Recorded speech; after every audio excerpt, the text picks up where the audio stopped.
Volume I. Adventures of Encolpius and his companions. Chapter the First. It has been so long since I promised you the story of my adventures, that I have decided to make good my word today, and, seeing that we have thus fortunately met, not to discuss scientific matters alone, but also to enliven our jolly conversation with witty stories. Fabricius Veientu has already spoken very cleverly on the errors committed in the name of religion, and shown how priests, animated by an hypocritical mania for prophecy, boldly expound mysteries which are too often such to themselves. But, are our rhetoricians tormented by another species of furies when they cry, I received these wounds while fighting for the public liberty, I lost this eye in your defense, give me a guide who will lead me to my children, my limbs are hamstrung and will not hold me up. Even these heroics could be endured if they made easier the road to eloquence, but as it is, their sole gain from this ferment of matter and empty discord of words is, that when they step into the forum, they think they have been carried into another world.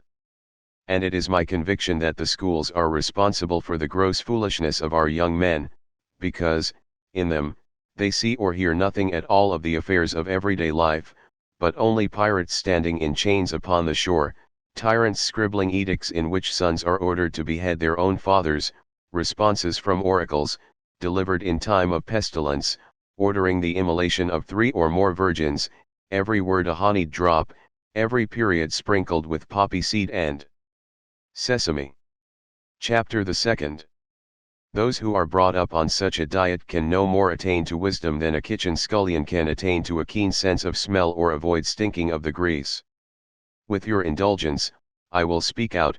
You teachers are chiefly responsible for the decay of oratory. With your well-modulated and empty tones you have so labored for rhetorical effect that the body of your speech has lost its vigor and died. Young men did not learn set speeches in the days when Sophocles and Euripides were searching for words in which to express themselves.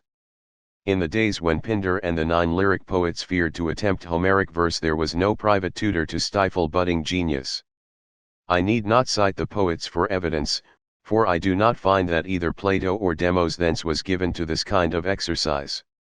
A dignified and, if I may say it, a chaste style is neither elaborate nor loaded with ornament, it rises supreme by its own natural purity.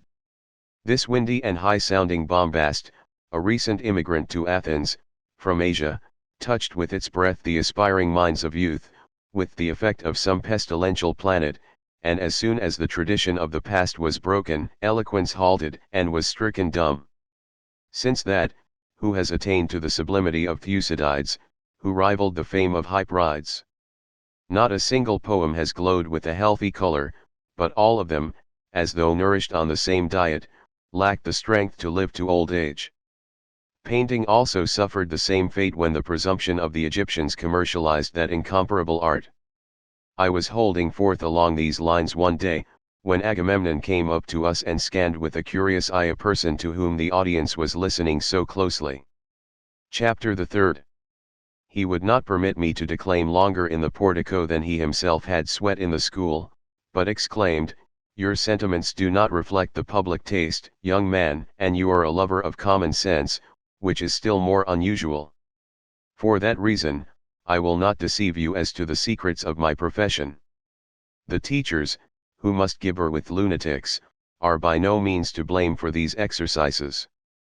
Unless they spoke in accordance with the dictates of their young pupils, they would, as Cicero remarks, be left alone in the schools. And, as designing parasites, when they seek invitations to the tables of the rich, have in mind nothing except what will, in their opinion, be most acceptable to their audience, for in no other way can they secure their ends, save by setting snares for the ears. So it is with the teachers of rhetoric, they might be compared with the fisherman, who, unless he baits his hook with what he knows is most appetizing to the little fish, may wait all day upon some rock, without the hope of a catch. Chapter the Fourth. What, then, is there to do? The parents who are unwilling to permit their children to undergo a course of training under strict discipline, are the ones who deserve the reproof. In the first place, everything they possess, including the children, is devoted to ambition. Then, that their wishes may the more quickly be realized, they drive these unripe scholars into the forum, and the profession of eloquence, than which none is considered nobler, devolves upon boys who are still in the act of being born. If, however, they would permit a graded course of study to be prescribed, in order that studious boys might ripen their minds by diligent reading, balance their judgment by precepts of wisdom, correct their compositions with an unsparing pen, hear at length what they ought to imitate, and be convinced that nothing can be sublime when it is designed to catch the fancy of boys, then the grand style of oratory would immediately recover the weight and splendor of its majesty. Now the boys play in the schools, the young men are laughed at in the forum, and, a worse symptom than either, no one, in his old age, will confess the errors he was taught in his school days. But that you may not imagine that I disapprove of a jingle in the Lucilian manner, I will deliver my opinions in verse. Chapter the 5th. The man who emerges with fame, from the school of stern art, whose mind gropes for lofty ideals, to bring them to light, must first, under rigid frugality, study his part, nor yearn for the courts of proud princes who frown in their might, nor scheme with the riff-raff, a client in order to dine, nor can he with evil companions his wit drown in wine, nor sit, as a hireling, applauding an actor's grimace, but, whether the fortress of arms bearing Tritonus smile upon him, or land which the Spartan colonials grace, or home of the Sirens, with poetry let him beguile the years of young manhood, and at the Maeonian spring, his fortunate soul drink its fill, then, when later, the lore of Socrates' school he has mastered, the reins let him fling, and brandish the weapons that mighty Demos thence bore.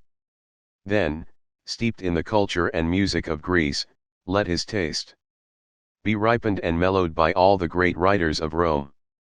At first, let him haunt not the courts, let his pages be graced by ringing and rhythmic effusions composed in his home.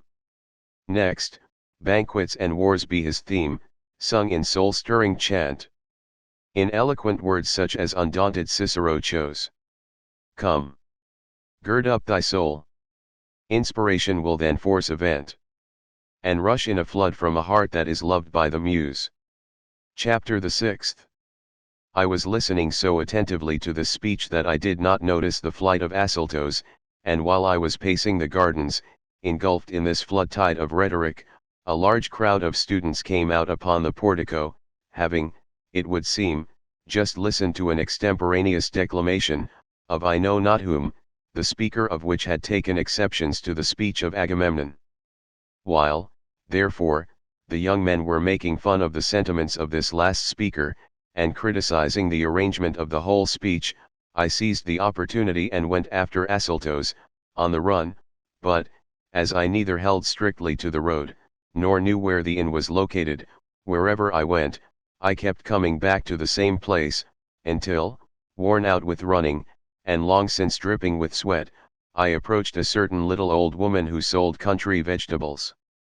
Chapter the 7th. Please, mother, I wheedled, you don't know where I lodge, do you? Delighted with such humorous affability, what's the reason I don't? She replied, and getting upon her feet, she commenced to walk ahead of me. I took her for a prophetess until, when presently we came to a more obscure quarter, the affable old lady pushed aside a crazy quilt and remarked, here's where you ought to live, and when I denied that I recognized the house, I saw some men prowling stealthily between the rows of nameboards and naked prostitutes. Too late I realized that I had been led into a brothel. After cursing the wiles of the little old hag, I covered my head and commenced to run through the middle of the night house to the exit opposite, when, lo and behold! Whom should I meet on the very threshold but Asyltos himself, as tired as I was, and almost dead, you would have thought that he had been brought by the self-same little old hag. I smiled at that, greeted him cordially, and asked him what he was doing in such a scandalous place. Chapter the 8th. Wiping away the sweat with his hands, he replied, if you only knew what I have gone through. What was it? I demanded. A most respectable-looking person came up to me. He made reply, while I was wandering all over the town and could not find where I had left my inn, and very graciously offered to guide me. He led me through some very dark and crooked alleys, to this place, pulled out his tool, and commenced to beg me to comply with his appetite. A whore had already vacated her cell for an as, and he had laid hands upon me, and, but for the fact that I was the stronger, I would have been compelled to take my medicine. While Asyltos was telling me of his bad luck, who should come up again but this same very respectable-looking person, in company with a woman not at all bad-looking, and, looking at Asyltos, he requested him to enter the house, assuring him that there was nothing to fear, and, since he was unwilling to take the passive part, he should have the active. The woman, on her part, urged me very persistently to accompany her, so we followed the couple, at last, and were conducted between the rows of name boards, where we saw, in cells, many persons of each sex amusing themselves in such a manner, that it seemed to me that every one of them must have been drinking Satyricon. On catching sight of us, they attempted to seduce us with pederastic wantonness, and one wretch, with his clothes girded up, assaulted Asyltos, and, having thrown him down upon a couch, attempted to gore him from above. I succored the sufferer immediately, however, and having joined forces, we defied the troublesome wretch. Asyltos ran out of the house and took to his heels, leaving me as the object of their lewd attacks, but the crowd, finding me the stronger in body and purpose, let me go unharmed. Chapter the 9th. After having tramped nearly all over the city, I caught sight of Giton, as though through a fog, standing at the end of the street, on the very threshold of the inn, and I hastened to the same place. When I inquired whether my brother had prepared anything for breakfast, the boy sat down upon the bed and wiped away the trickling tears with his thumb. I was greatly disturbed by such conduct on the part of my brother, and demanded to be told what had happened. After I had mingled threats with entreaties, he answered slowly and against his will, that brother or comrade of yours rushed into the room a little while ago and commenced to attempt my virtue by force. When I screamed, he pulled out his tool and gritted out, "If you're a Lucretia, you've found your Tarquin." When I heard this, I shook my fists in Asyltos' face. "What have you to say for yourself?" I snarled, "you rutting pathic harlot, whose very breath is infected." Asyltos pretended to bristle up and, shaking his fists more boldly still, he roared, "Won't you keep quiet, you filthy gladiator, you who escaped from the criminal's cage in the amphitheater to which you were condemned, for the murder of your host? Won't you hold your tongue, you nocturnal assassin, who, even when you swibbed it bravely, never entered the lists with a decent woman in your life?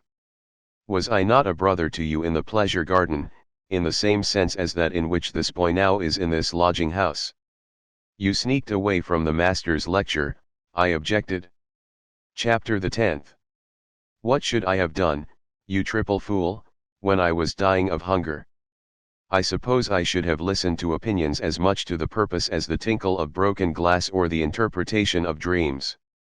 By Hercules, you are much more deserving of censure than I, you who will flatter a poet so as to get an invitation to dinner. Then we laughed ourselves out of a most disgraceful quarrel, and approached more peaceably whatever remained to be done. But the remembrance of that injury recurred to my mind, and, "Asyltos," I said, "I know we shall not be able to agree, so let us divide our little packs of common stock and try to defeat our poverty by our individual efforts.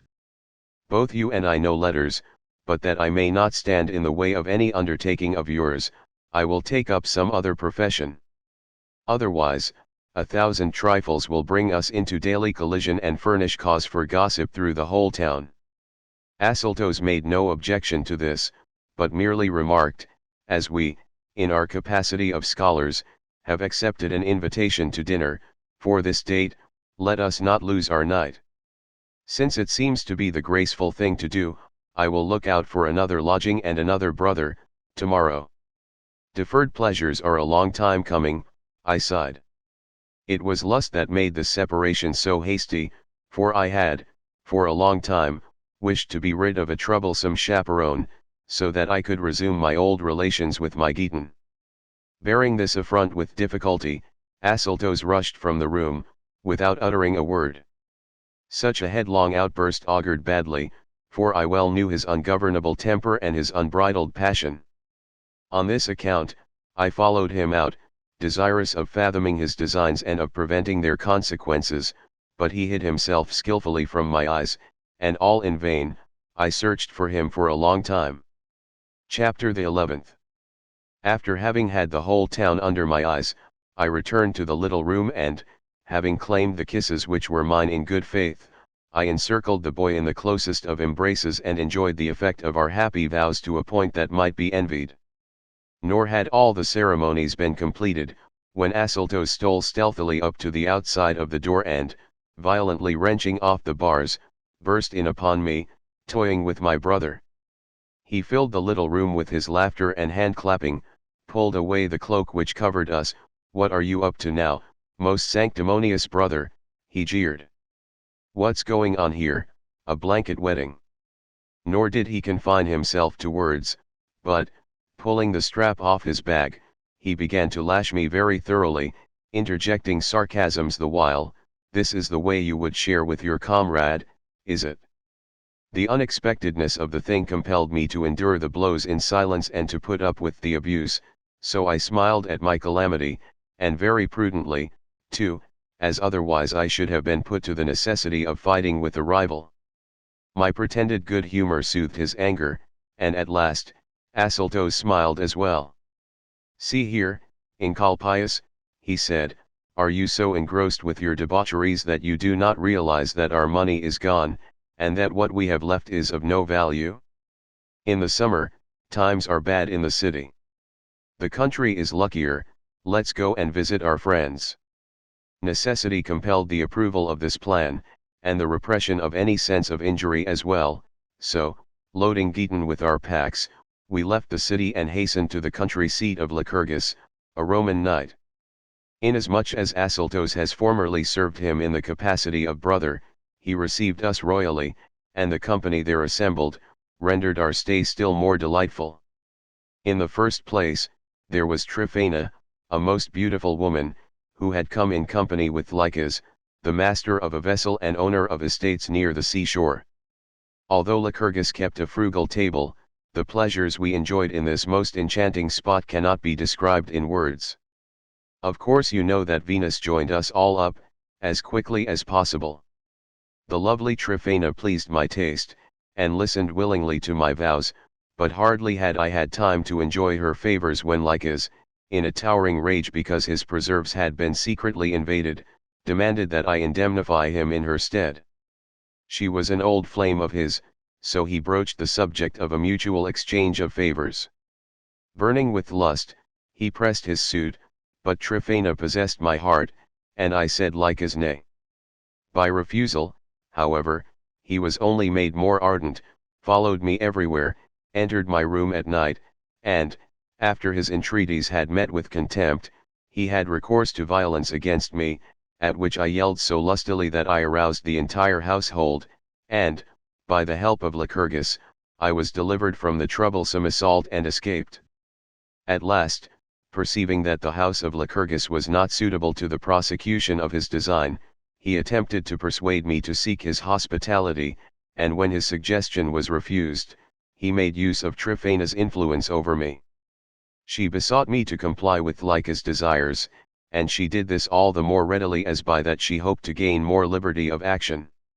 With affairs in this posture, I follow my love, but Lycurgus, who had renewed his old relations with Asyltos, would not permit him to leave, so it was decided that he should remain with Lycurgus, but that we would accompany Lycus.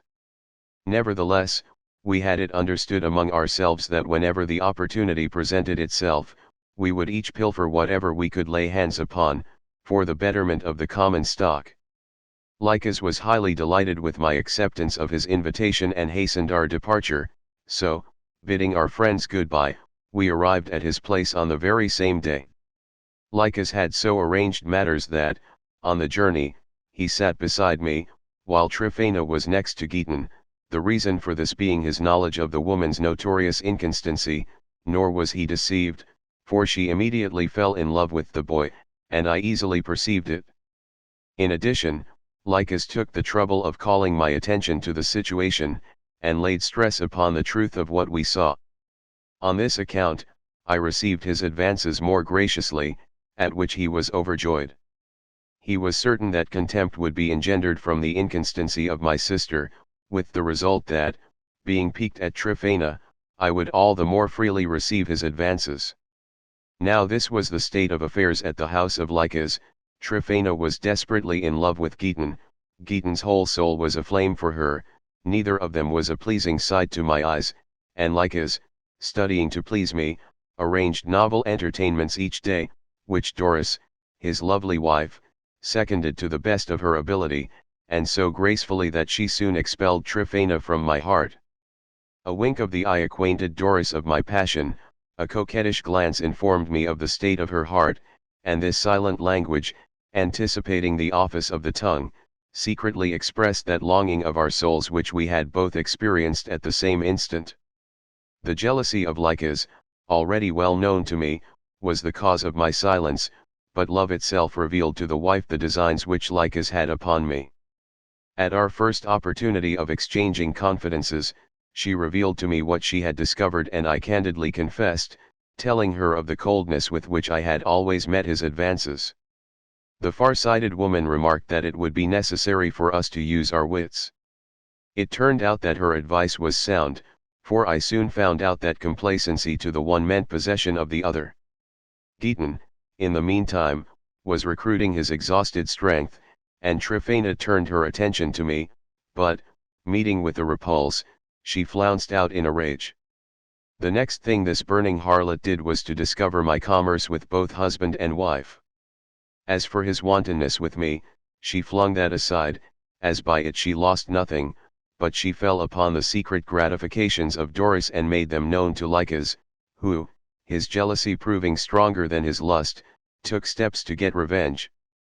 Doris, however, forewarned by Tryphena's maid, looked out for squalls and held aloof from any secret assignations. When I became aware of all this, I heartily cursed the perfidy of Tryphena and the ungrateful soul of Lycus, and made up my mind to be gone. Fortune favored me, as it turned out, for a vessel sacred to Isis and laden with prize money had, only the day before, run upon the rocks in the vicinity. After holding a consultation with Giton, at which he gladly gave consent to my plan, as Tryphena visibly neglected him after having sapped his virility, we hastened to the seashore early on the following morning, and boarded the wreck, a thing easy of accomplishment as the watchmen, who were in the pay of Lycus, knew us well. But they were so attentive to us that there was no opportunity of stealing a thing until, having left Giton with them, I craftily slipped out of sight and sneaked aft where the statue of Isis stood, and despoiled it of a valuable mantle and a silver sistrum. From the master's cabin, I also pilfered other valuable trifles and, stealthily sliding down a rope, went ashore. Giton was the only one who saw me, and he evaded the watchman and slipped away after me. I showed him the plunder, when he joined me, and we decided to post with all speed to Asyltos, but we did not arrive at the home of Lycurgus until the following day. In a few words I told Asyltos of the robbery, when he joined us, and of our unfortunate love affairs as well. He was for prepossessing the mind of Lycurgus in our favor, naming the increasing wantonness of Lycus as the cause of our secret and sudden change of habitation. When Lycurgus had heard everything, he swore that he would always be a tower of strength between us and our enemies. Until Tryphena and Doris were awake and out of bed, our flight remained undiscovered, for we paid them the homage of a daily attendance at the morning toilette. When our unwonted absence was noted, Lycus sent out runners to comb the seashore, for he suspected that we had been to the wreck, but he was still unaware of the robbery, which was yet unknown because the stern of the wreck was lying away from the beach, and the master had not, as yet, gone back aboard. Lycus flew into a towering rage when our flight was established for certain, and railed bitterly at Doris, whom he considered as the moving factor in it. Of the hard words and the beating he gave her I will say nothing, for the particulars are not known to me, but I will affirm that Tryphena, who was the sole cause of the unpleasantness, persuaded Lycus to hunt for his fugitives in the house of Lycurgus, which was our most probable sanctuary. She volunteered to accompany him in person, so that she could load us with the abuse which we deserved at her hands. They set out on the following day and arrived at the estate of Lycurgus, but we were not there, for he had taken us to a neighboring town to attend the feast of Hercules, which was there being celebrated. As soon as they found out about this, they hastened to take to the road and ran right into us in the portico of the temple. At sight of them, we were greatly put out, and Lycus held forth violently to Lycurgus, upon the subject of our flight, but he was met with raised eyebrows and such a scowling forehead that I plucked up courage and, in a loud voice, passed judgment upon his lewd and base attempts and assaults upon me, not in the house of Lycurgus alone, but even under his own roof, and as for the meddling Tryphena, she received her just deserts, for, at great length, I described her moral turpitude to the crowd. Our altercation had caused a mob to collect, and, to give weight to my argument, I pointed to limber-hamed Geton, drained dry, as it were, and to myself, reduced almost to skin and bones by the raging lust of that nymphomaniac harlot. So humiliated were our enemies by the guffaws of the mob, that in gloomy ill humor they beat a retreat to plot revenge. As they perceived that we had prepossessed the mind of Lycurgus in our favor, they decided to await his return, at his estate, in order that they might wean him away from his misapprehension. As the solemnities did not draw to a close until late at night, we could not reach Lycurgus' country place, so he conducted us to a villa of his, situated near the halfway point of the journey, and, leaving us to sleep there until the next day, he set off for his estate for the purpose of transacting some business. Upon his arrival, he found Lycus and Tryphena awaiting him, and they stated their case so diplomatically that they prevailed upon him to deliver us into their hands. Lycurgus, cruel by nature and incapable of keeping his word, was by this time striving to hit upon the best method of betraying us, and to that end, he persuaded Lycus to go for help, while he himself returned to the villa and had us put under guard. To the villa he came, and greeted us with a scowl as black as any Lycus himself had ever achieved. Clenching his fists again and again, he charged us with having lied about Lycus, and, turning Asyltos out, he gave orders that we were to be kept confined to the room in which we had retired to rest. Nor would he hear a word in our defense, from Asyltos, but, taking the latter with him, he returned to his estate, reiterating his orders relative to our confinement, which was to last until his return.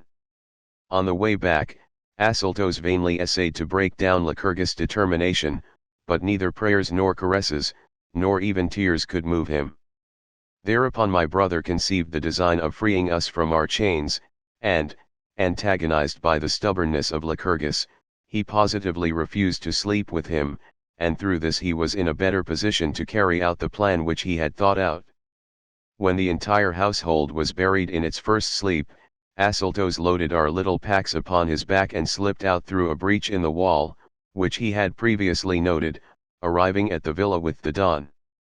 He gained entrance without opposition and found his way to our room, which the guards had taken the precaution to bar.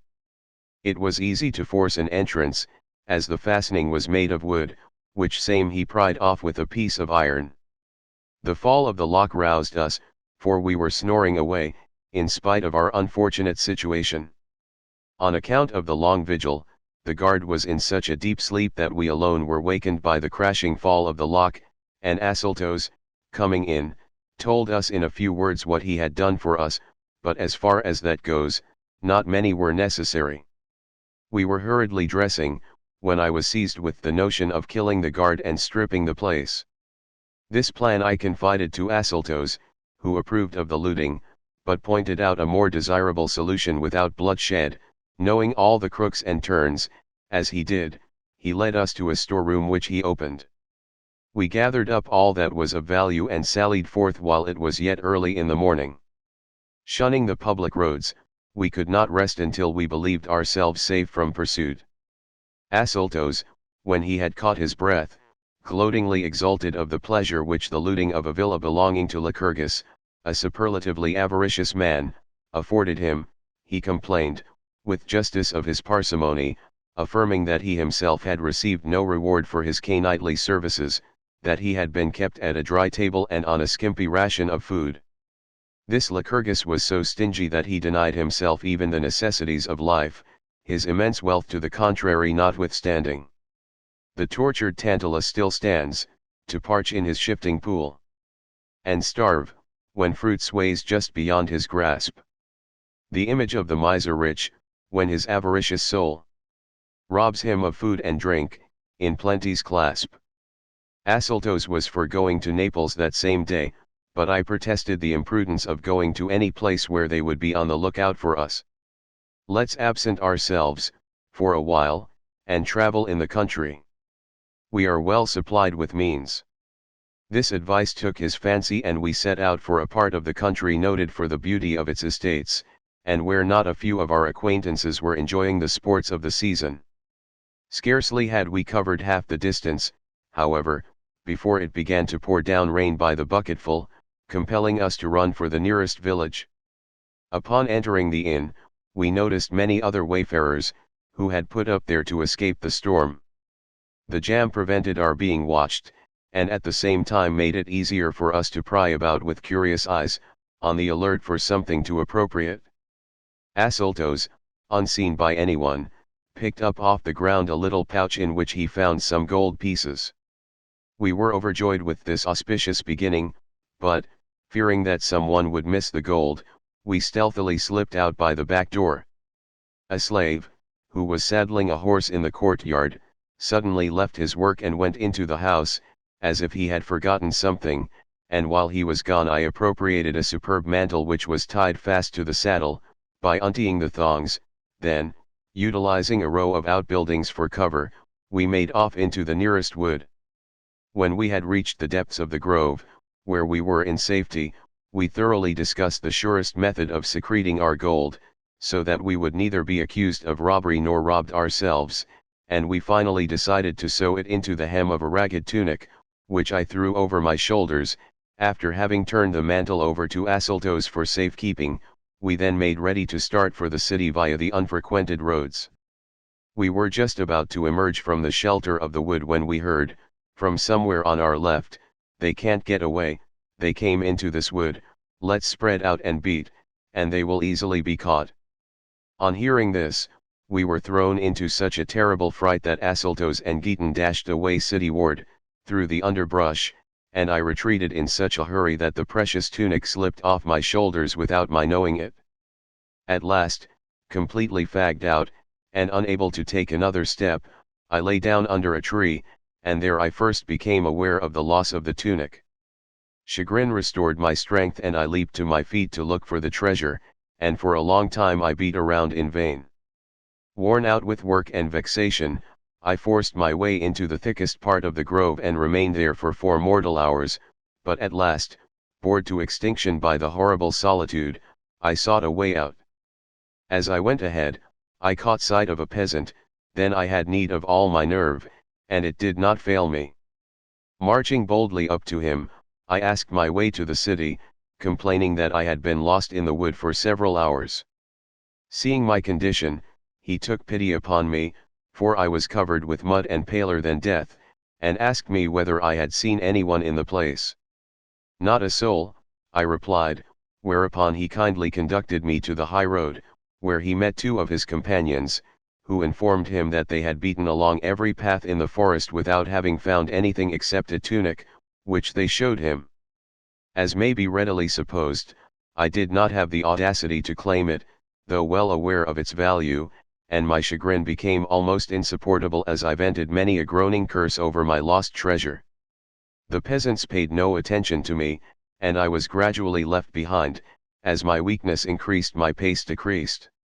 For this reason, it was late when I reached the city, and, entering the inn, beheld Asyltos, stretched out, half dead, upon a cot. Too far gone to utter a single syllable, I threw myself upon another. Asyltos became greatly excited at not seeing the tunic which he had entrusted to me, demanding it insistently, but I was so weak that my voice refused its office and I permitted the apathy of my eyes to answer his demand. Then, by and by, regaining my strength little by little, I related the whole affair to Asyltos, in every detail. He thought that I was joking, and although my testimony was fortified by a copious flood of tears, it could easily be seen that he remained unconvinced, believing that I wanted to cheat him out of the gold. Giton, who was standing by during all this, was as downcast as myself, and the suffering of the lad only served to increase my own vexation, but the thing which bothered me most of all, was the painstaking search which was being made for us. I told Asyltos of this, but he only laughed it off, as he had so happily extricated himself from the scrape. He was convinced that, as we were unknown and as no one had seen us, we were perfectly safe. We decided, nevertheless, to feign sickness, and to keep to our room as long as possible, but, before we knew it, our money ran out, and spurred by necessity we were forced to go abroad and sell some of our plunder. Chapter the 12th.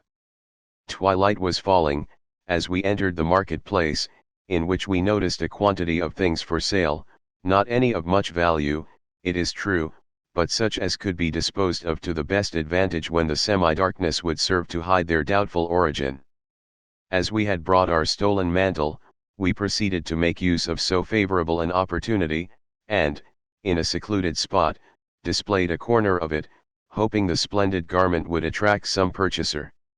Nor was it long before a certain peasant, whose face was familiar to my eyes, came up, accompanied by a young woman, and began to examine the garment very closely. Asyltos, in turn, cast a glance at the shoulders of our rustic customer, and was instantly struck dumb with astonishment. Nor could I myself look upon this man without some emotion, for he seemed to be the identical person who had picked up the ragged tunic in the lonely wood, and, as a matter of fact, he was. Asyltos, afraid to believe the evidence of his own eyes for fear of doing something rash, approached the man, as a prospective buyer, took the hem of the tunic from the rustic's shoulders, and felt it thoroughly. Chapter the 13th. O wonderful stroke of fortune! The peasant had not yet laid his meddling hands upon the seams, but was scornfully offering the thing for sale, as though it had been the leavings of some beggar. When Asyltos had assured himself that the hoard was intact, and had taken note of the social status of the seller, he led me a little aside from the crowd and said, "Do you know, brother, that the treasure about which I was so worked up has come back to us? That is the little tunic, and it seems that the gold pieces are still untouched. What ought we to do, and how shall we make good our claim?" I was overjoyed, not so much at seeing our booty, as I was for the reason that fortune had released me from a very ugly suspicion. I was opposed to doing anything by devious methods, thinking that should he prove unwilling to restore to the proper owner an article not his own, it ought to come to a civil action and a judgment secured. Chapter the 14th. Not so Asyltos, who was afraid of the law, and demurred, "Who knows us here? Who will place any credence in anything we say? It seems to me that it would be better to buy, ours though it is, and we know it, and recover the treasure at small cost, rather than to engage in a doubtful lawsuit. Of what avail are any laws, where money rules alone? Where poverty can never win its cases? Detractors of the times, who bear the cynic's scrip, are known to often sell the truth, and keep their faces. So justice is at public auction bought. The knight gives judgment as gold says he ought. But, with the exception of a 2s piece with which we had intended purchasing peas and lupins, there was nothing to hand, so, for fear our loot should escape us in the interim, we resolved to appraise the mantle at less, and, through a small sacrifice, secure a greater profit. Accordingly, we spread it out, and the young woman of the covered head, who was standing by the peasant's side, narrowly inspected the markings, seized the hem with both hands, and screamed "Thieves!" at the top of her voice. We were greatly disconcerted at this end, for fear that inactivity on our part should seem to lend color to her charges. We laid hold of the dirty ragged tunic, in our turn, and shouted with equal spite, that this was our property which they had in their possession, but our cases were by no means on an equality, and the hucksters who had crowded around us at the uproar, laughed at our spiteful claim, and very naturally, too, since one side laid claim to a very valuable mantle, while the other demanded a rag which was not worth a good patch. Chapter the 15th. Asyltos, when he had secured silence, adroitly put a stop to their laughter by exclaiming, "We can see that each puts the greater value upon his own property. Let them return our tunic to us, and take back their mantle." This exchange was satisfactory enough to the peasant and the young woman, but some night-prowling shyster lawyers, who wished to get possession of the mantle for their own profit, demanded that both articles be deposited with them, and the judge could look into the case on the morrow, for it would appear that the ownership of the articles was not so much to the point as was the suspicion of robbery that attached to both sides. The question of sequestration arose, and one of the hucksters, I do not remember which, but he was bald, and his forehead was covered with sebaceous wens, and he sometimes did odd jobs for the lawyers, seized the mantle and vowed that he would see to it that it was produced at the proper time and place, but it was easily apparent that he desired nothing but that the garment should be deposited with thieves, and vanish, thinking that we would be afraid to appear as claimants for fear of being charged with crime. As far as we were concerned, we were as willing as he, and fortune aided the cause of each of us, for the peasant, infuriated at our demand that his rags be shown in public, threw the tunic in Asyltos' face, released us from responsibility, and demanded that the mantle, which was the only object of litigation, be sequestered. As we thought we had recovered our treasure, we returned hurriedly to the inn, and fastening the door, we had a good laugh at the shrewdness of the hucksters, and not less so at that of our enemies, for by it they had returned our money to us. While we were unstitching the tunic to get at the gold pieces, we overheard someone quizzing the innkeeper as to what kind of people those were, who had just entered his house. Alarmed at this inquiry, I went down, when the questioner had gone, to find out what was the matter, and learned that the praetor's lictor, whose duty it was to see that the names of strangers were entered in his rolls, had seen two people come into the inn, whose names were not yet entered, and that was the reason he had made inquiry as to their names and means of support. Mine host furnished this information in such an offhand manner that I became suspicious as to our entire safety in his house, so, in order to avoid arrest, we decided to go out, and not to return home until after dark, and we sallied forth, leaving the management of dinner to Giton. As it suited our purpose to avoid the public streets, we strolled through the more unfrequented parts of the city, and just at dusk we met two women in stillas, in a lonely spot, and they were by no means homely. Walking softly, we followed them to a temple which they entered, and from which we could hear a curious humming, which resembled the sound of voices issuing from the depths of a cavern. Curiosity impelled us also to enter the temple. There we caught sight of many women, who resembled bacchantes, each of whom brandished in her right hand an emblem of Priapus. We were not permitted to see more, for as their eyes fell upon us, they raised such a hubbub that the vault of the temple trembled. They attempted to lay hands upon us, but we ran back to our inn as fast as we could go. Chapter the 16th. We had just disposed of the supper prepared by Giton, when there came a timid rapping at the door. We turned pale. "Who is there?" we asked. "Open and you will find out," came the answer. While we were speaking, the bar fell down of its own accord, the doors flew open and admitted our visitor. She was the self-same young lady of the covered head who had but a little while before stood by the peasant's side. "So you thought," said she, "that you could make a fool of me, did you? I am Cordella's handmaid, Cordella, whose rites you interrupted in the shrine. She has come to the inn, in person, and begs permission to speak with you. Don't be alarmed. She neither blames your mistake nor does she demand punishment, on the contrary, she wonders what God has brought such well-bred young gentlemen into her neighborhood." Chapter the 17th. We were still holding our tongues and refraining from any expression of opinion, when the lady herself entered the room, attended by a little girl. Seating herself upon the bed, she wept for a long time. Not even then did we interject a single word, but waited, all attention, for what was to follow these well-ordered tears and this show of grief. When the diplomatic thunderstorm had passed over, she withdrew her haughty head from her mantle and, wringing her hands until the joints cracked, "What is the meaning of such audacity?" she demanded. "Where did you learn such tricks? They are worthy of putting to shame the assurance of all the robbers of the past. I pity you, so help me the God of truth, I do, for no one can look with impunity upon that which it is unlawful for him to see. In our neighborhood, there are so many gods that it is easier to meet one than it is to find a man. But do not think that I was actuated by any desire for revenge when I came here. I am more moved by your age than I am by my own injury, for it is my belief that youthful imprudence led you into committing a sacrilegious crime. That very night, I tossed so violently in the throes of a dangerous chill that I was afraid I had contracted a tertian ague, and in my dreams I prayed for a medicine. I was ordered to seek you out, and to arrest the progress of the disease by means of an expedient to be suggested by your wonderful penetration. The cure does not matter so much, however, for a deeper grief gnaws at my vitals and drags me down, almost to the very doors of death itself. I am afraid that, with the careless impulsiveness of youth, you may divulge, to the common herd, what you witnessed in the shrine of Priapus, and reveal the rites of the gods to the rabble.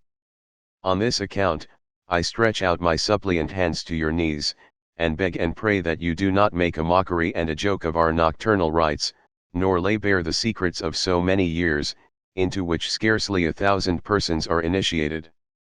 Chapter the 18th. The tears poured forth again, after this appeal, and, shaken by deep sobs, she buried her whole face and breast in my bed, and I, moved by pity and by apprehension, begged her to be of good cheer and to make herself perfectly easy as to both of those issues, for not only would we not betray any secrets to the rabble, but we would also second divine providence, at any peril to ourselves, if any god had indicated to her any cure for her tertian ague. The woman cheered up at this promise, and smothered me with kisses. From tears she passed to laughter, and fell to running her fingers through the long hair that hung down about my ears. "I will declare a truce with you," she said, "and withdraw my complaint. But had you been unwilling to administer the medicine which I seek, I had a troop in readiness for the morrow, which would have exacted satisfaction for my injury and reparation for my dignity. To be flouted is disgraceful, but to dictate terms, sublime. Pleased am I to choose what course I will. Even sages will retort an insult at the proper time. Victor most is he who does not kill." Then she suddenly clapped her hands, and broke into such a peal of laughter that we were alarmed. The maid, who had been the first to arrive, did likewise, on one side of us, as also did the little girl who had entered with the madam herself. Chapter the 19th.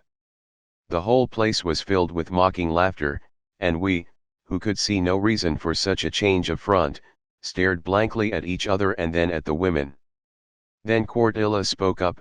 "Finally, I gave orders that no mortal man should be admitted into this inn, this day, so that I could receive the treatment for my ague without interruption." Asyltos was, for the moment, struck dumb by this admission of Cortilla's, and I turned colder than a Gallic winter, and could not utter a word, but the personnel of the company relieved me from the fear that the worst might be yet to come, for they were only 3 young women, too weak to attempt any violence against us, who were of the male sex, at least, even if we had nothing else of the man about us, and this was an asset. Then, too, we were girded higher, and I had so arranged matters that if it came to a fight, I would engage Cortilla myself, Asyltos the maid, and Geeton the girl. While I was turning over this plan in my mind, Cortilla came to close quarters, to receive the treatment for her ague, but having her hopes disappointed, she flounced out in a rage and, returning in a little while, she had us overpowered by some unknown vagabonds, and gave orders for us to be carried away to a splendid palace. Then our determination gave place to astonishment, and death, sure and certain, began to obscure the eyes of suffering. Chapter the 20th. "Pray, madam," I groaned, "if you have anything worse in store, bring it on quickly, for we have not committed a crime so heinous as to merit death by torture.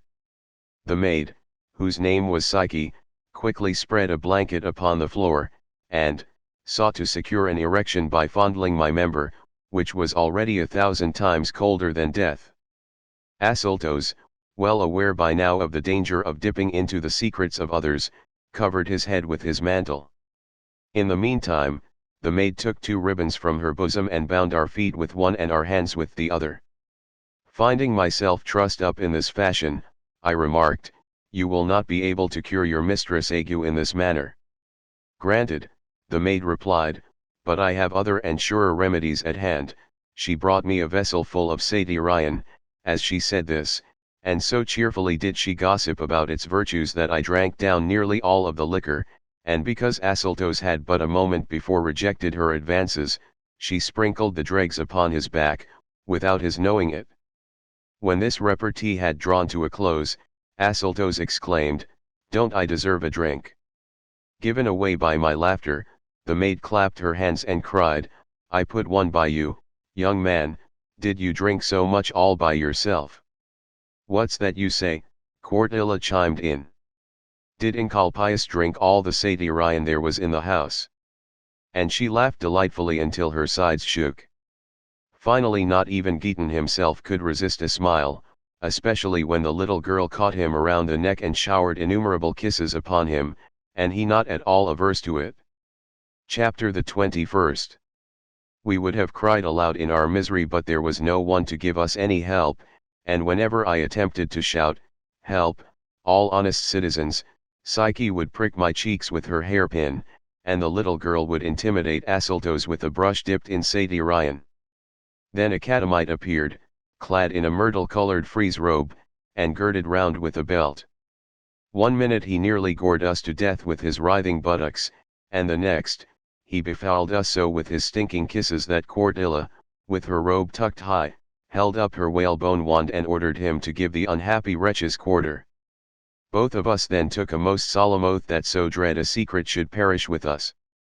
Several wrestling instructors appeared and refreshed us, worn out as we were, by a massage with pure oil, and when our fatigue had abated, we again donned our dining clothes and were escorted to the next room, in which were placed 3 couches, and where all the essentials necessary to a splendid banquet were laid out in all their richness. We took our places, as requested, and began with a wonderful first course. We were all but submerged in Falernian wine. When several other courses had followed, and we were endeavoring to keep awake, Cortilla exclaimed, "How dare you think of going to sleep when you know that the vigil of Priapus is to be kept?" Chapter the 22nd.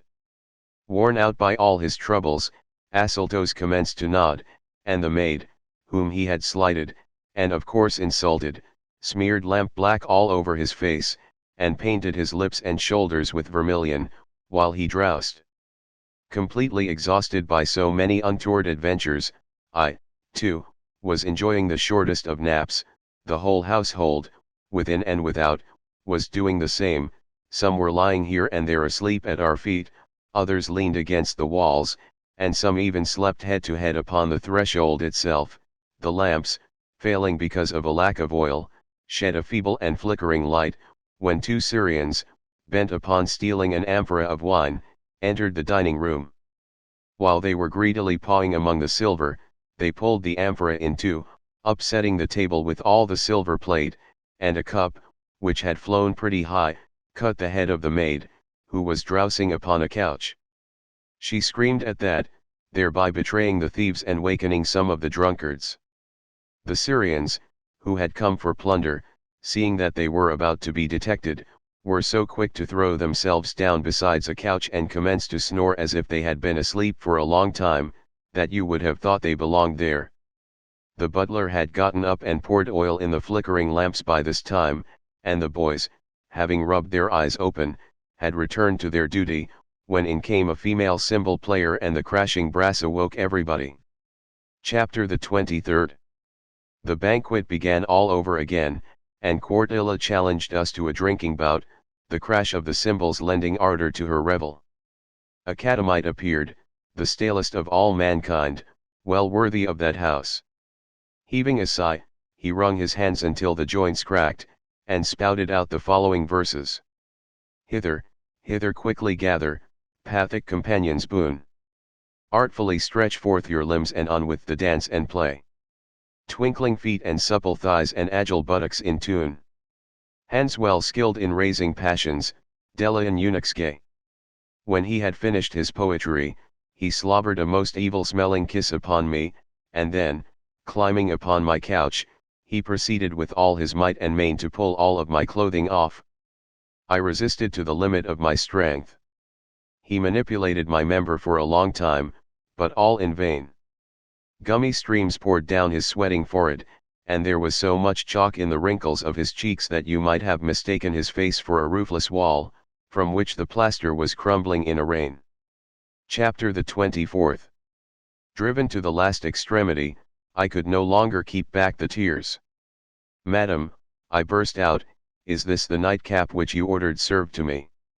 Clapping her hands softly she cried out, Oh you witty rogue, you are a fountain of repartee, but you never knew before that a catamite was called a nightcap, now did you?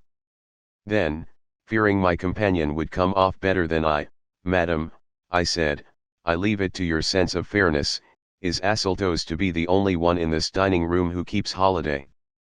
Fair enough, conceded Cordelia, let Asseltos have his nightcap too. On hearing that, the catamite changed mounts, and, having best ridden my comrade, nearly drove him to distraction with his buttocks and his kisses. Deaton was standing between us and splitting his sides with laughter when Cordelia noticed him, and actuated by the liveliest curiosity, she asked whose boy he was, and upon my answering that he was my brother, why has he not kissed me then, she demanded. Calling him to her, she pressed a kiss upon his mouth, then putting her hand beneath his robe, she took hold of his little member, as yet so undeveloped. This, she remarked, shall serve me very well tomorrow, as a whet to my appetite, but today I'll take no common fare after choice fish. Chapter the 25th. She was still talking when Psyche, who was giggling, came to her side and whispered something in her ear. What it was, I did not catch. By all means, ejaculated Cordelia, a brilliant idea.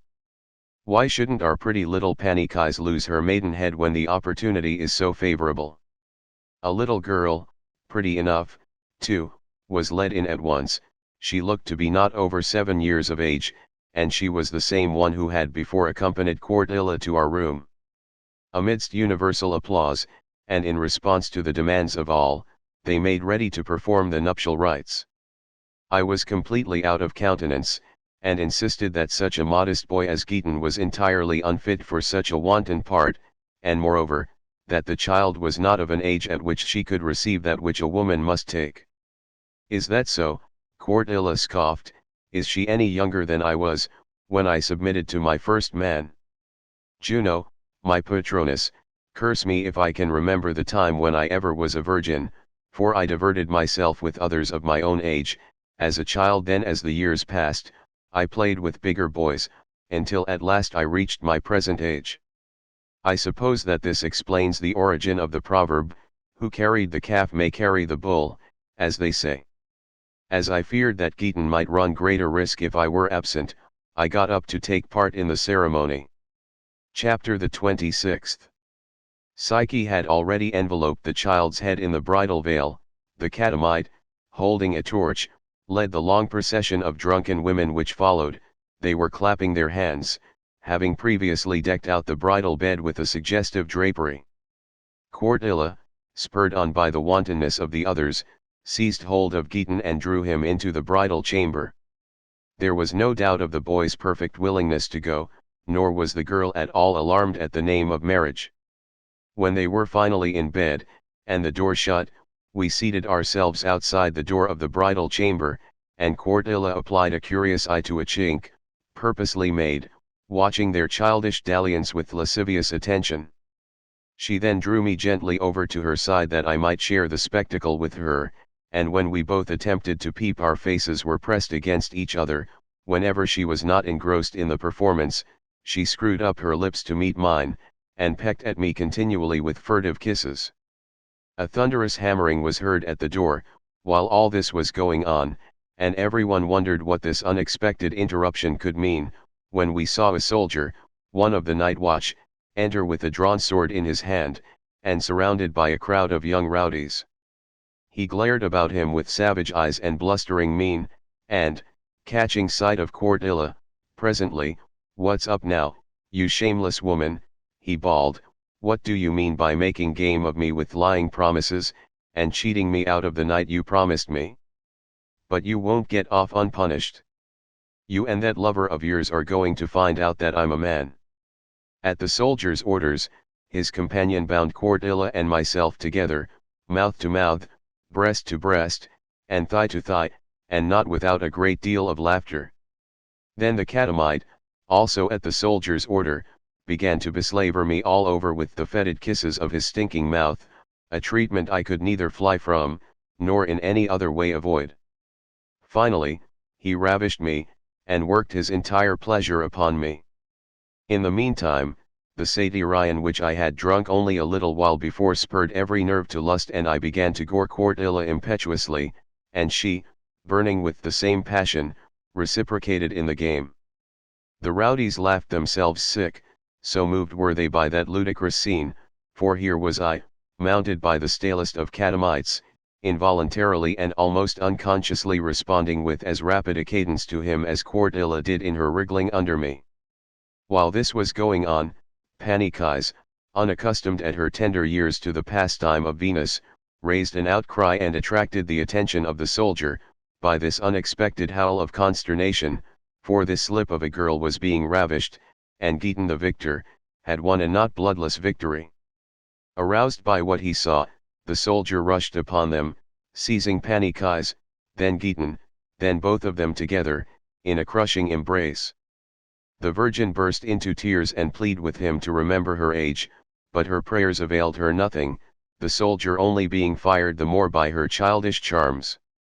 Panikais covered her head at last, resolved to endure whatever the fates had in store for her. At this instant, an old woman, the very same who had tricked me on that day when I was hunting for our lodging, came to the aid of Panikais, as though she had dropped from the clouds.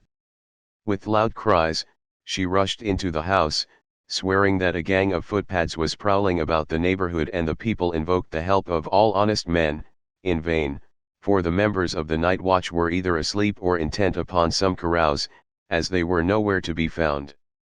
Greatly terrified at this, the soldier rushed headlong from Cordelia's house. His companions followed after him, freeing Panikais from impending danger and relieving the rest of us from our fear. I was so weary of Cordelia's lechery that I began to meditate means of escape. I made my intentions known to Asyltos, who, as he wished to rid himself of the importunities of Psyche, was delighted. Had not Giton been shut up in the bridal chamber, the plan would have presented no difficulties, but we wished to take him with us, and out of the way of the viciousness of these prostitutes. We were anxiously engaged in debating this very point, when Panikais fell out of bed, and dragged Giton after her, by her own weight. He was not hurt, but the girl gave her head a slight bump, and raised such a clamor that Cordelia, in a terrible fright, rushed headlong into the room, giving us the opportunity of making off. We did not tarry, but flew back to our inn where, throwing ourselves upon the bed, we passed the remainder of the night without fear. Sallying forth next day, we came upon two of our kidnappers, one of whom Asyltos savagely attacked the moment he set eyes upon him, and, after having thrashed and seriously wounded him, he ran to my aid against the other. He defended himself so stoutly, however, that he wounded us both, slightly, and escaped unscathed. The third day had now dawned, the date set for the free dinner, at Trimalchio's, but battered as we were, flight seemed more to our taste than quiet, so, we hastened to our inn and, as our wounds turned out to be trifling, we dressed them with vinegar and oil, and went to bed. The ruffian whom we had done for, was still lying upon the ground, and we feared detection. Affairs were at this pass, and we were framing melancholy excuses with which to evade the coming revel, when a slave of Agamemnon's burst in upon our trembling conclave and said, "Don't you know with whom your engagement is today? The exquisite Trimalchio, who keeps a clock and a liveried bugler in his dining room, so that he can tell, instantly, how much of his life has run out." Forgetting all our troubles at that, we dressed hurriedly and ordered Giton, who had very willingly performed his servile office, to follow us to the bath. Volume 2. The Dinner of Trimalchio. Chapter the 27th. Having put on our clothes, in the meantime, we commenced to stroll around and soon, the better to amuse ourselves, approached the circle of players. All of a sudden we caught sight of a bald-headed old fellow, rigged out in a russet-colored tunic, playing ball with some long-haired boys. It was not so much the boys who attracted our attention, although they might well have merited it, as it was the spectacle afforded by this beslippered paterfamilias playing with a green ball. If one but touched the ground, he never stooped for it to put it back in play, for a slave stood by with a bagful from which the players were supplied. We noted other innovations as well, for 2 eunuchs were stationed at opposite sides of the ring, one of whom held a silver chamber pot, the other counted the balls, not those which bounced back and forth from hand to hand, in play, but those which fell to the ground. While we were marveling at this display of refinement, Menelaus rushed up. "He is the one with whom you will rest upon your elbow," he panted. "What you see now, is only a prelude to the dinner." Menelaus had scarcely ceased speaking when Trimalchio snapped his fingers. The eunuch, hearing the signal, held the chamber pot for him while he still continued playing. After relieving his bladder, he called for water to wash his hands, barely moistened his fingers, and dried them upon a boy's head. Chapter the 28th. To go into details would take too long. We entered the bath, finally, and after sweating for a minute or two in the warm room, we passed through into the cold water. But short as was the time, Trimalchio had already been sprinkled with perfume and was being rubbed down, not with linen towels, however, but with cloths made from the finest wool.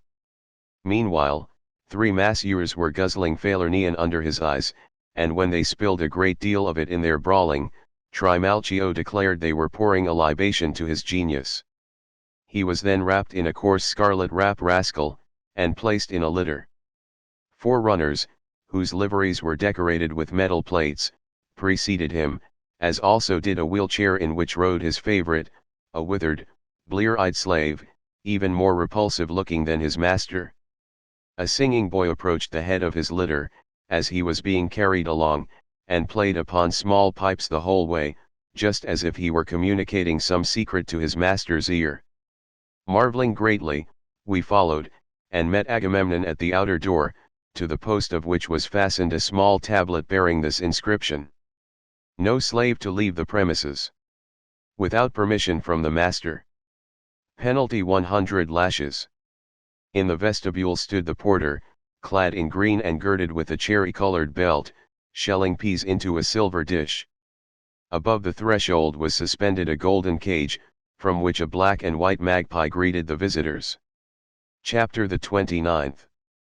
I almost fell backwards and broke my legs while staring at all this, for to the left, as we entered, not far from the porter's alcove, an enormous dog upon a chain was painted upon the wall, and above him this inscription, in capitals: "Beware the dog." My companions laughed, but I plucked up my courage and did not hesitate, but went on and examined the entire wall. There was a scene in a slave market, the tablets hanging from the slaves' necks, and Trimalchio himself, wearing his hair long, holding a caduceus in his hand, entering Rome, led by the hand of Minerva. Then again the painstaking artist had depicted him casting up accounts, and still again, being appointed steward, everything being explained by inscriptions. Where the walls gave way to the portico, Mercury was shown lifting him up by the chin, to a tribunal placed on high. Near by stood Fortune with her horn of plenty, and the 3 Fates, spinning golden flax.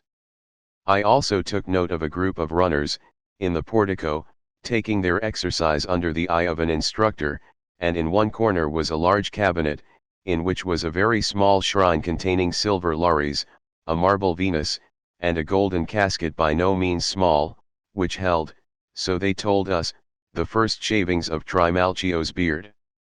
I asked the hall porter what pictures were in the middle hall. The Iliad and the Odyssey, he replied, and the gladiatorial games given under Laenas. There was no time in which to examine them all. Chapter the 30th. We had now come to the dining room, at the entrance to which sat a factor, receiving accounts, and, what gave me cause for astonishment, rods and axes were fixed to the doorposts, superimposed, as it were, upon the bronze beak of a ship, whereon was inscribed: To Gaius Pompeius Trimalchio. Augustul, Sever. From Cinemus his steward. A double lamp, suspended from the ceiling, hung beneath the inscription, and a tablet was fixed to each doorpost. 1, if my memory serves me, was inscribed: On December 30th n. 31st. R. Gaius dines out. The other bore a painting of the moon in her phases, and the 7 planets, and the days which were lucky and those which were unlucky, distinguished by distinctive studs. We had had enough of these novelties and started to enter the dining room when a slave, detailed to this duty, cried out, "Right foot first." Naturally, we were afraid that some of us might break some rule of conduct and cross the threshold the wrong way. Nevertheless, we started out, stepping off together with the right foot, when all of a sudden, a slave who had been stripped, threw himself at our feet, and commenced begging us to save him from punishment, as it was no serious offense for which he was in jeopardy. The steward's clothing had been stolen from him in the baths, and the whole value could scarcely amount to 10 sesterces. So we drew back our right feet and intervened with the steward, who was counting gold pieces in the hall, begging him to remit the slave's punishment. Putting a haughty face on the matter, "It's not the loss I mind so much," he said, "as it is the carelessness of this worthless rascal. He lost my dinner clothes, given me on my birthday they were, by a certain client, Tyrian purple too, but it had been washed once already. But what does it amount to? I make you a present of the scoundrel." Chapter the 31st. We felt deeply obligated by his great condescension, and the same slave for whom we had interceded, rushed up to us as we entered the dining room, and to our astonishment, kissed us thick and fast, voicing his thanks for our kindness. "You'll know in a minute whom you did a favor for," he confided, "the master's wine is the thanks of a grateful butler." At length we reclined, and slave boys from Alexandria poured water cooled with snow upon our hands, while others following, attended to our feet and removed the hangnails with wonderful dexterity. Nor were they silent even during this disagreeable operation, but they all kept singing at their work. I was desirous of finding out whether the whole household could sing, so I ordered a drink. A boy near at hand instantly repeated my order in a sing-song voice fully as shrill, and whichever one you accosted did the same. You would not imagine that this was the dining room of a private gentleman, but rather that it was an exhibition of pantomimes. A very inviting relish was brought on, for by now all the couches were occupied save only that of Trimalchio, for whom, after a new custom, the chief place was reserved. On the tray stood a donkey made of Corinthian bronze, bearing panniers containing olives, white in one and black in the other. 2 platters flanked the figure, on the margins of which were engraved Trimalchio's name and the weight of the silver in each. Dormice sprinkled with poppy seed and honey were served on little bridges soldered fast to the platter, and hot sausages on a silver gridiron, underneath which were damson plums and pomegranate seeds. Chapter the 32nd. We were in the midst of these delicacies when, to the sound of music, Trimalchio himself was carried in and bolstered up in a nest of small cushions, which forced a snicker from the less wary. A shaven pole protruded from a scarlet mantle, and around his neck, already muffled with heavy clothing, he had tucked a napkin having a broad purple stripe and a fringe that hung down all around. On the little finger of his left hand he wore a massive gilt ring, and on the first joint of the next finger, a smaller one which seemed to me to be of pure gold, but as a matter of fact it had iron stars soldered on all around it. And then, for fear all of his finery would not be displayed, he bared his right arm, adorned with a golden armband and an ivory circlet clasped with a plate of shining metal. Chapter the 33rd. Picking his teeth with a silver quill, "Friends," said he, "it was not convenient for me to come into the dining room just yet, but for fear my absence should cause you any inconvenience, I gave over my own pleasure. Permit me, however, to finish my game." A slave followed with a terebinth table and crystal dice, and I noted one piece of luxury that was superlative, for instead of black and white pieces, he used gold and silver coins. He kept up a continual flow of various coarse expressions. We were still dallying with the relishes when a tray was brought in, on which was a basket containing a wooden hen with her wings rounded and spread out as if she were brooding. Two slaves instantly approached, and to the accompaniment of music, commenced to feel around in the straw. They pulled out some peahen's eggs, which they distributed among the diners. Turning his head, Trimalchio saw what was going on. "Friends," he remarked, "I ordered peahen's eggs set under the hen, but I'm afraid they're addled. By Hercules I am. Let's try them anyhow, and see if they're still fit to suck." We picked up our spoons, each of which weighed not less than half a pound, and punctured the shells, which were made of flour and dough, and as a matter of fact, I very nearly threw mine away, for it seemed to me that a chick had formed already, but upon hearing an old experienced guest vow, "There must be something good here," I broke open the shell with my hand and discovered a fine fat fig pecker, embedded in a yolk seasoned with pepper. Chapter the 34th. Having finished his game, Trimalchio was served with a helping of everything and was announcing in a loud voice his willingness to join anyone in a second cup of honeyed wine, when, to a flourish of music, the relishes were suddenly whisked away by a singing chorus, but a small dish happened to fall to the floor, in the scurry, and a slave picked it up. Seeing this, Trimalchio ordered that the boy be punished by a box on the ear, and made him throw it down again. A janitor followed with his broom and swept the silver dish away among the litter. Next followed two long-haired Ethiopians, carrying small leather bottles, such as are commonly seen in the hands of those who sprinkle sand in the arena, and poured wine upon our hands, for no one offered us water. When complimented upon these elegant extras, the host cried out, "Mars loves a fair fight," and so I ordered each one a separate table, that way these stinking slaves won't make us so hot with their crowding. Some glass bottles carefully sealed with gypsum were brought in at that instant. A label bearing this inscription was fastened to the neck of each one. Epimean Falernian. 100 years old. While we were studying the labels, Trimalchio clapped his hands and cried, "Ami! To think that wine lives longer than poor little man. Let's fill 'em up. There's life in wine, and this is the real Epimean, you can take my word for that. I offered no such vintage yesterday, though my guests were far more respectable." We were tippling away and extolling all these elegant devices, when a slave brought in a silver skeleton, so contrived that the joints and movable vertebrae could be turned in any direction. He threw it down upon the table a time or two, and its mobile articulation caused it to assume grotesque attitudes, whereupon Trimalchio chimed in. "Poor man is nothing in the scheme of things. And Arcus grips us and to Hades flings our bones. This skeleton before us here is as important as we ever were. Let's live then while we may, and life is dear." Chapter the 35th. The applause was followed by a chorus which, by its oddity, drew every eye, but it did not come up to our expectations. There was a circular tray around which were displayed the signs of the zodiac, and upon each sign the caterer had placed the food best in keeping with it.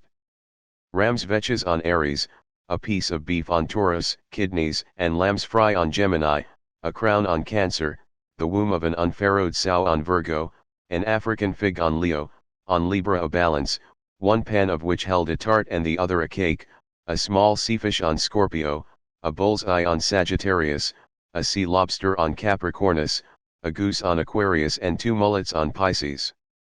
In the middle lay a piece of cut sod upon which rested a honeycomb with the grass arranged around it. An Egyptian slave passed bread around from a silver oven and in a most discordant voice twisted out a song in the manner of the mime in the musical farce called Laserpitium. Seeing that we were rather depressed at the prospect of busying ourselves with such vile fare, Trimalchio urged us to fall to. Let us fall to, gentlemen, I beg of you, this is only the sauce. Chapter the 36th. While he was speaking, 4 dancers ran into the time of the music, and removed the upper part of the tray. Beneath, on what seemed to be another tray, we caught sight of stuffed capons and sows' bellies, and in the middle, a hare equipped with wings to resemble Pegasus. At the corners of the tray we also noted 4 figures of Marsyas, and from their bladders spouted a highly spiced sauce upon fish which were swimming about as if in a tide race. All of us echoed the applause which was started by the servants, and fell to upon these exquisite delicacies, with a laugh. "Carver," cried Trimalchio, no less delighted with the artifice practiced upon us, and the carver appeared immediately. Timing his strokes to the beat of the music, he cut up the meat in such a fashion as to lead you to think that a gladiator was fighting from a chariot to the accompaniment of a water organ. Every now and then Trimalchio would repeat "Carver, Carver," in a low voice, until I finally came to the conclusion that some joke was meant in repeating a word so frequently, so I did not scruple to question him who reclined above me. As he had often experienced byplay of this sort, he explained, "You see that fellow who is carving the meat, don't you? Well, his name is Carver. Whenever Trimalchio says Carver, carve her, by the same word, he both calls and commands." Chapter the 37th. I could eat no more, so I turned to my whilom informant to learn as much as I could and sought to draw him out with far-fetched gossip. I inquired who that woman could be who was scurrying about hither and yon in such a fashion. "She's called Fortunata," he replied. "She's the wife of Trimalchio, and she measures her money by the peck. And only a little while ago, what was she? May your genius pardon me, but you would not have been willing to take a crust of bread from her hand. Now, without rhyme or reason, she's in the 7th heaven and is Trimalchio's factotum, so much so that he would believe her if she told him it was dark when it was broad daylight. As for him, he don't know how rich he is, but this harlot keeps an eye on everything, and where you least expect to find her, you're sure to run into her. She's temperate, sober, full of good advice, and has many good qualities, but she has a scolding tongue, a very magpie on a sofa. Those she likes, but those she dislikes, she dislikes. Trimalchio himself has estates as broad as the flight of a kite is long, and piles of money. There's more silver plate lying in his steward's office than other men have in their whole fortunes. And as for slaves, damn me if I believe a tenth of them knows the master by sight. The truth is, that these standagapes are so much in awe of him that any one of them would step into a fresh dunghill without ever knowing it, at a mere nod from him. Chapter the 38th. And don't you get the idea that he buys anything, everything is produced at home, wool, pitch, pepper. If you asked for hen's milk you would get it. Because he wanted his wool to rival other things in quality, he bought rams at Tarentum and sent them into his flocks with a slap on the arse. He had bees brought from Attica, so he could produce Attic honey at home, and, as a side issue, so he could improve the native bees by crossing with the Greek. He even rode to India for mushroom seed one day, and he hasn't a single mule that wasn't sired by a wild ass. Do you see all those cushions? Not a single one but what is stuffed with either purple or scarlet wool. He hasn't anything to worry about. Look out how you criticize those other fellow freedmen friends of his, they're all well heeled. See the fellow reclining at the bottom of the end couch. He's worth his 800,000 any day, and he rose from nothing. Only a short while ago he had to carry faggots on his own back. I don't know how true it is, but they say that he snatched off an incubo's hat and found a treasure. For my part, I don't envy any man anything that was given him by a god. He still carries the marks of his box on the ear, and he isn't wishing himself any bad luck. He posted this notice, only the other day. Caius Pomponius Diogenes has purchased a house. This garret for rent after the calends of July. What do you think of the fellow in the freedman's place? He has a good front, too, hasn't he? And he has a right to. He saw his fortune multiplied tenfold, but he lost heavily through speculation at the last. I don't think he can call his very hair his own, and it is no fault of his either, by Hercules, it isn't. There's no better fellow anywhere, his rascally freedman cheated him out of everything. You know very well how it is, everybody's business is nobody's business, and once let business affairs start to go wrong, your friends will stand from under. Look at the fix he's in, and think what a fine trade he had. He used to be an undertaker. He dined like a king, boars roasted whole in their shaggy bides, bakers' pastries, birds, cooks and bakers. More wine was spilled under his table than another has in his wine cellar. His life was like a pipe dream, not like an ordinary mortal's. When his affairs commenced to go wrong, and he was afraid his creditors would guess that he was bankrupt, he advertised an auction, and this was his placard: Julius Proculus will sell at auction his superfluous furniture. Chapter the 39th. Trimalchio broke in upon this entertaining gossip, for the course had been removed and the guests, happy with wine, had started a general conversation. Lying back upon his couch, "You ought to make this wine go down pleasantly," he said, "the fish must have something to swim in. But I say, you didn't think I'd be satisfied with any such dinner as you saw on the top of that tray? Is Ulysses no better known? Well, well, we shouldn't forget our culture, even at dinner. May the bones of my patron rest in peace, he wanted me to become a man among men. No one can show me anything new, and that little tray has proved it. This heaven where the gods live, turns into as many different signs, and sometimes into the ram, therefore, whoever is born under that sign will own many flocks and much wool, a hard head, a shameless brow, and a sharp horn. A great many school teachers and rambunctious butters in are born under that sign." We applauded the wonderful penetration of our astrologer, and he ran on, "Then the whole heaven turns into a bull calf, and the kickers and herdsmen and those who see to it that their own bellies are full, come into the world. Teams of horses and oxen are born under the twins, and well-hung wenchers and those who be dung both sides of the wall.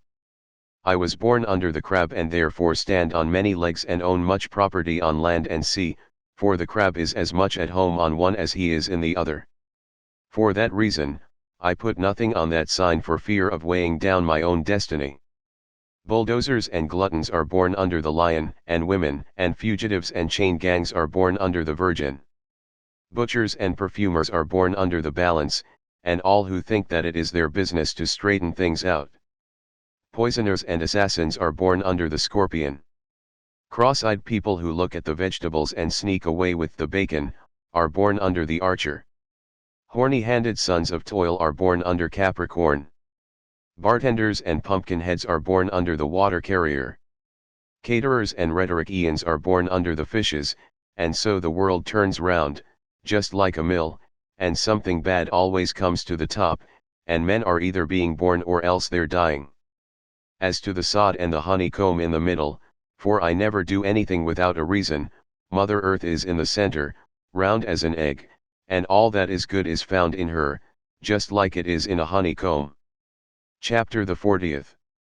"Bravo," we yelled, and, with hands uplifted to the ceiling, we swore that such fellows as Hipparchus and Aratus were not to be compared with him. At length some slaves came in who spread upon the couches some coverlets upon which were embroidered nets and hunters stalking their game with boar spears, and all the paraphernalia of the chase. We knew not what to look for next, until a hideous uproar commenced, just outside the dining room door, and some Spartan hounds commenced to run around the table all of a sudden. A tray followed them, upon which was served a wild boar of immense size, wearing a liberty cap upon its head, and from its tusks hung two little baskets of woven palm fiber, one of which contained Syrian dates, the other, Theban.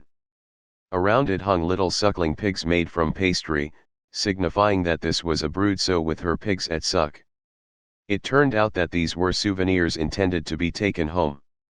When it came to carving the boar, our old friend Carver, who had carved the capons, did not appear, but in his place a great bearded giant, with bands around his legs, and wearing a short hunting cape in which a design was woven.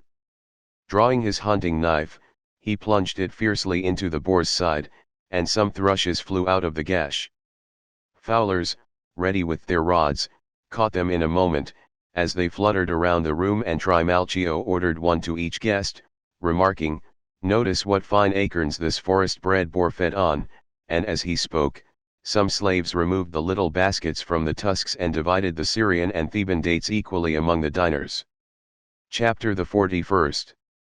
Getting a moment to myself, in the meantime, I began to speculate as to why the boar had come with a liberty cap upon his head. After exhausting my invention with 1,000 foolish guesses, I made bold to put the riddle which teased me to my old informant. "Why, sure," he replied, "even your slave could explain that. There's no riddle, everything's as plain as day." This boar made his first bow as the last course of yesterday's dinner and was dismissed by the guests, so today he comes back as a freedman.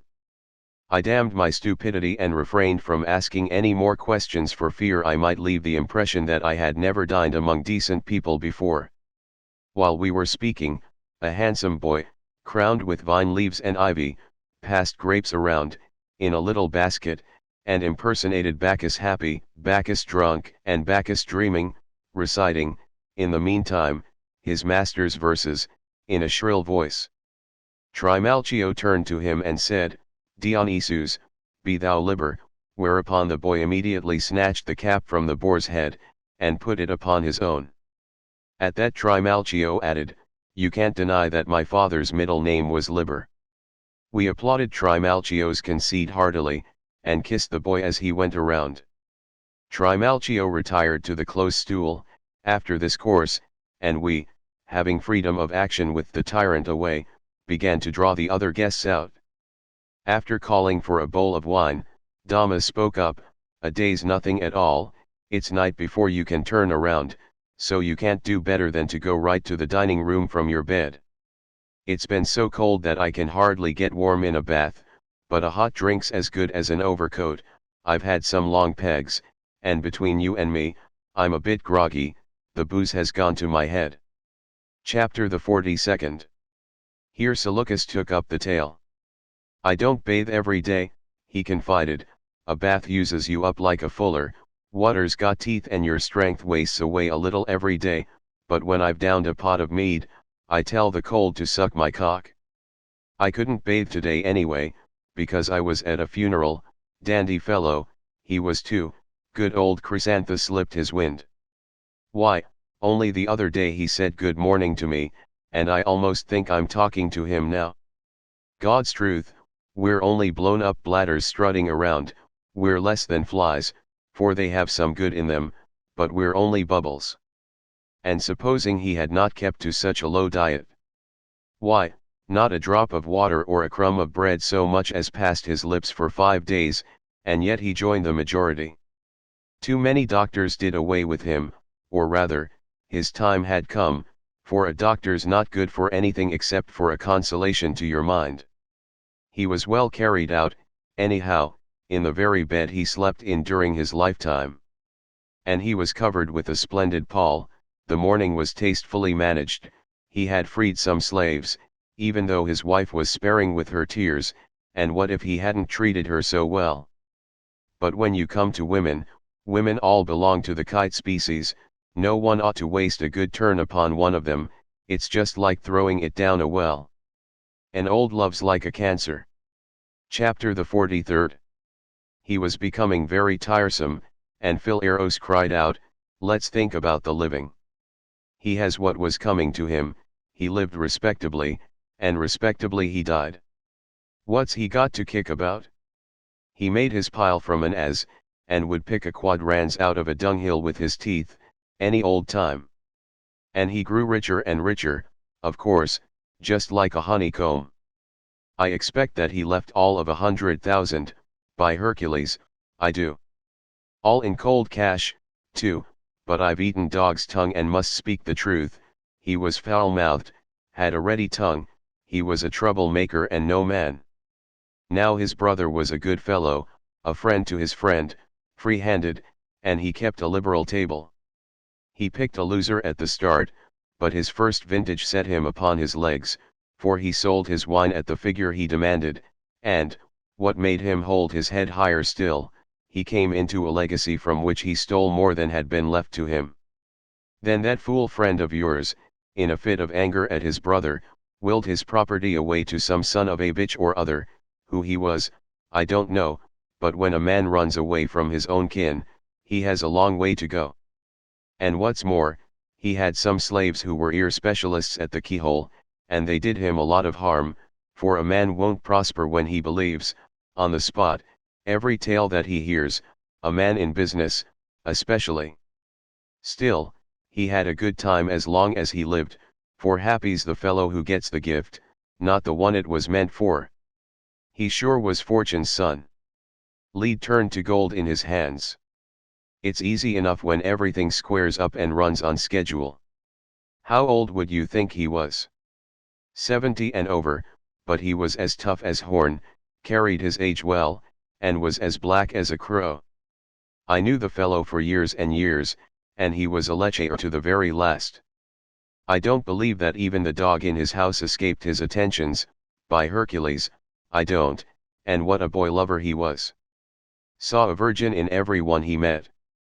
Not that I blame him though, for it's all he could take with him. Chapter the 44th. Phileros had his say and Ganymedes exclaimed, You gabble away about things that don't concern heaven or earth, and none of you cares how the price of grain pinches. I couldn't even get a mouthful of bread today, by Hercules, I couldn't. How the drought does hang on. We've had famine for a year. If the damned Aediles would only get what's coming to them. They graft with the bakers, scratch my arse and I'll scratch yours. That's the way it always is, the poor devils are out of luck, but the jaws of the capitalists are always keeping the Saturnalia.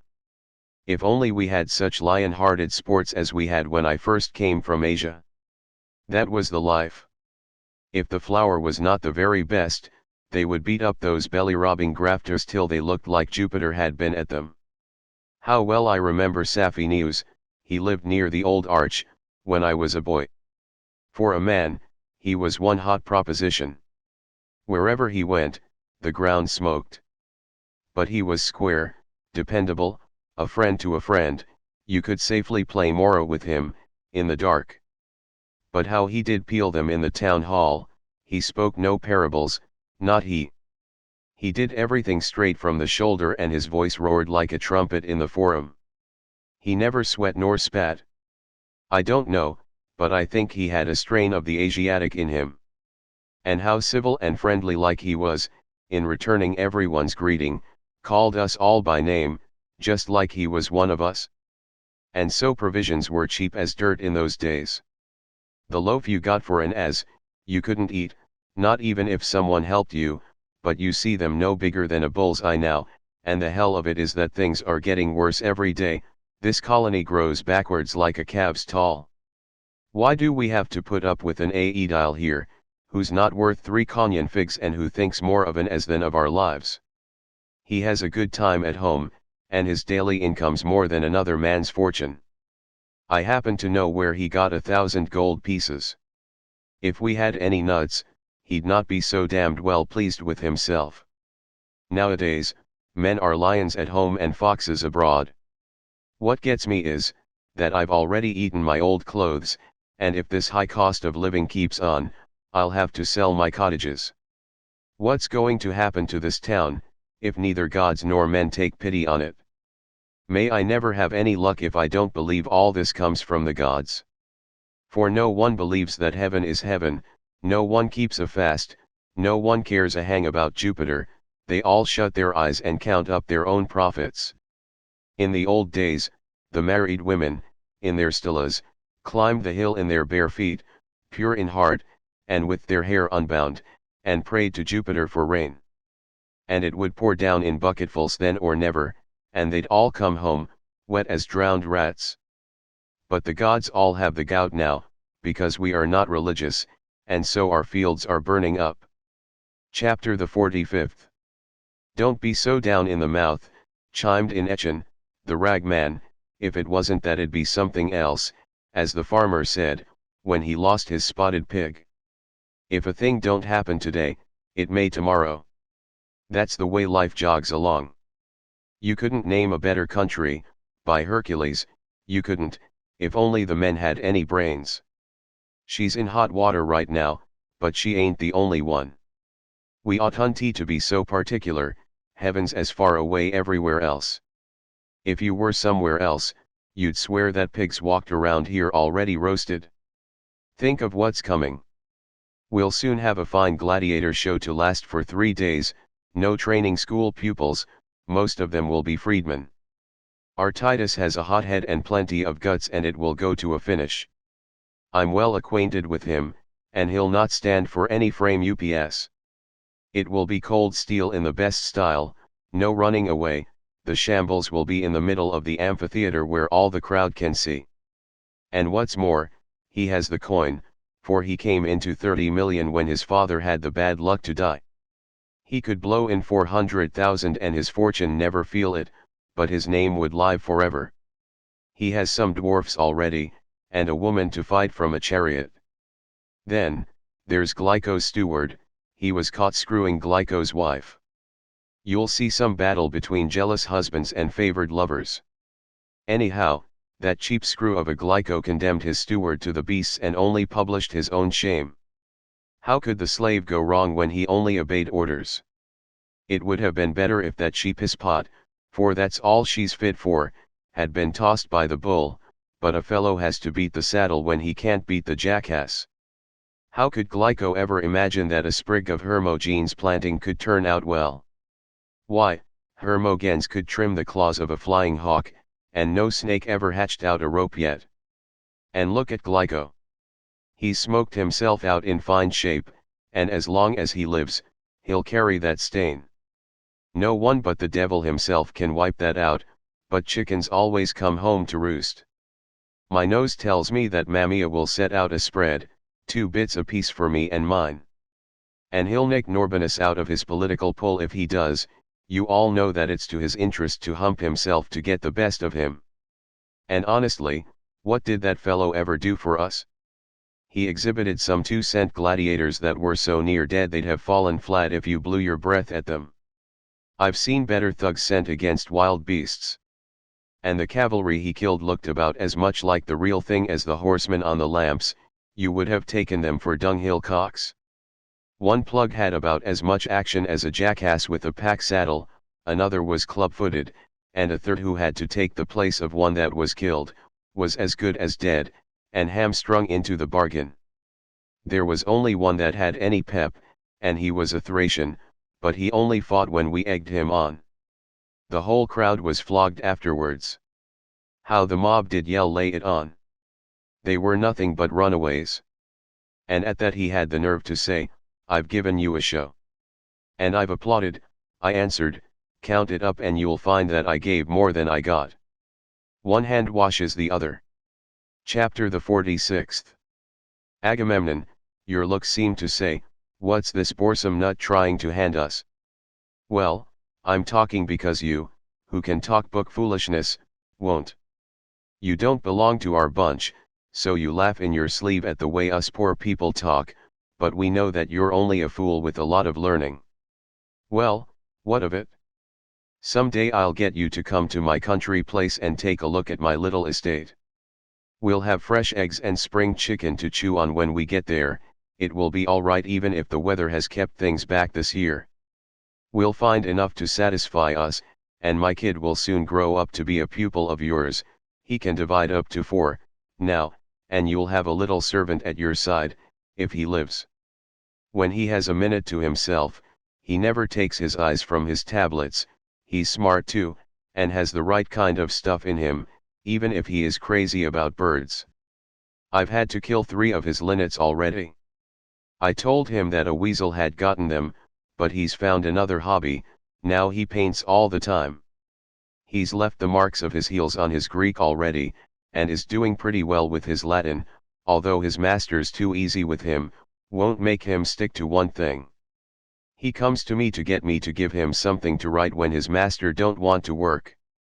Then there's another tutor, too, no scholar, but very painstaking, though, he can teach you more than he knows himself.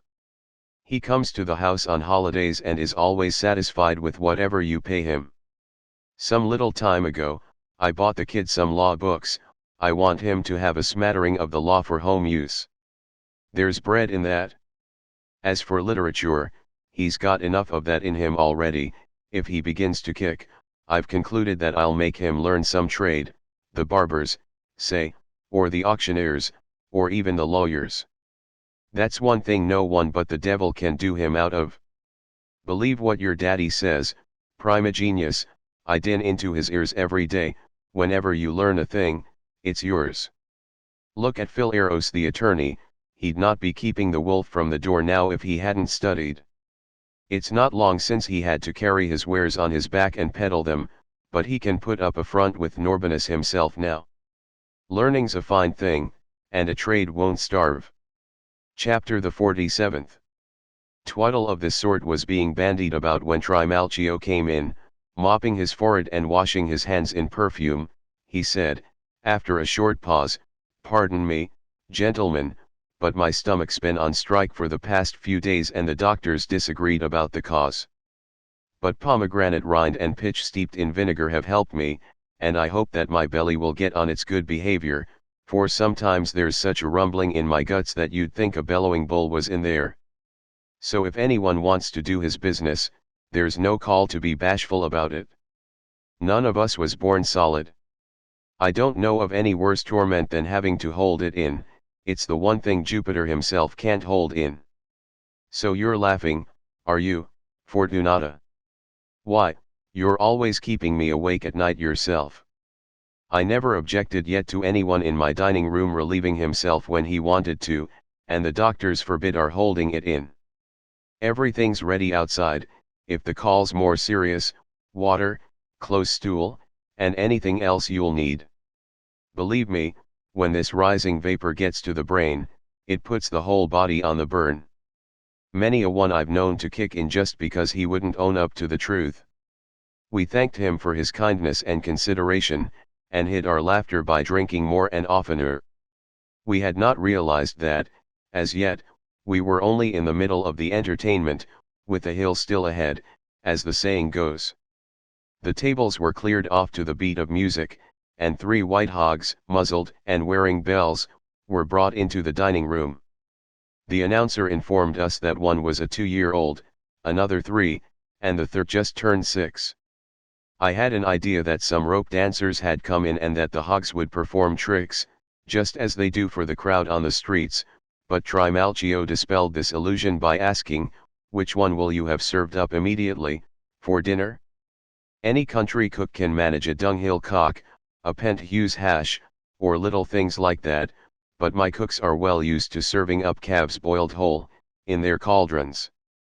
Then he ordered a cook to be called in at once, and without awaiting our pleasure, he directed that the oldest be butchered, and demanded in a loud voice, "What division do you belong to?"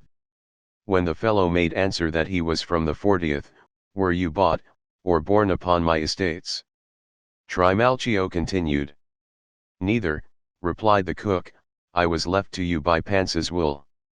"See to it that this is properly done," Trimalchio warned, "or I'll have you transferred to the division of messengers," and the cook, bearing his master's warning in mind, departed for the kitchen with the next course in tow.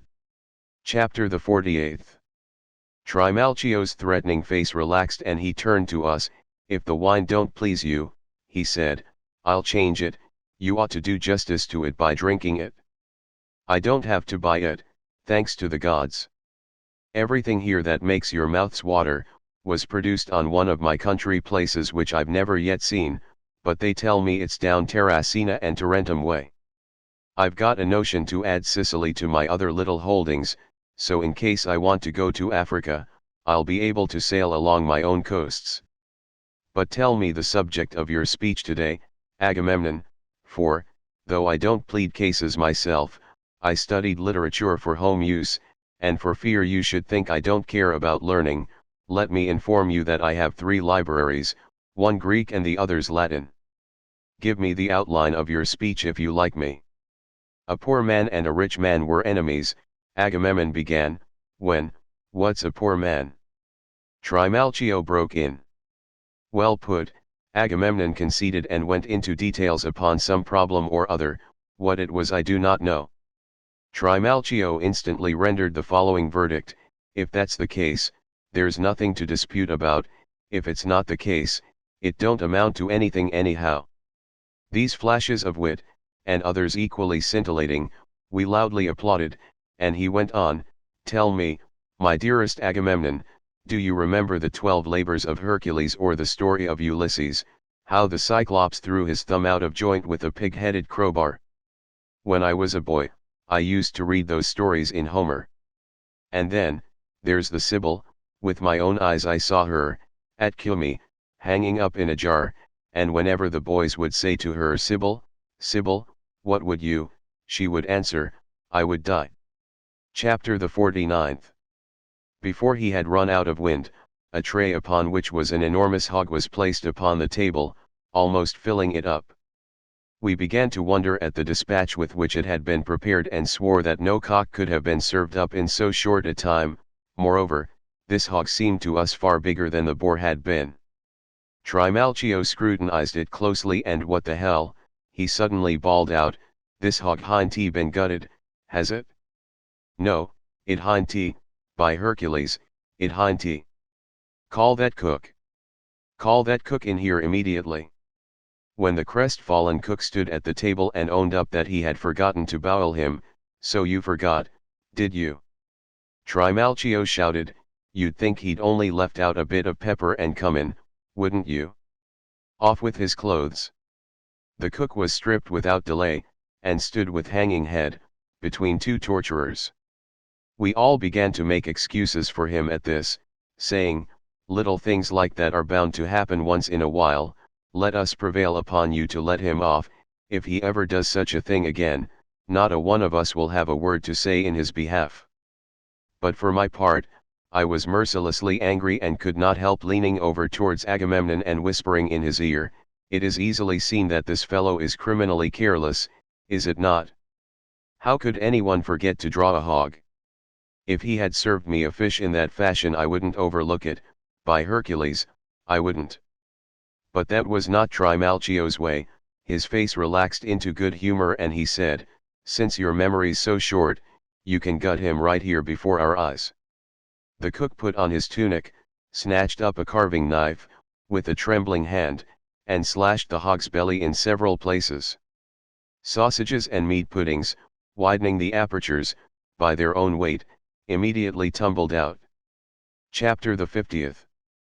The whole household burst into unanimous applause at this, hurrah for Gaius, they shouted. As for the cook, he was given a drink and a silver crown and a cup on a salver of Corinthian bronze. Seeing that Agamemnon was eyeing the platter closely, Trimalchio remarked, I'm the only one that can show the real Corinthian. I thought that, in his usual purse-proud manner, he was going to boast that his bronzes were all imported from Corinth, but he did even better by saying, wouldn't you like to know how it is that I'm the only one that can show the real Corinthian?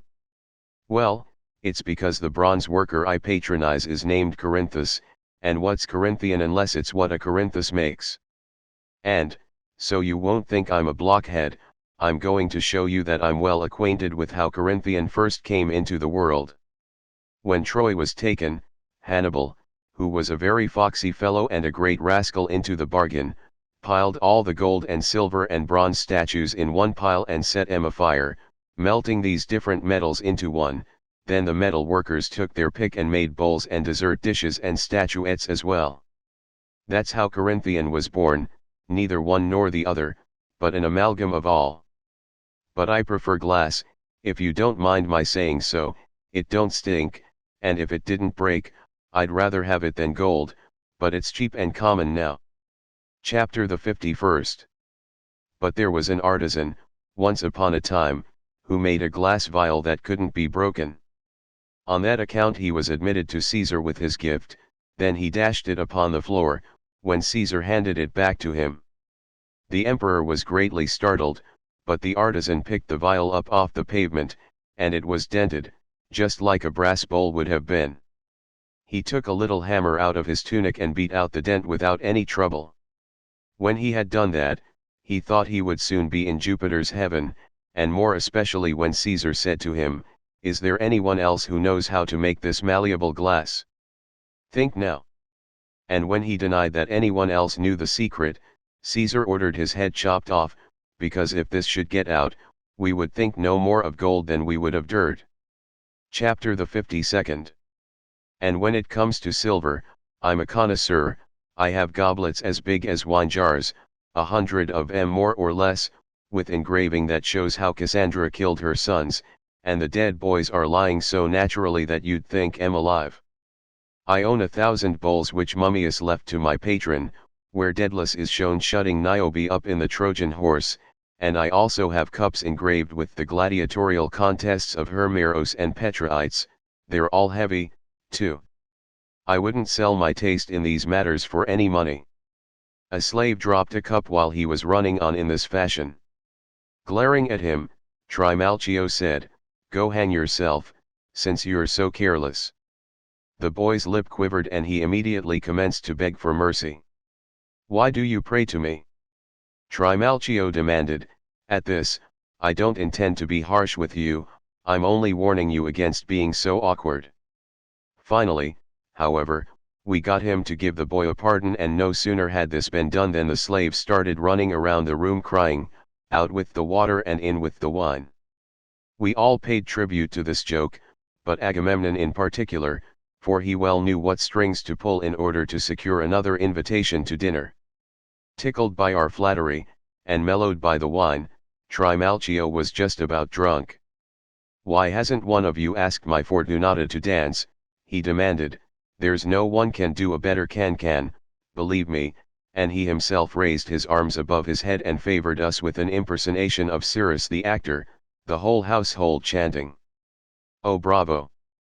Oh bravissimo!" in chorus, and he would have danced out into the middle of the room before us all, had not Fortunata whispered in his ear, telling him, I suppose, that such low buffoonery was not in keeping with his dignity. But nothing could be so changeable as his humor. For 1 minute he stood in awe of Fortunata, but his natural propensities would break out the next. Chapter the 53rd. But his passion for dancing was interrupted at this stage by a stenographer who read aloud, as if he were reading the public records, on the 7th of the calends of July, on Trimalchio's estates near Cumae, were born 30 boys and 40 girls, 500 pecks of wheat were taken from the threshing floors and stored in the granaries, 500 oxen were put to yoke, the slave Mithridates was crucified on the same date for cursing the genius of our master, Gaius, on said date 10 million sesterces were returned to the vaults as no sound investment could be found, on said date, a fire broke out in the gardens at Pompeii, said fire originating in the house of Nasta, the bailiff. What's that? Demanded Trimalchio. When were the gardens at Pompeii bought for me? Why, last year, answered the stenographer, for that reason the item has not appeared in the accounts. Trimalchio flew into a rage at this. If I'm not told within 6 months of any real estate that's bought for me, he shouted, I forbid its being carried to my account at all. Next, the edicts of his aediles were read aloud, and the wills of some of his foresters in which Trimalchio was disinherited by a codicil, then the names of his bailiffs, and that of a freed woman who had been repudiated by a night watchman, after she had been caught in bed with a bath attendant, that of a porter banished to Bao, a steward who was standing trial, and lastly the report of a decision rendered in the matter of a lawsuit, between some valets. When this was over with, some rope dancers came in and a very boresome fool stood holding a ladder, ordering his boy to dance from rung to rung, and finally at the top, all this to the music of popular airs. Then the boy was compelled to jump through blazing hoops while grasping a huge wine jar with his teeth. Trimalchio was the only one who was much impressed by these tricks, remarking that it was a thankless calling and adding that in all the world there were just two things which could give him acute pleasure: rope dancers and horn blowers. All other entertainments were nothing but nonsense. I bought a company of comedians, he went on, but I preferred for them to put on Adelane farces, and I ordered my flute player to play Latin airs only. Chapter the 54th. While our noble Gaius was still talking away, the boy slipped and fell, alighting upon Trimalchio's arm. The whole household cried out, as did also the guests, not that they bore such a coarse fellow any goodwill, as they would gladly have seen his neck broken, but because such an unlucky ending to the dinner might make it necessary for them to go into mourning over a total stranger. As for Trimalchio, he groaned heavily and bent over his arm as though it had been injured. Doctors flocked around him, and Fortunata was among the very first. Her hair was streaming and she held a cup in her hand and screamed out her grief and unhappiness. As for the boy who had fallen, he was crawling at our feet, imploring pardon. I was uneasy for fear his prayers would lead up to some ridiculous theatrical climax, for I had not yet been able to forget that cook who had forgotten to boil that hog, and so, for this reason, I began to scan the whole dining room very closely, to see if an automaton would come out through the wall, and all the more so as a slave was beaten for having bound up his master's bruised arm in white wool instead of purple. Nor was my suspicion unjustified, for in place of punishment, Trimalchio ordered that the boy be freed, so that no one could say that so exalted a personage had been injured by a slave. Chapter the 55th. We applauded his action and engaged in a discussion upon the instability of human affairs, which many took sides. A good reason, declared Trimalchio, why such an occasion shouldn't slip by without an epigram. He called for his tablets at once, and after racking his brains for a little while, he got off the following. The unexpected will turn up. Our whole lives' fortune bungles up. Falernian, boy, hand round the cup. This epigram led up to a discussion of the poets, and for a long time, the greatest praise was bestowed upon Mopsus the Thracian, until Trimalchio broke in with, "Professor, I wish you'd tell me how you'd compare Cicero and Publilius. I'm of the opinion that the first was the more eloquent, but that the last moralizes more beautifully, for what can excel these lines?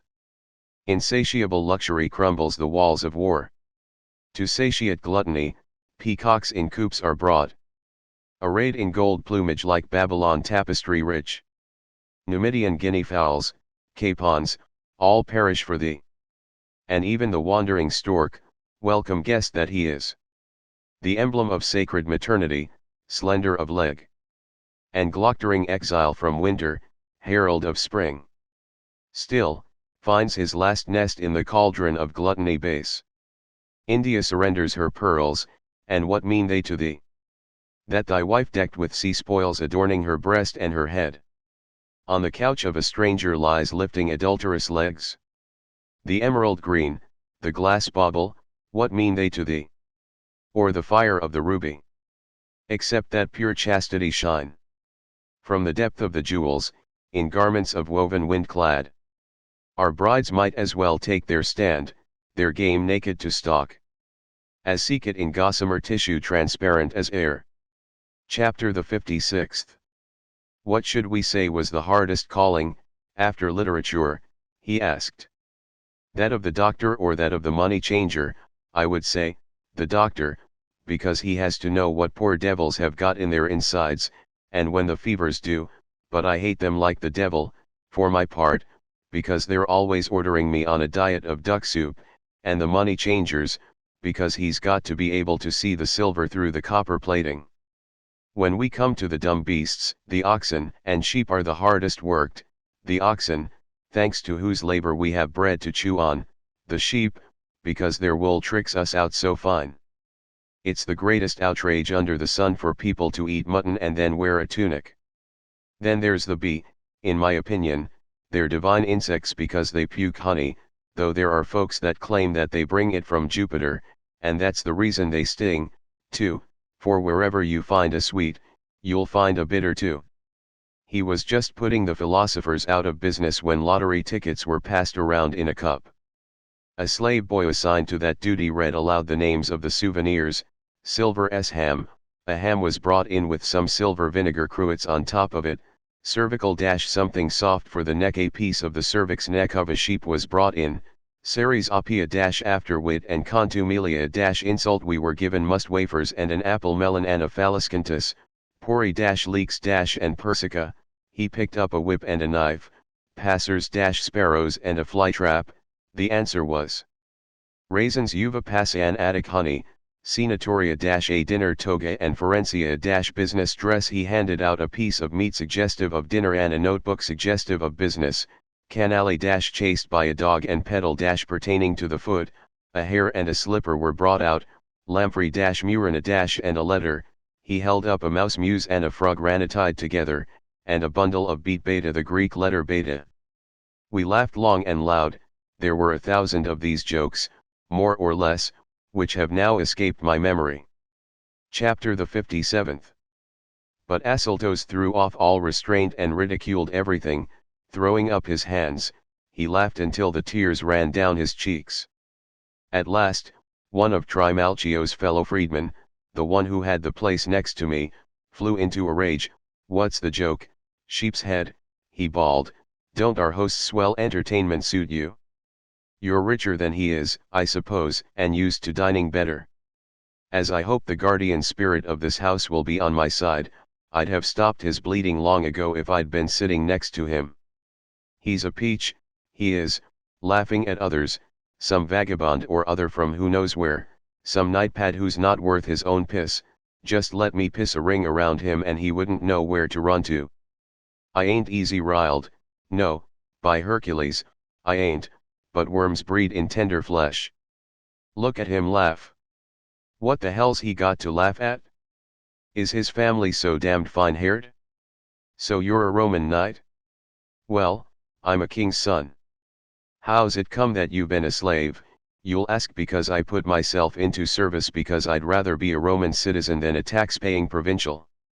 And now I hope that my life will be such that no one can jeer at me. I'm a man among men. I take my stroll bareheaded and owe no man a copper cent. I never had a summons in my life, and no one ever said to me, in the forum, pay me what you owe me. I've bought a few acres and saved up a few dollars, and I feed 20 bellies and a dog. I ransomed my bedfellow so no one could wipe his hands on her bosom. 1,000 dinars it cost me, too. I was chosen priest of Augustus without paying the fee, and I hope that I won't need to blush in my grave after I'm dead. But you're so busy that you can't look behind you. You can spot a louse on someone else, all right, but you can't see the tick on yourself. You're the only one that thinks we're so funny. Look at your professor, he's older than you are, and we're good enough for him, but you're only a brat with the milk still in your nose, and all you can prattle is ma or mew. You're only a clay pot, a piece of leather soaked in water, softer and slipperier, but none the better for that. You've got more coin than we have you? Then eat 2 breakfasts and 2 dinners a day. I'd rather have my reputation than riches, for my part, and before I make an end of this, whoever dunned me twice? In all the 40 years I was in service, no one could tell whether I was free or a slave. I was only a long-haired boy when I came to this colony, and the town house was not built then. I did my best to please my master, and he was a digniferous and majestical gentleman whose nail parings were worth more than your whole carcass. I had enemies in his house, too, who would have been glad to trip me up, but I swam the flood, thanks to his kindness. Those are the things that try your mettle, for it's as easy to be born a gentleman as to say, "Come here." Well, what are you gaping at now, like a billy goat in a vetch field? Chapter the 58th. Deaton, who had been standing at my feet, and who had for some time been holding in his laughter, burst into an uproarious guffaw at this last figure of speech, and when Asyltos' adversary heard it, he turned his abuse upon the boy. "What's so funny, you curly-headed onion?" he bellowed. "Are the Saturnalia here, I'd like to know? Is it December now? When did you pay your 20th? What's this to you, you gallows bird, you crow's meat. I'll call the anger of Jupiter down on you and that master of yours, who don't keep you in better order. If I didn't respect my fellow freedmen, I'd give you what is coming to you right here on the spot, as I hope to get my belly full of bread, I would. We'll get along well enough, but those that can't control you are fools, like master like man's a true saying. I can hardly hold myself in and I'm not hot-headed by nature, but once let me get a start and I don't care 2 cents for my own mother. All right, I'll catch you in the street, you rat, you toadstool. May I never grow an inch up or down if I don't push your master into a dunghill, and I'll give you the same medicine, I will, by Hercules, I will, no matter if you call down Olympian Jupiter himself. I'll take care of your 8-inch ringlets and your 2-cent master into the bargain. I'll have my teeth into you, either you'll cut out the laughing, or I don't know myself. Yes, even if you had a golden beard. I'll bring the wrath of Minerva down on you and on the fellow that first made a come here out of you. No, I never learned geometry or criticism or other foolishness like that, but I know my capital letters and I can divide any figure by 100, be it in asses, pounds, or sesterces. Let's have a showdown, you and I will make a little bet, here's my coin, you'll soon find out that your father's money was wasted on your education, even if you do know a little rhetoric. How's this? What part of us am I? I come far, I come wide, now guess me. I'll give you another. What part of us runs but never moves from its place? What part of us grows but always grows less? But you scurry around and are as flustered and fidgeted as a mouse in a piss-pot. Shut up and don't annoy your betters, who don't even know that you've been born. Don't think that I'm impressed by those boxwood armlets that you did your mistress out of.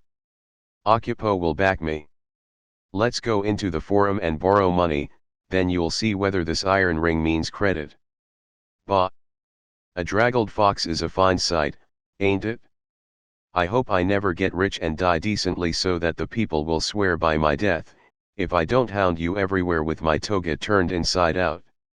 And the fellow that taught you such manners did a good job too, a chattering ape, all right, no schoolmaster.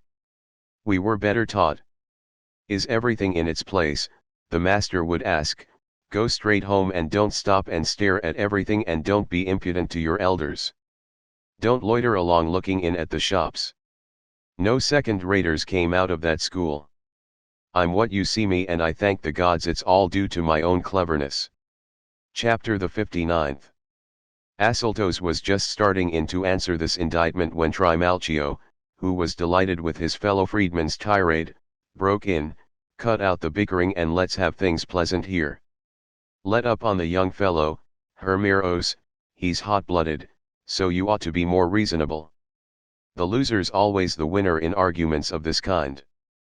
And as for you, even when you were a young punk you used to go co-co-co-co, like a hen after a rooster, but you had no pep.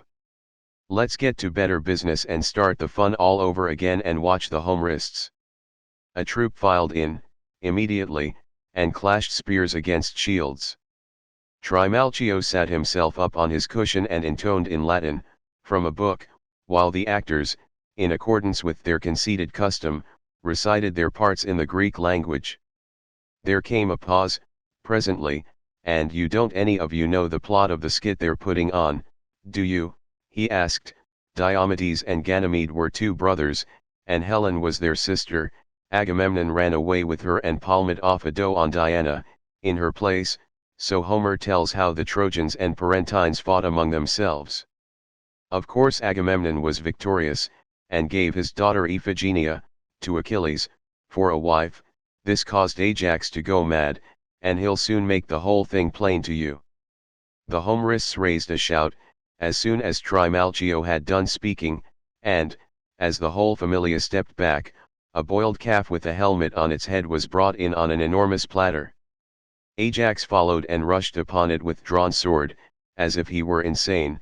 He made passes with the flat, and again with the edge, and then, collecting the slices, he skewered them, and, much to our astonishment, presented them to us on the point of his sword. Chapter the 60th. But we were not given long in which to admire the elegance of such service, for all of a sudden the ceiling commenced to creak and then the whole dining room shook. I leaped to my feet in consternation, for fear some rope walker would fall down, and the rest of the company raised their faces, wondering as much as I what new prodigy was to be announced from on high. Then lo and behold! The ceiling panels parted and an enormous hoop, which appeared to have been knocked off a huge cask, was lowered from the dome above. Its perimeter was hung with golden chaplets and jars of alabaster filled with perfume. We were asked to accept these articles as souvenirs.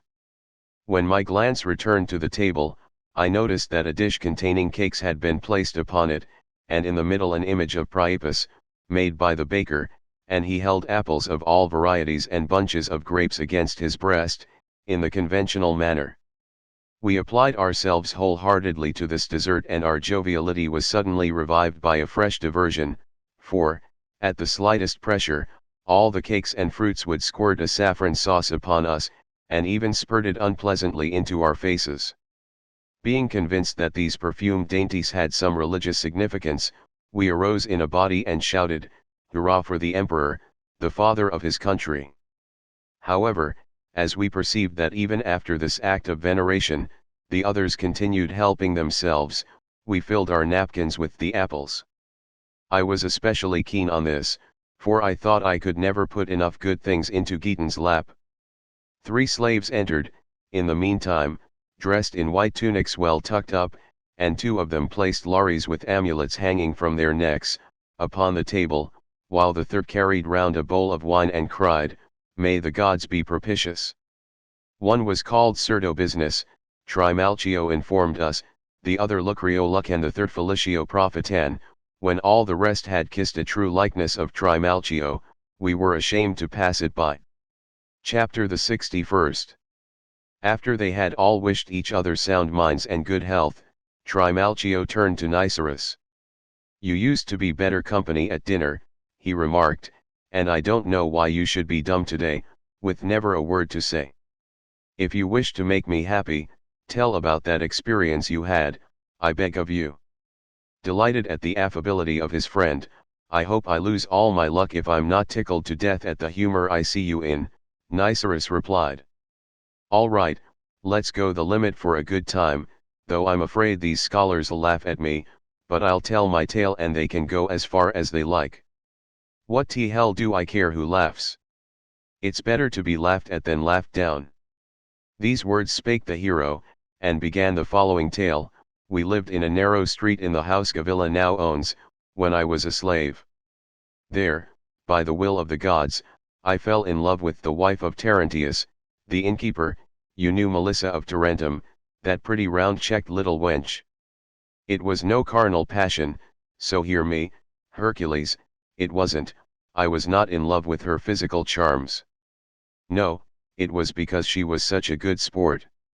I never asked her for a thing and had her deny me. If she had an as, I had half. I trusted her with everything I had and never was done out of anything. Her husband up and died on the place, one day, so I tried every way I could to get to her, for you know friends ought to show up when anyone's in a pinch." Chapter the 62nd. It so happened that our master had gone to Capua to attend to some odds and ends of business, and I seized the opportunity, and persuaded a guest of the house to accompany me as far as the 5th milestone. He was a soldier, and as brave as the very devil. We set out about cock-crow, the moon was shining as bright as midday, and came to where the tombstones are. My man stepped aside amongst them, but I sat down, singing, and commenced to count them up. When I looked around for my companion, he had stripped himself and piled his clothes by the side of the road. My heart was in my mouth, and I sat there while he pissed a ring around them and was suddenly turned into a wolf. Now don't think I'm joking, I wouldn't lie for any amount of money, but as I was saying, he commenced to howl after he was turned into a wolf, and ran away into the forest. I didn't know where I was for a minute or two, then I went to his clothes, to pick them up, and damned if they hadn't turned to stone. Was ever anyone nearer dead from fright than me? Then I whipped out my sword and cut every shadow along the road to bits, till I came to the house of my mistress. I looked like a ghost when I went in, and I nearly slipped my wind. The sweat was pouring down my crotch, my eyes were staring, and I could hardly be brought around. My Melissa wondered why I was out so late. "Oh, if you'd only come sooner," she said, "you could have helped us." A wolf broke into the folds and attacked the sheep, bleeding them like a butcher. But he didn't get the laugh on me, even if he did get away, for one of the slaves ran his neck through with a spear.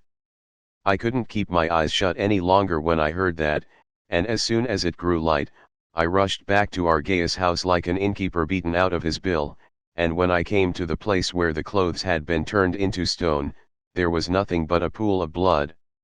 And moreover, when I got home, my soldier was lying in bed, like an ox, and a doctor was dressing his neck. I knew then that he was a werewolf, and after that, I couldn't have eaten a crumb of bread with him, no, not if you had killed me. Others can think what they please about this, but as for me, I hope your geniuses will all get after me if I lie. Chapter the 63rd. We were all dumb with astonishment, when I take your story for granted, said Trimalchio, and if you'll believe me, my hair stood on end, and all the more, because I know that Nicerus never talks nonsense, he's always level-headed, not a bit gossipy. And now I'll tell you a hair-raiser myself, though I'm like a jackass on a slippery pavement compared to him. When I was a long-haired boy, for I lived a Chian life from my youth up, my master's minion died. He was a jewel, so hear me Hercules, he was, perfect in every facet. While his sorrow-stricken mother was bewailing his loss, and the rest of us were lamenting with her, the witches suddenly commenced to screech so loud that you would have thought a hare was being run down by the hounds. At that time, we had a Cappadocian slave, tall, very bold, and he had muscle too, he could hold a mad bull in the air.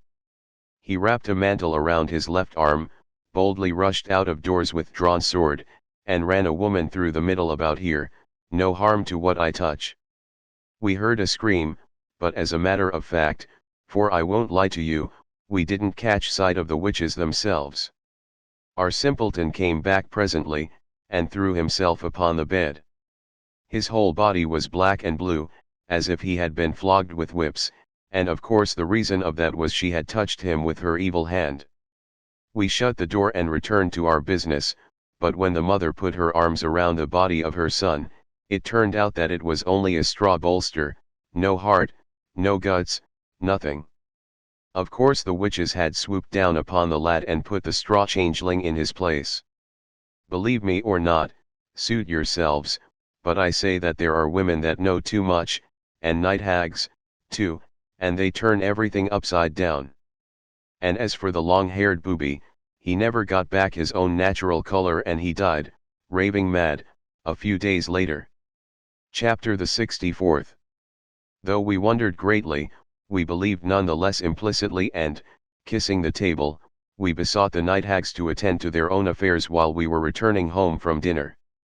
As far as I was concerned, the lamps already seemed to burn double and the whole dining room was going round, when see here, Plocamus, Trimalchio spoke up, haven't you anything to tell us? You haven't entertained us at all, have you?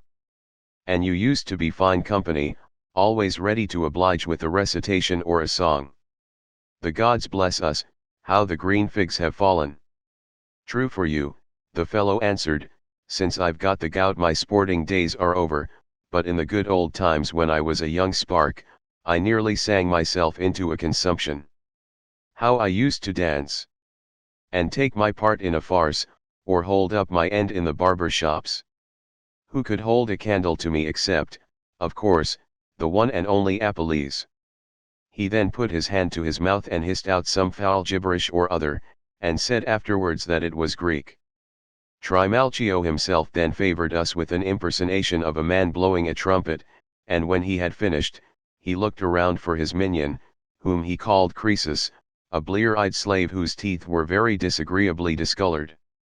He was playing with a little black bitch, disgustingly fat, wrapping her up in a leek green scarf and teasing her with a half loaf of bread which he had put on the couch, and when from sheer nausea, she refused it, he crammed it down her throat. This sight put Trimalchio in mind of his own dog, and he ordered Scylax, the guardian of his house and home, to be brought in. An enormous dog was immediately led in upon a chain and, obeying a kick from the porter, it lay down beside the table. Thereupon Trimalchio remarked, as he threw it a piece of white bread, "No one in all my house loves me better than Scylax." Enraged at Trimalchio's praising Scylax so warmly, the slave put the bitch down upon the floor and sicked her on to fight. Scylax, as might have been expected from such a dog, made the whole room ring with his hideous barking and nearly shook the life out of the little bitch which the slave called Pearl. Nor did the uproar end in a dog fight.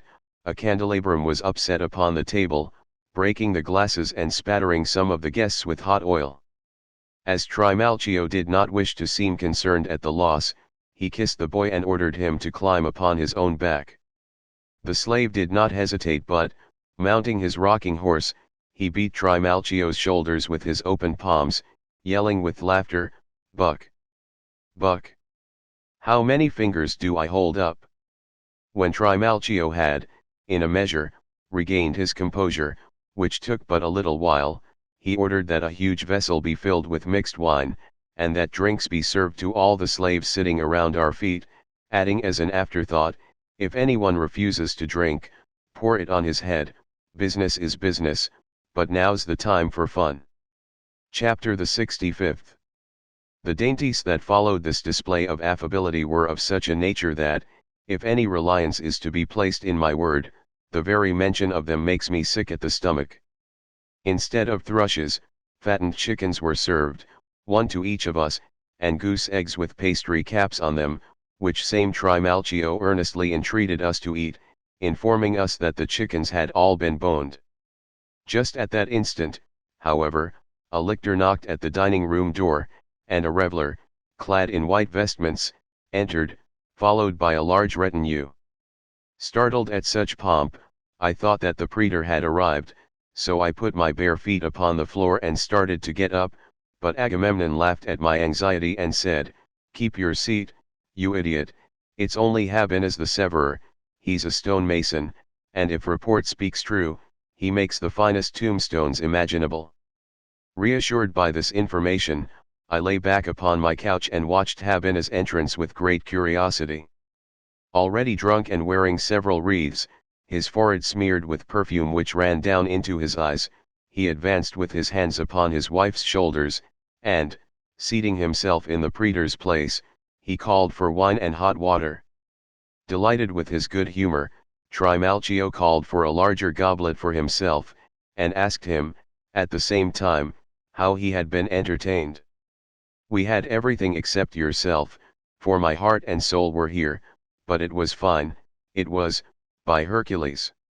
Sissa was giving an Avendial feast for her slave, whom she freed on his deathbed, and it's my opinion she'll have a large sum to split with the tax gatherers, for the dead man was rated at 50,000, but everything went off well, even if we did have to pour half our wine on the bones of the late lamented.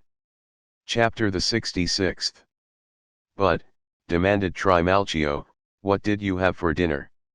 "I'll tell you if I can," answered he, "for my memory's so good that I often forget my own name. Let's see, for the first course, we had a hog, crowned with a wine cup and garnished with cheesecakes and chicken livers cooked well done, beets, of course, and whole wheat bread, which I'd rather have than white, because it puts strength into you, and when I take a crap afterwards, I don't have to yell. Following this, came a course of tarts, served cold, with excellent Spanish wine poured over warm honey. I ate several of the tarts and got the honey all over myself. Then there were chickpeas and lupins, all the smooth-shelled nuts you wanted, and an apple apiece, but I got away with 2, and here they are, tied up in my napkin, for I'll have a row on my hands if I don't bring some kind of a present home to my favorite slave. Oh yes, my wife has just reminded me, there was a haunch of bear meat as a side dish. Scintilla ate some of it without knowing what it was, and she nearly puked up her guts when she found out. But as for me, I ate more than a pound of it, for it tasted exactly like wild boar and, says I, if a bear eats a man, shouldn't that be all the more reason for a man to eat a bear? The last course was soft cheese, new wine boiled thick, a snail apiece, a helping of tripe, liver pate, capped eggs, turnips and mustard. But that's enough. Pickled olives were handed around in a wooden bowl, and some of the party greedily snatched 3 handfuls. We had ham, too, but we sent it back. Chapter the 67th. But why isn't Fortunata at the table, Gaius? Tell me. What's that? Trimalchio replied, don't you know her better than that? She wouldn't touch even a drop of water till after the silver was put away and the leftovers divided among the slaves. I'm going to beat it if she don't take her place, Habinnas threatened, and started to get up, and then, at a signal, the slaves all called out together Fortunata, 4 times or more. She appeared, girded round with a sash of greenish yellow, below which a cherry-colored tunic could be seen, and she had on twisted anklets and sandals worked in gold. Then, wiping her hands upon a handkerchief which she wore around her neck, she seated herself upon the couch, beside Scintilla, Habinna's wife, and clapping her hands and kissing her, my dear, she gushed, is it really you? Fortunata then removed the bracelets from her pudgy arms and held them out to the admiring Scintilla, and by she took off her anklets and even her yellow hairnet, which was 24 carats fine, she would have us know. Trimalchio, who was on the watch, ordered every trinket to be brought to him. You see these things, don't you? He demanded, they're what women fetter us with. That's the way us poor suckers are done. These ought to weigh 6 pounds and a half. I have an armband myself, that don't weigh a grain under 10 pounds, I bought it out of Mercury's thousandths, too. Finally, for fear he would seem to be lying, he ordered the scales to be brought in and carried around to prove the weights. And Scintilla was no better. She took off a small golden vanity case which she wore around her neck, and which she called her lucky box, and took from it 2 eardrops, which, in her turn, she handed to Fortunata to be inspected. Thanks to the generosity of my husband, she smirked, no woman has better. What's that? Habinnas demanded. You kept on my trail to buy that glass bean for you, if I had a daughter, I'll be damned if I wouldn't cut off her little ears. We'd have everything as cheap as dirt if there were no women, but we have to piss hot and drink cold, the way things are now. The women, angry though they were laughing together, in the meantime, and exchanging drunken kisses, the one running on about her diligence as a housekeeper, and the other about the infidelities and neglect of her husband. Habinnas got up stealthily, while they were clinging together in this fashion and, seizing Fortunata by the feet, he tipped her over backwards upon the couch. Let go, she screeched, as her tunic slipped above her knees, then, after pulling down her clothing, she threw herself into Scintilla's lap, and hid, with her handkerchief, a face which was none the more beautiful for its blushes. Chapter the 68th. After a short interval, Trimalchio gave orders for the dessert to be served, whereupon the slaves took away all the tables and brought in others, and sprinkled the floor with sawdust mixed with saffron and vermilion, and also with powdered mica, a thing I had never seen done before. When all this was done, Trimalchio remarked, I could rest content with this course, for you have your second tables, but, if you've something especially nice, why bring it on. Meanwhile an Alexandrian slave boy, who had been serving hot water, commenced to imitate a nightingale, and when Trimalchio presently called out, change your tune, we had another surprise, for a slave, sitting at Habinna's feet, egged on, I have no doubt, by his own master, bawled suddenly in a sing-song voice, meanwhile Aeneas and all of his fleet held his course on the billowy deep. Never before had my ears been assailed by a sound so discordant, for in addition to his barbarous pronunciation, and the raising and lowering of his voice, he interpolated Atellane verses, and, for the first time in my life, Virgil grated on my nerves. When he had to quit, finally, from sheer want of breath. Did he ever have any training? Habenas exclaimed. No, not he. I educated him by sending him among the grafters at the fair, so when it comes to taking off a barker or a mule driver, there's not his equal, and the rogue's clever, too. He's a shoemaker, or a cook, or a baker, a regular jack of all trades. But he has two faults, and if he didn't have them, he'd be beyond all price. He snores and he's been circumcised. And that's the reason he never can keep his mouth shut and always has an eye open. I paid 300 dinars for him. Chapter the 69th. Yes, Scintilla broke in, and you've not mentioned all of his accomplishments either. He's a pimp too, and I'm going to see that he's branded, she snapped. Trimalchio laughed. There's where the Cappadocian comes out, he said, never cheats himself out of anything and I admire him for it, so help me Hercules, I do. No one can show a dead man a good time. Don't be jealous, Scintilla, we're next to you women, too, believe me. As sure as you see me here safe and sound, I used to play at thrust and parry with Mama, my mistress, and finally even my master got suspicious and sent me back to a stewardship, but keep quiet, tongue, and I'll give you a cake.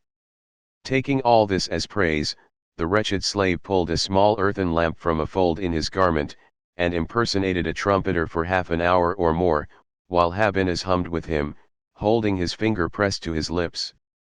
Finally, the slave stepped out into the middle of the floor and waved his pipes in imitation of a flute player, then, with a whip and a smock, he enacted the part of a mule driver.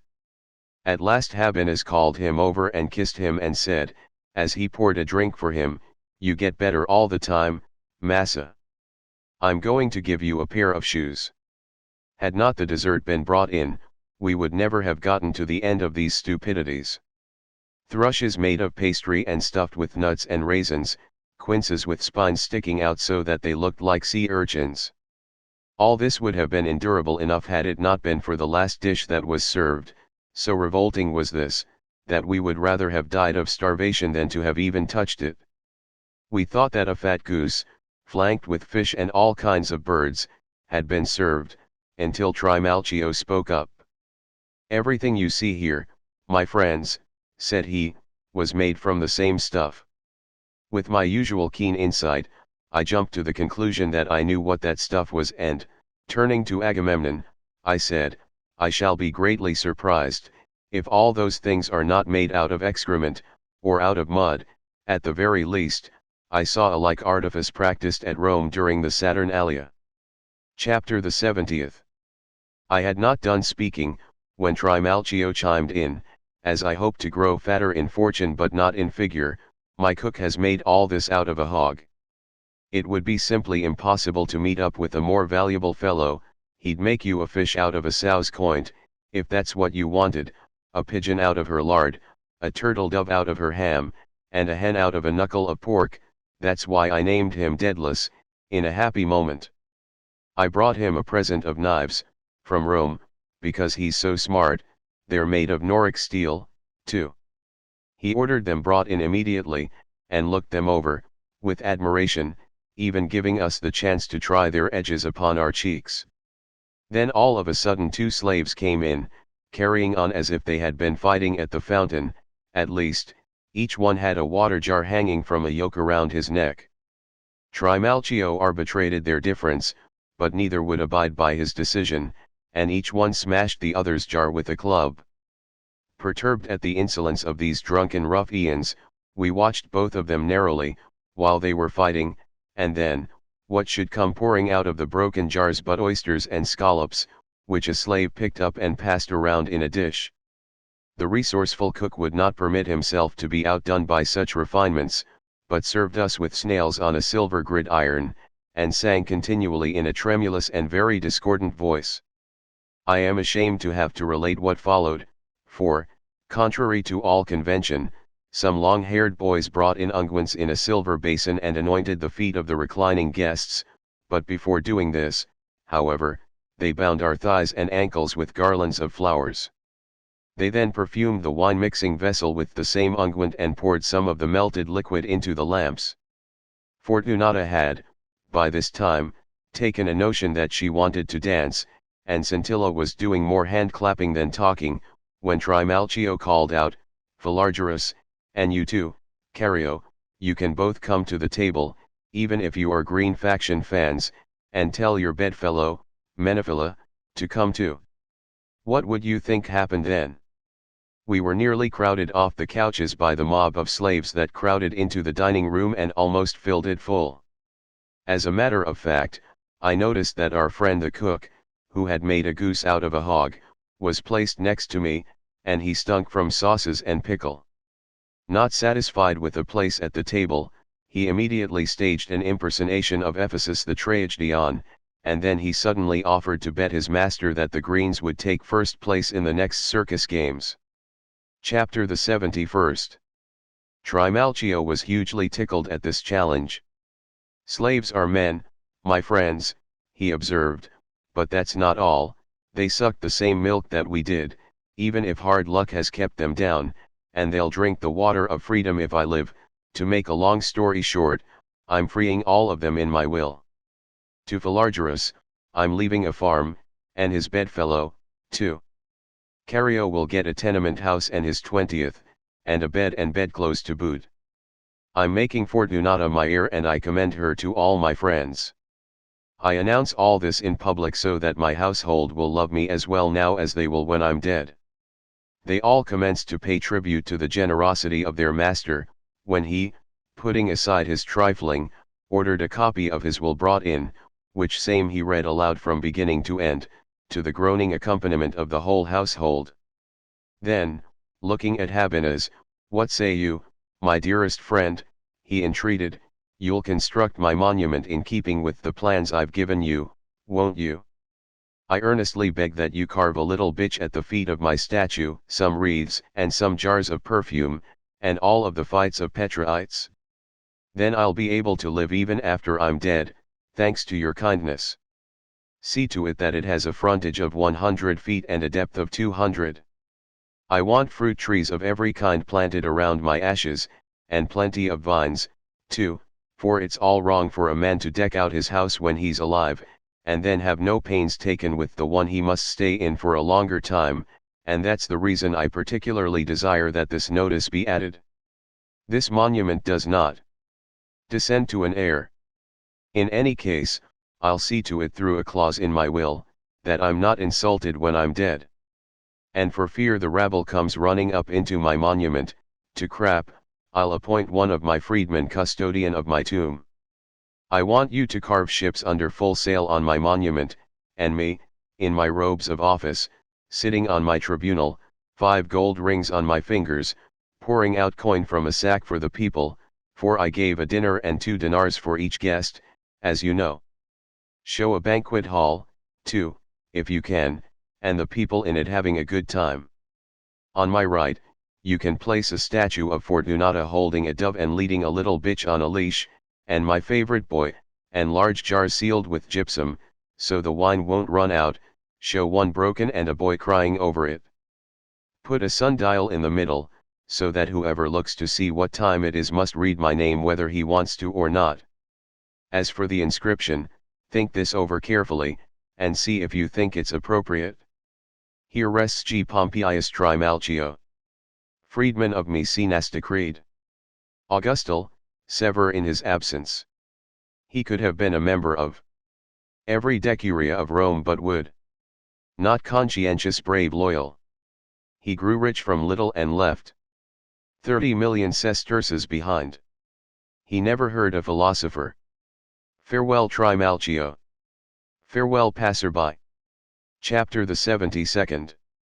When he had repeated these words, Trimalchio began to weep copiously. Fortunata was crying already, and so was Habinez, and at last, the whole household filled the dining room with their lamentations, just as if they were taking part in a funeral. Even I was beginning to sniffle, when Trimalchio said, "Let's live while we can, since we know we've all got to die. I'd rather see you all happy, anyhow, so let's take a plunge in the bath. You'll never regret it. I'll bet my life on that, it's as hot as a furnace." Fine business, seconded Habenas, there's nothing suits me better than making 2 days out of one, and he got up in his bare feet to follow Trimalchio, who was clapping his hands. I looked at Asyltos. What do you think about this? I asked. The very sight of a bath will be the death of me. Let's fall in with his suggestion, he replied, and while they are hunting for the bath we will escape in the crowd. Deaton led us out through the porch, when we had reached this understanding, and we came to a door, where a dog on a chain startled us so with his barking that Asyltos immediately fell into the fish pond. As for myself, I was tipsy and had been badly frightened by a dog that was only a painting, and when I tried to haul the swimmer out, I was dragged into the pool myself. The porter finally came to our rescue, quieted the dog by his appearance, and pulled us, shivering, to dry land.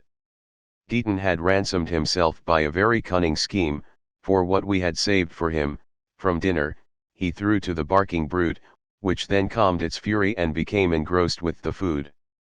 But when, with chattering teeth, we besought the porter to let us out at the door, if you think you can leave by the same door you came in at, he replied, you're mistaken, no guest is ever allowed to go out through the same door he came in at, some are for entrance, others for exit.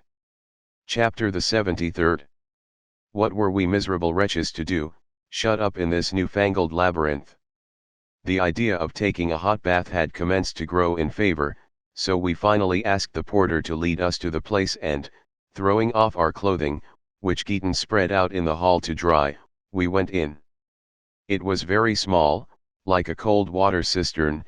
Trimalchio was standing upright in it, and one could not escape his disgusting bragging even here.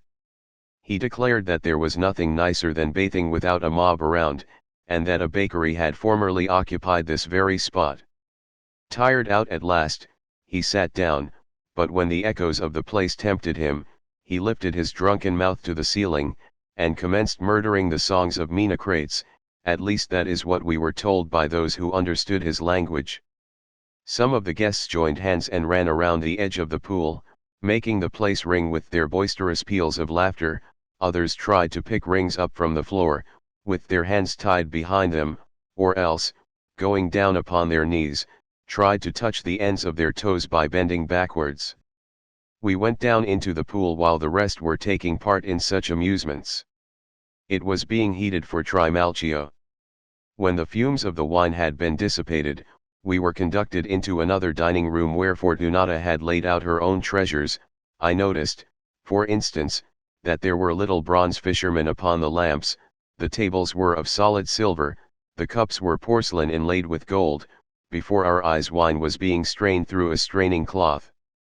One of my slaves shaves his first beard today, Trimalchio remarked, at length, a promising, honest, thrifty lad, may he have no bad luck, so let's get our skins full and stick around till morning. Chapter the 74th.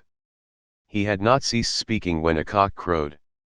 Alarmed at this omen, Trimalchio ordered wine thrown under the table and told them to sprinkle the lamps with it, and he even went so far as to change his ring from his left hand to his right. That trumpeter did not sound off without a reason, he remarked, there's either a fire in the neighborhood, or else someone's going to give up the ghost. I hope it's none of us. Whoever brings that Jonah in shall have a present. He had no sooner made this promise, than a cock was brought in from somewhere in the neighborhood and Trimalchio ordered the cook to prepare it for the pot. That same versatile genius who had but a short time before made birds and fish out of a hog, cut it up, it was then consigned to the kettle, and while Daedalus was taking a long hot drink, Fortunata ground pepper in a boxwood mill. When these delicacies had been consumed, Trimalchio looked the slaves over. You haven't had anything to eat yet, have you? He asked. Get out and let another relay come on duty. Thereupon a second relay came in. Farewell, Gaius, cried those going off duty, and hail, Gaius, cried those coming on. Our hilarity was somewhat dampened soon after, for a boy, who was by no means bad looking, came in among the fresh slaves. Trimalchio seized him and kissed him lingeringly, whereupon Fortunata, asserting her rights in the house, began to rail at Trimalchio, styling him an abomination who set no limits to his lechery, finally ending by calling him a dog. Trimalchio flew into a rage at her abuse and threw a wine cup at her head, whereupon she screeched, as if she had had an eye knocked out, and covered her face with her trembling hands. Scintilla was frightened, too, and shielded the shuddering woman with her garment. An officious slave presently held a cold water pitcher to her cheek, and Fortunata bent over it, sobbing and moaning. But as for Trimalchio, what the hell's next, he gritted out, this Syrian dancing whore don't remember anything. I took her off the auction block and made her a woman among her equals, didn't I? And here she puffs herself up like a frog and pukes in her own nest. She's a blockhead, all right, not a woman. But that's the way it is. If you're born in an attic you can't sleep in a palace. I'll see that this booted Cassandra's tamed, so help me my genius, I will. And I could have married 10 million, even if I did only have 2 cents, you know I'm not lying. Let me give you a tip, said Agatho, the perfumer, to the lady next door, when he pulled me aside, don't let your line die out. And here I've stuck the axe into my own leg because I was a damned fool and didn't want to seem fickle. I'll see to it that you're more careful how you claw me up, sure as you're born, I will. That you may realize how seriously I take what you've done to me, Habenas, I don't want you to put her statue on my tomb for fear I'll be nagged even after I'm dead. And furthermore, that she may know I can repay a bad turn, I won't have her kissing me when I'm laid out. Chapter the 75th. When Trimalchio had launched this thunderbolt, Habenas commenced to beg him to control his anger. There's not one of us but goes wrong sometimes, argued he, we're not gods, we're men. Scintilla also cried out through her tears, calling him Gaius, and entreating him by his guardian angel to be mollified. Trimalchio could restrain the tears no longer. Habenas, he blubbered, as you hope to enjoy your money, spit in my face if I've done anything wrong. I kissed him because he's very thrifty, not because he's a pretty boy. He can recite his division table and read a book at sight. He bought himself a Thracian uniform from his savings from his rations, and a stool and 2 dippers, with his own money, too. He's worth my attention, ain't he? But Fortunata won't see it. Ain't that the truth, you high-stepping hussy? Let me beg you to make the best of what you've got, Eushikit, and don't make me show my teeth, my little darling, or you'll find out what my temper's like. Believe me, when once I've made up my mind, I'm as fixed as a spike in a beam. But let's think of the living. I hope you'll all make yourselves at home, gentlemen. I was in your fix myself once, but rose to what I am now by my own merit. It's the brains that makes the man, all the rest spunk. I buy well, I sell well, someone else will tell you a different story, but as for myself, I'm fairly busting with prosperity. What, grunting so, still bawling? I'll see to it that you've something to bawl for, but as I started to say, it was my thrift that brought me to my fortune. I was just as tall as that candlestick when I came over from Asia. Every day I used to measure myself by it, and I would smear my lips with oil so my beard would sprout all the sooner. I was my master's mistress for 14 years, for there's nothing wrong in doing what your master orders, and I satisfied my mistress, too, during that time, you know what I mean, but I'll say no more, for I'm not one of your braggarts. Chapter the 76th. At last it came about by the will of the gods that I was master in the house, and I had the real master under my thumb then. What is there left to tell? I was made co-heir with Caesar and came into a senator's fortune. But nobody's ever satisfied with what he's got, so I embarked in business. I won't keep you long in suspense. I built 5 ships and loaded them with wine worth its weight in gold, it was then, and sent them to Rome. You'd think I'd ordered it so, for every last one of them foundered, it's a fact, no fairy tale about it, and Neptune swallowed 30 million sesterces in one day. You don't think I lost my pep, do you? By Hercules, no. That was only an appetizer for me, just as if nothing at all had happened. I built other and bigger ships, better found, too, so no one could say I wasn't game. A big ship's a big venture, you know. I loaded them up with wine again, bacon, beans, Capuan perfumes, and slaves. Fortunata did the right thing in this affair, too, for she sold every piece of jewelry and all her clothes into the bargain, and put 100 gold pieces in my hand. They were the nest egg of my fortune. A thing soon done when the gods will it. I cleared 10 million sesterces by that voyage, all velvet, and bought in all the estates that had belonged to my patron, right away. I built myself a house and bought cattle to resell, and whatever I touched grew just like a honeycomb. I chucked the game when I got to have an income greater than all the revenues of my own country, retired from business, and commenced to back freedmen. I never liked business anyhow, as far as that goes, and was just about ready to quit when an astrologer, a Greek fellow he was, and his name was Serapis, happened to light in our colony, and he slipped me some information and advised me to quit. He was hep to all the secrets of the gods, told me things about myself that I'd forgotten, and explained everything to me from needle and thread up, knew me inside out, he did, and only stopped short of telling me what I'd had for dinner the day before. You'd have thought he'd lived with me always. Chapter the 77th. Habenas, you were there, I think. I'll leave it to you.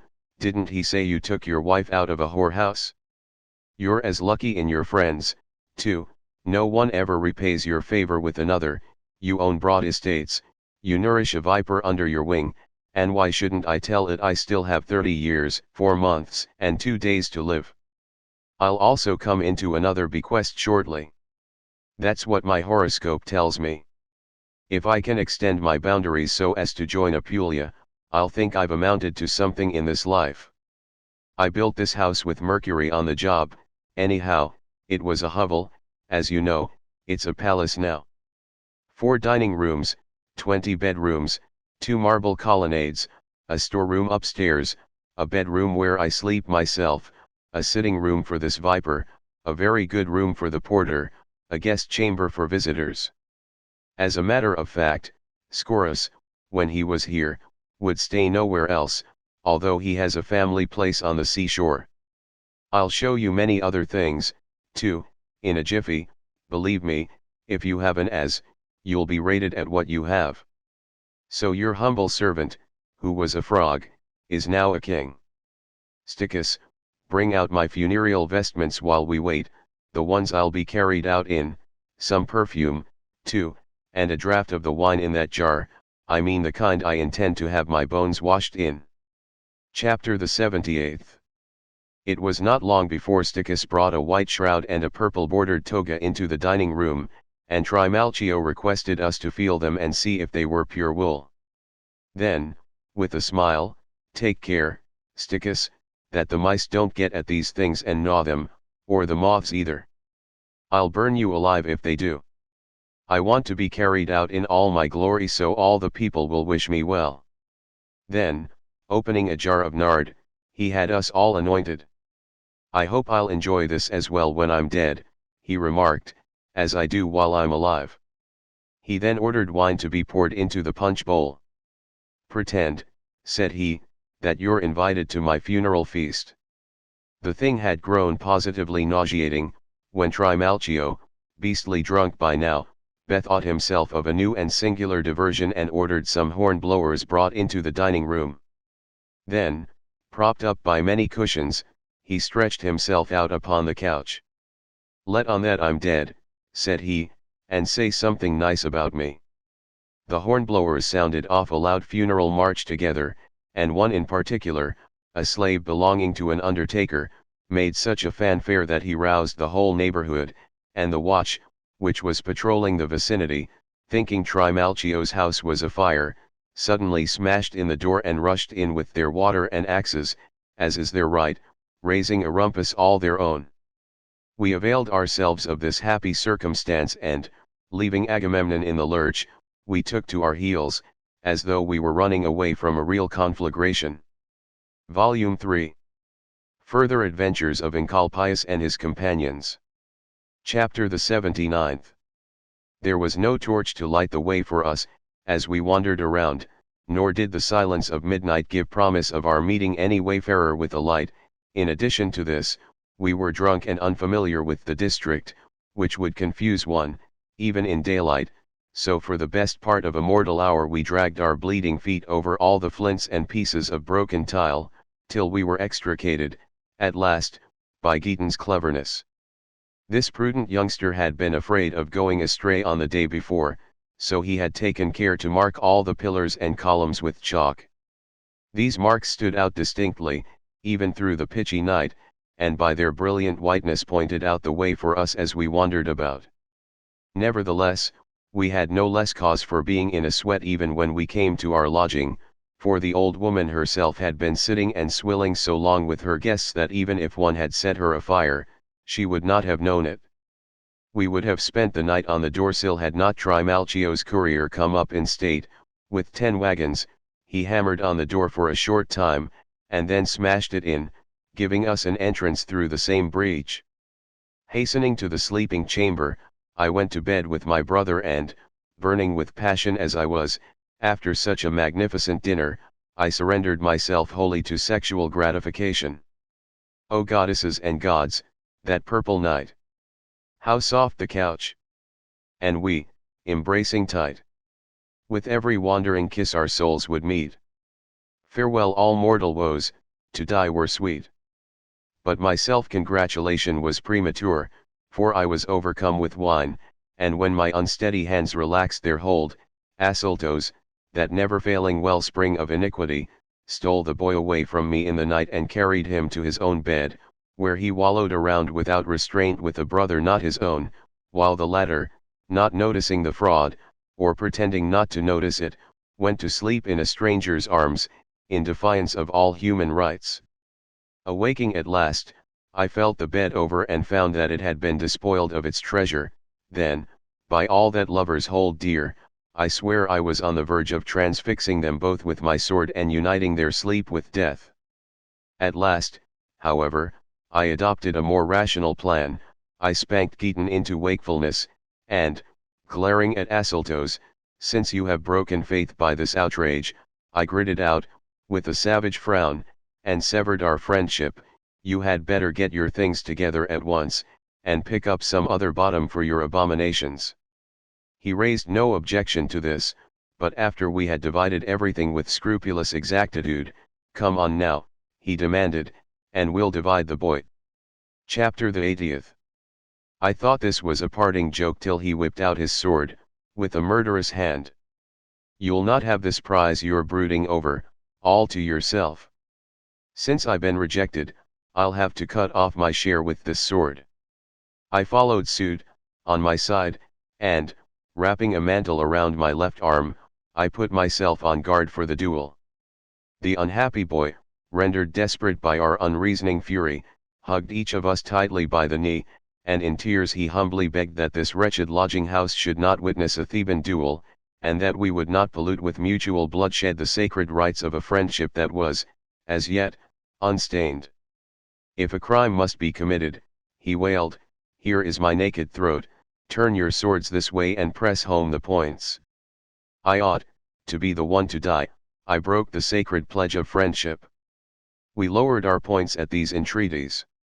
"I'll settle this dispute," Asyltos spoke up, "let the boy follow whomsoever he himself wishes to follow. In that way, he, at least, will have perfect freedom in choosing a brother." Imagining that a relationship of such long standing had passed into a tie of blood, I was not at all uneasy, so I snatched at this proposition with precipitate eagerness, and submitted the dispute to the judge. He did not deliberate long enough to seem even to hesitate, for he got up and chose Asyltos for a brother, as soon as the last syllable had passed my lips. At this decision I was thunderstruck, and threw myself upon the bed, unarmed and just as I stood. Had I not begrudged my enemy such a triumph, I would have laid violent hands upon myself. Flushed with success, Asyltos marched out with his prize, and abandoned, in a strange town, a comrade in the depths of despair, one whom, but a little while before, he had loved most unselfishly, one whose destiny was so like his own. As long as is expedient, the name of friendship lives. Just as in dicing, fortune smiles, or lowers. When good luck beckons, then your friend his gleeful service gives? But basely flies when ruin o'er you towers. The strollers act their farces upon the stage, each one his part. The father, son, the rich man, all are here. But soon the page is turned upon the comic actor's art. The mask is dropped, the make-ups disappear. Chapter the 81st. Nevertheless, I did not indulge myself very long in tears, being afraid that Menelaus, the tutor, might drop in upon me all alone in the lodging house, and catch me in the midst of my troubles, so I collected my baggage and, with a heavy heart, sneaked off to an obscure quarter near the seashore. There, I kept to my room for 3 days. My mind was continually haunted by my loneliness and desertion, and I beat my breast, already sore from blows. Why could not the earth have opened and swallowed me, I wailed aloud, between the many deep-drawn groans, or the sea, which rages even against the guiltless? Did I flee from justice, murder my ghost, and cheat the arena, in order that, after so many proofs of courage, I might be left lying here deserted, a beggar and an exile, in a lodging house in a Greek town? And who condemned me to this desolation? A boy stained by every form of vice, who, by his own confession, ought to be exiled, free, through vice, expert in vice, whose favors came through a throw of the dice, who hired himself out as a girl to those who knew him to be a boy? And as to the other, what about him? In place of the manly toga, he donned the woman's stilla when he reached the age of puberty. He resolved, even from his mother's womb, never to become a man. In the slave's prison he took the woman's part in the sexual act. He changed the instrument of his lechery when he double-crossed me, abandoned the ties of a long-standing friendship, and, shame upon him, sold everything for a single night's dalliance, like any other street walker. Now the lovers lie whole nights, locked in each other's arms, and I suppose they make a mockery of my desolation when they are resting up from the exhaustion caused by their mutual excesses. But not with impunity. If I don't avenge the wrong they have done me, in their guilty blood, I'm no free man. Chapter the 82nd. I girded on my sword, when I had said these words, and, fortifying my strength with a heavy meal, so that weakness would not cause me to lose the battle, I presently sallied forth into the public streets and rushed through all the arcades, like a maniac. But while, with my face savagely convulsed in a frown, I was meditating nothing but bloodshed and slaughter, and was continually clapping my hand to the hilt of my sword, which I had consecrated to this, I was observed by a soldier, that is, he either was a real soldier, or else he was some night-prowling thug, who challenged me. Halt! Who goes there? What legion are you from? Who's your centurion? Since when have men in your outfit gone on pass in white shoes? He retorted, when I had lied stoutly about both centurion and legion. Both my face and my confusion proved that I had been caught in a lie, so he ordered me to surrender my arms and to take care that I did not get into trouble. I was held up, as a matter of course, and, my revenge balked, I returned to my lodging house and, recovering by degrees from my fright, I began to be grateful to the boldness of the footpad. It is not wise to place much reliance upon any scheme, because fortune has a method of her own. Chapter the 83rd. Nevertheless, I found it very difficult to stifle my longing for revenge, and after tossing half the night in anxiety, I arose at dawn and, in the hope of mitigating my mental sufferings and of forgetting my wrongs, I took a walk through all the public arcades and, entered a picture gallery, which contained a wonderful collection of pictures in various styles. I beheld works from the hand of Zeuxis, still undimmed by the passage of the years, and contemplated, not without a certain awe, the crude drawings of Protogenes, which equaled the reality of nature herself. But when I stood before the work of Apelles, the kind which the Greeks call monochromatic, verily, I almost worshipped, for the outlines of the figures were drawn with such subtlety of touch, and were so lifelike in their precision, that you would have thought their very souls were depicted. Here, an eagle was soaring into the sky bearing the shepherd of Mount Ida to heaven. There, the comely Hylas was struggling to escape from the embrace of the lascivious Naiad. Here, too, was Apollo, cursing his murderous hand and adorning his unstrung lyre with the flower just created. Standing among these lovers, which were only painted, it seems that even the gods are racked by love, I cried aloud, as if I were in a wilderness.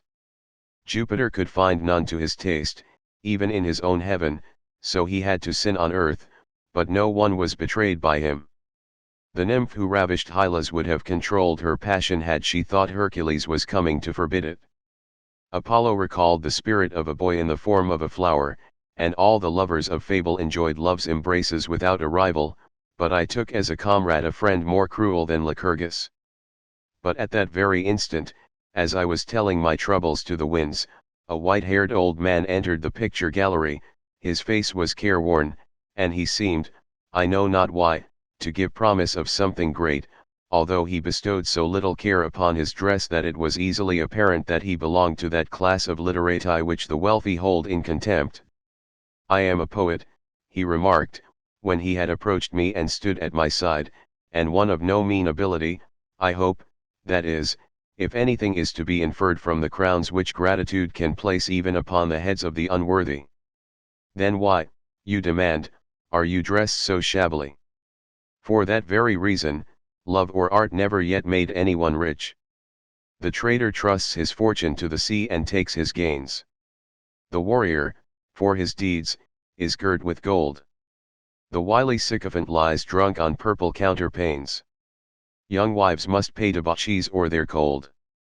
But solitary, shivering, in tatters genius stands, invoking a neglected art, for succor at its hands. Chapter the 84th. It is certainly true that a man is hated when he declares himself an enemy to all vice, and begins to follow the right road in life, because, in the first place, his habits are different from those of other people, for whoever approved of anything to which he took exceptions? Then, they whose only ambition is to pile up riches, don't want to believe that men can possess anything better than that which they have themselves. Therefore, they use every means in their power to so buffet the lovers of literature that they will seem in their proper place below the money bags. "I know not why it should be so," I said with a sigh, "but poverty is the sister of genius." "You have good reason," the old man replied, "to deplore the status of men of letters." "No," I answered, "that was not the reason for my sigh, there is another and far weightier cause for my grief." Then, in accordance with the human propensity of pouring one's personal troubles into another's ears, I explained my misfortune to him, and dwelt particularly upon Asylto's perfidy. "Oh, how I wish that this enemy who is the cause of my enforced continence could be mollified," I cried, with many a groan, "but he is an old hand at robbery, and more cunning than the pimps themselves."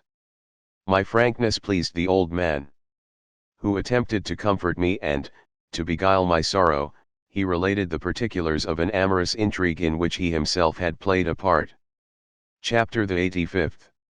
When I was attached to the quaestor staff, in Asia, I was quartered with a family at Pergamus. I found things very much to my liking there, not only on account of the refined comfort of my apartments, but also because of the extreme beauty of my host's son.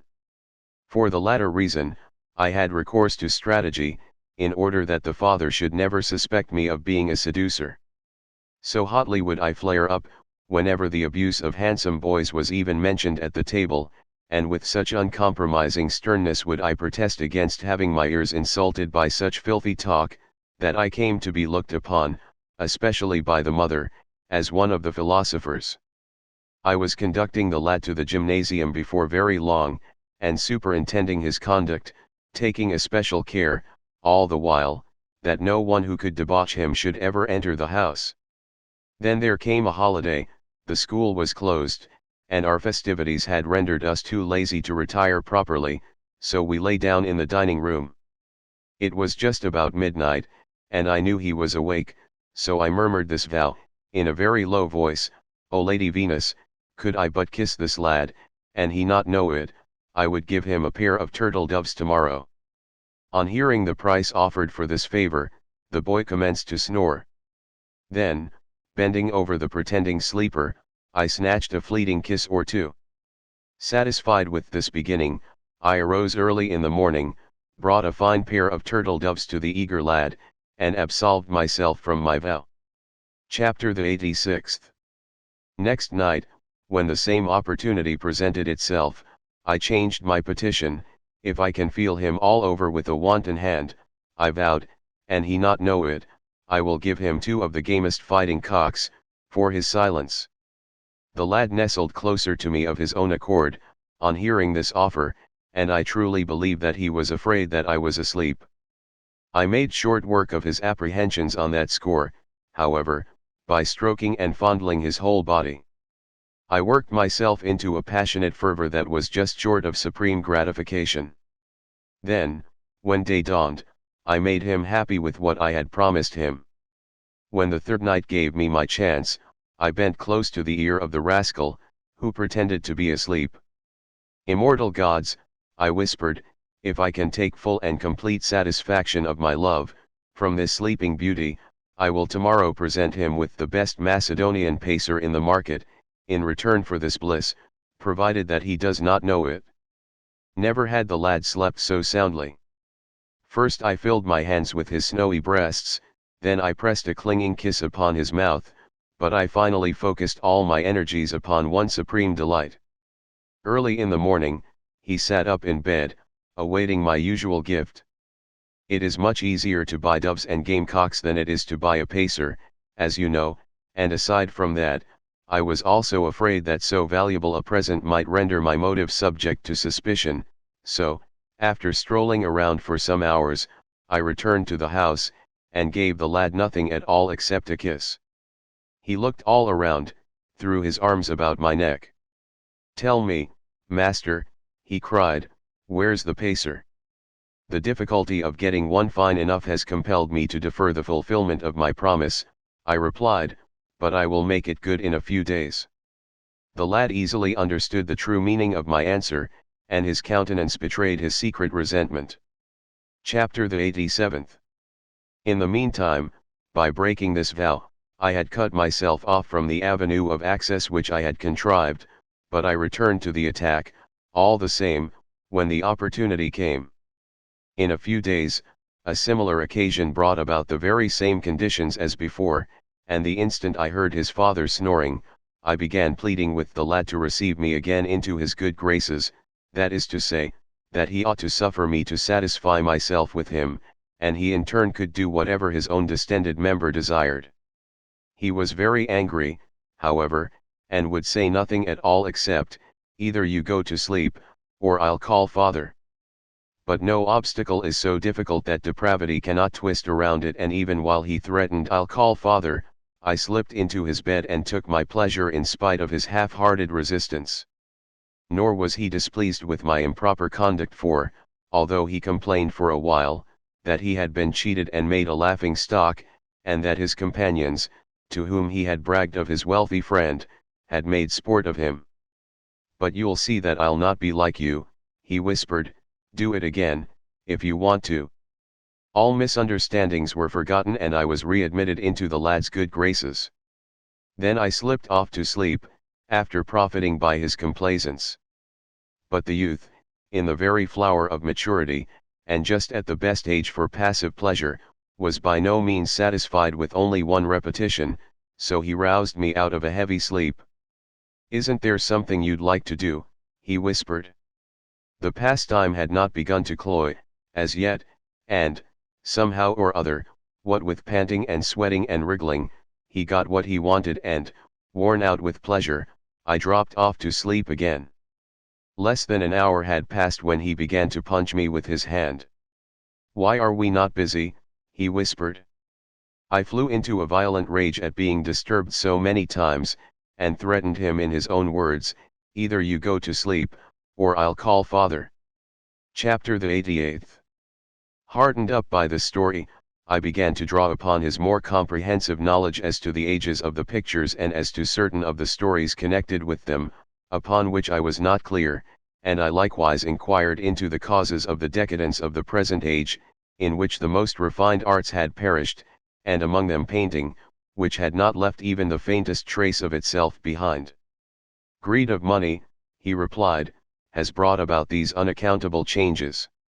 In the good old times, when virtue was her own reward, the fine arts flourished, and there was the keenest rivalry among men for fear that anything which could be of benefit to future generations should remain long undiscovered. Then it was that Democritus expressed the juices of all plants and spent his whole life in experiments, in order that no curative property should lurk unknown in stone or shrub. That he might understand the movements of heaven and the stars, Eudoxus grew old upon the summit of a lofty mountain. 3 times did Chrysippus purge his brain with hellebore, that his faculties might be equal to invention. Turn to the sculptors if you will. Lysippus perished from hunger while in profound meditation upon the lines of a single statue, and Myron, who almost embodied the souls of men and beasts in bronze, could not find an heir. And we, sodden with wine and women, cannot even appreciate the arts already practiced, we only criticize the past. We learn only vice, and teach it, too. What has become of logic? Of astronomy? Where is the exquisite road to wisdom? Who even goes into a temple to make a vow, that he may achieve eloquence or bathe in the fountain of wisdom? And they do not pray for good health and a sound mind, before they even set foot upon the threshold of the temple. One promises a gift if only he may bury a rich relative, another, if he can but dig up a treasure, and still another, if he is permitted to amass 30 millions of sesterces in safety. The Senate itself, the exponent of all that should be right and just, is in the habit of promising 1,000 pounds of gold to the capital, and that no one may question the propriety of praying for money, it even decorates Jupiter himself with spoils.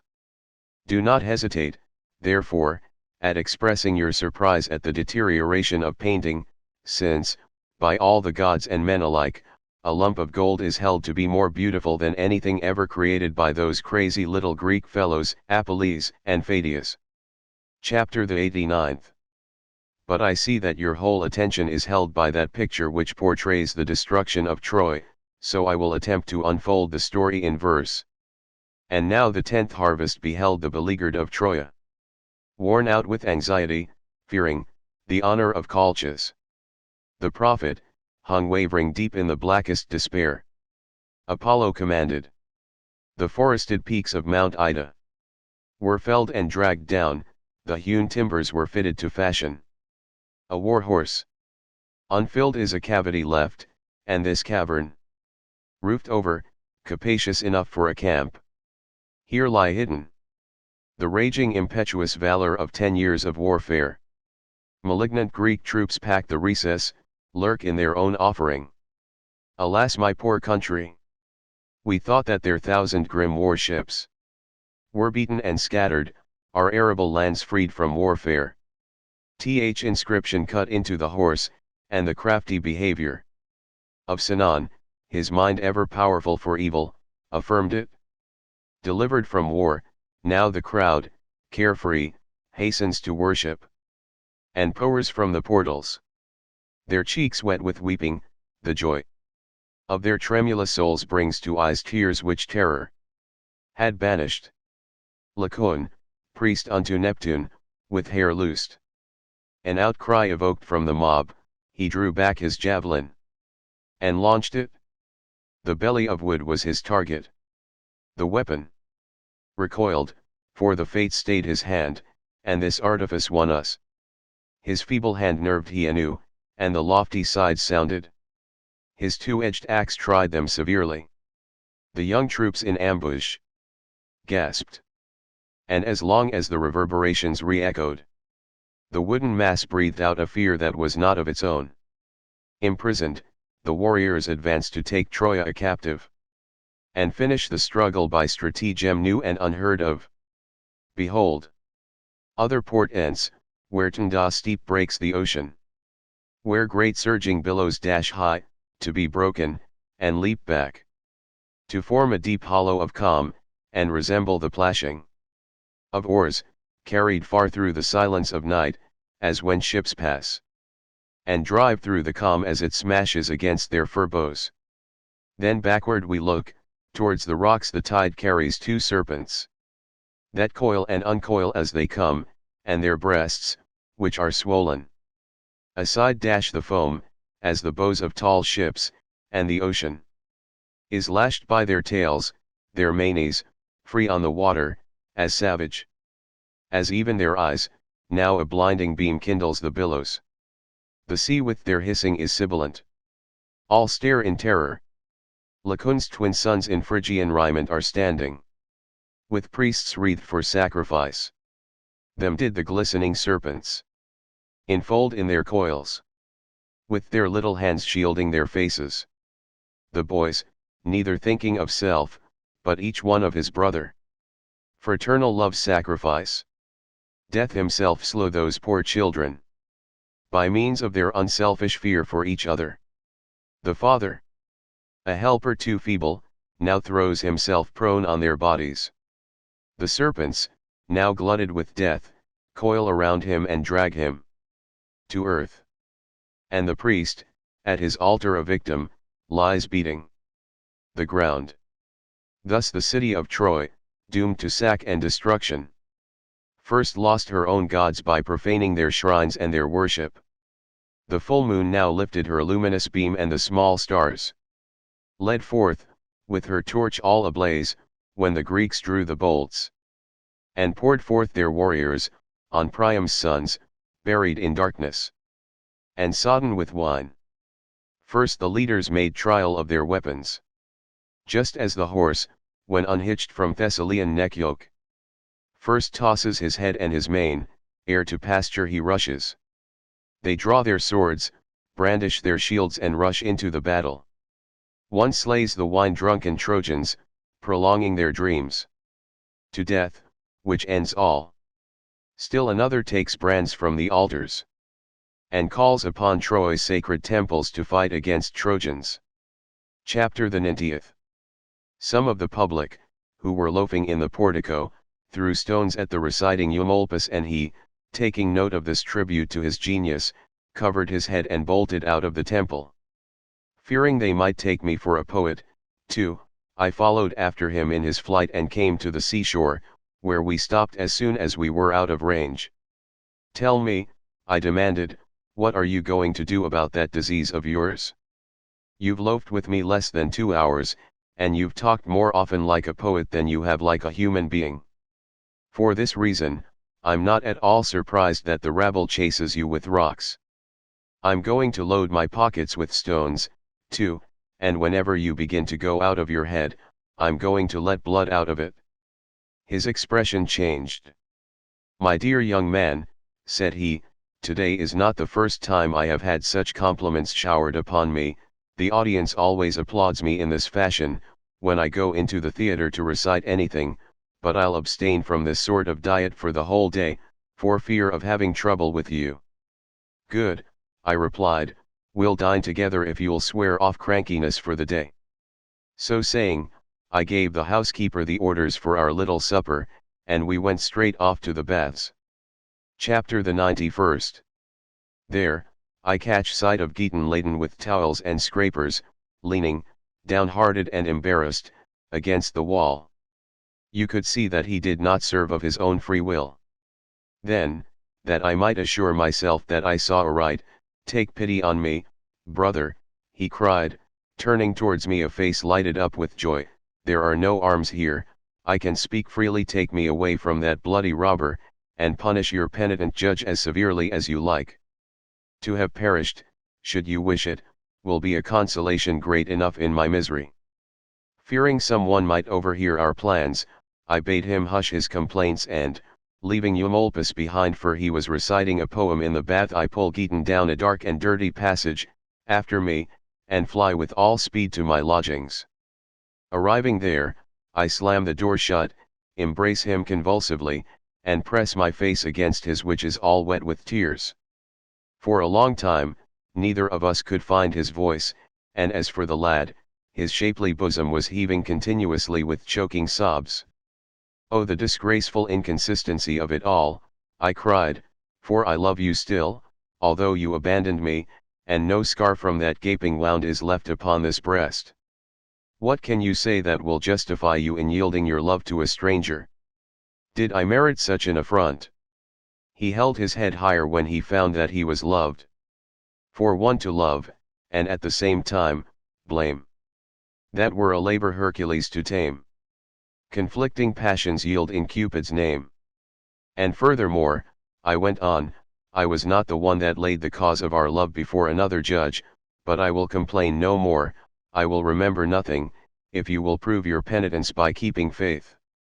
He wiped his face upon his mantle, while I poured out these words, with groans and tears. "Encolpius," said he, "I beseech you, I appeal to your honest recollection, did I leave you, or did you throw me over? For my part, I admit, and openly at that, that I sought refuge with the stronger, when I beheld two armed men.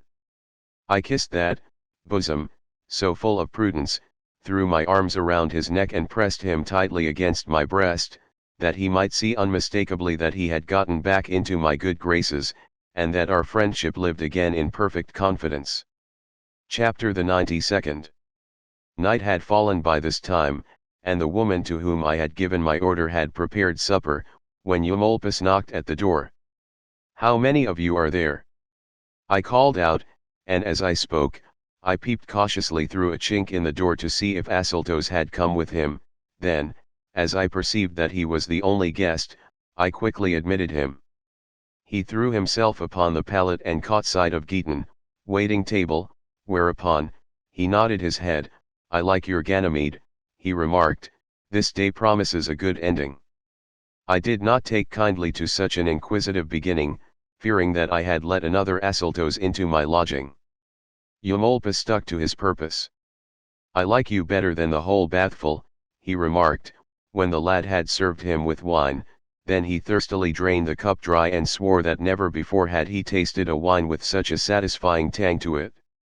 While I was bathing, he went on, I was almost beaten up for trying to recite a poem to the people sitting around the basin, and when I had been thrown out of the baths, just like I was out of the theater, I hunted through every nook and cranny of the building, calling Encolpius, Encolpius, at the top of my voice. A naked youth at the other end, who had lost his clothes, was bawling just as loudly and no less angrily for Giton. As for myself, the slaves took me for a maniac, and mimicked me in the most insolent manner, but a large crowd gathered around him, clapping its hands in awestruck admiration, for so heavy and massive were his private parts, that you would have thought that the man himself was but an appendage of his own member. Oh, such a man! He could do his bit all right. I haven't a doubt but that he could begin on the day before and never finish till the day after the next. And he soon found a friend, of course, some Roman knight or other, I don't know his name, but he bears a bad reputation, so they say, threw his own mantle around the wanderer and took him off home with himself, hoping, I suppose, to have the sole enjoyment of so huge a prize. But I couldn't get my own clothing back from the officious bath attendant till I found someone who could identify me, which only goes to show that it is more profitable to rub up the member than it is to polish the mind. While Eumolpus was relating all this, I changed countenance continually, elated, naturally, at the mishaps of my enemy, and vexed at his good fortune, but I controlled my tongue nevertheless, as if I knew nothing about the episode, and read aloud the bill of fare. Hardly had I finished, when our humble meal was served. The food was plain but succulent and nutritious, and the famished scholar Eumolpus fell to ravenously. Kind Providence unto our needs has tempered its decrees, and met our wants, our carping plaints to still. Green herbs, and berries hanging on their rough and brambly sprays, suffice our hunger's gnawing pangs to kill. What fool would thirst upon a river's brink? Or stand and freeze in icy blasts, when near a cozy fire? The law sits armed outside the door, adulterers to seize. The chaste bride, guiltless, gratifies desire. All nature lavishes her wealth to meet our just demands. But, spurred by lust of pride, we stop at naught to gain our ends. Our philosopher began to moralize, when he had gorged himself, leveling many critical shafts at those who hold everyday things in contempt, esteeming nothing except what is rare. Chapter the 93rd. To their perverted taste, he went on, everything one may have lawfully is held cheap, and the appetite, tickled only by forbidden indulgences, delights in what is most difficult to obtain. The pheasant from Colchis, the wildfowl from African shores. Because they are dainties, the parvenu's palate adores. The white-feathered goose, and the duck in his bright-colored plumes, must nourish the rabble, they're common, so them fashion dooms. The wrasse brought from dangerous Syrtis is much more esteemed, when fishing boats founder. And even the mullet is deemed, no matter how heavy, a weight on the market. The whore displaces the wife, and in perfumes, the cinnamon more is esteemed than the rose. So whatever we have, we despise. And whatever we have not, we think a superlative prize. Is this the way in which you keep your promise not to recite a single verse today? I demanded, bear in mind your promise and spare us, at least, for we have thrown no rocks at you yet. If a single one of those fellows drinking under this very roof were to smell out a poet in their midst, he would arouse the whole neighborhood and involve all of us in the same misunderstanding. Deaton, who was one of the gentlest of lads, took me to task for having spoken in that manner, denying that I did rightly in criticizing my elders, and at the same time forgetting my duties as host by offering an affront to one whom I had invited out of kindness. And much more, full of moderation and propriety, which was in exquisite keeping with his good looks. Chapter the 94th. Happy the mother, cried Eumolpus, who bore such a son as you. May your fortune be in keeping with your merit. Beauty and wisdom are rarely found mixed. And that you may not think that all your words are wasted, know that you have found a lover. I will fill my verses with your praise. I will act as your guardian and your tutor, following you even when you bid me stay behind. Nor can Encolpius take offense, he loves another. The soldier who took my sword from me did Eumolpus a good turn, too, otherwise, the rage which I had felt against Asyltos would have been quenched in the blood of Eumolpus. Seeing what was in the wind, Deaton slipped out of the room, pretending he was going after water, and by this diplomatic retreat he put an end to my fury. Then, as my anger cooled, little by little, Eumolpus, I said, rather than have you entertain designs of such a nature, I would even prefer to have you spouting poetry. I am hot-tempered and you are lecherous, see how ungenial two such dispositions must be. Take me for a maniac, humor my malady, in other words, get out quick. Taken completely aback by this onslaught, Eumolpus crossed the threshold of the room without stopping to ask the reason for my wrath, and immediately slammed the door shut, penning me in, as I was not looking for any move of that kind then. Having quickly removed the key, he hurried away in search of Deaton. Finding that I was locked in, I decided to hang myself, and had already fastened my belt to the bedstead which stood alongside of the wall, and was engaged in fastening the noose around my neck, when the doors were unlocked and Eumolpus came in with Deaton, recalling me to light when I was just about to turn the fatal goalpost. Deaton was greatly wrought up and his grief turned to fury. Seizing me with both hands, he threw me upon the bed.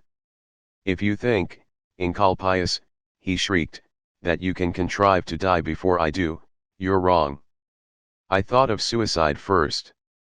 I hunted for a sword in Asyltos' house. I would have thrown myself from a precipice if I had not found you. You know that death is never far from those who seek him, so take your turn and witness the spectacle you wish to see. So saying, he snatched a razor from Eumolpus' servant, slashed his throat, once, twice, and fell down at our feet. I uttered a loud cry, rushed to him as he fell, and sought the road to death by the same steel. Deaton, however, showed not the faintest trace of any wound, nor was I conscious of feeling any pain. The razor, it turned out, was untempered and dull and was used to imbue boy apprentices with the confidence of the experienced barber.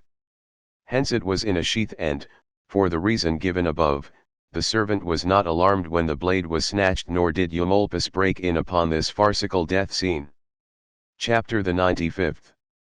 The landlord made his appearance with a part of our little supper, while this lovers' comedy was being enacted, and, taking in the very disorderly spectacle which we presented, lying there and wallowing as we were, "Are you drunk?" he demanded, "or are you runaway slaves, or both? Who turned up that bed there? What's the meaning of all these sneaking preparations? You didn't want to pay the room rent, you didn't, by Hercules, you didn't, you wanted to wait till night and run away into the public streets, but that won't go here. This is no widow's joint, I'll show you that, not yet it ain't. This place belongs to Marcus Monicius. So you threaten, do you?" yelled Eumolpus, giving the fellow a resounding slap in the face. At this, the latter threw a small earthenware pitcher, which had been emptied by the draughts of successive guests, at Eumolpus' head, and cut open the forehead of his cursing adversary. Then he skipped out of the room. Infuriated at such an insult, Eumolpus snatched up a wooden candlestick, ran in pursuit of his retreating foeman, and avenged his broken head with a shower of blows. The entire household crowded around, as did a number of drunken lodgers, but I seized this opportunity of retaliating and locked Eumolpus out, retorting his own trick upon the quarrelsome fellow, and found myself without a rival, as it were, able to enjoy my room and my night's pleasure as well.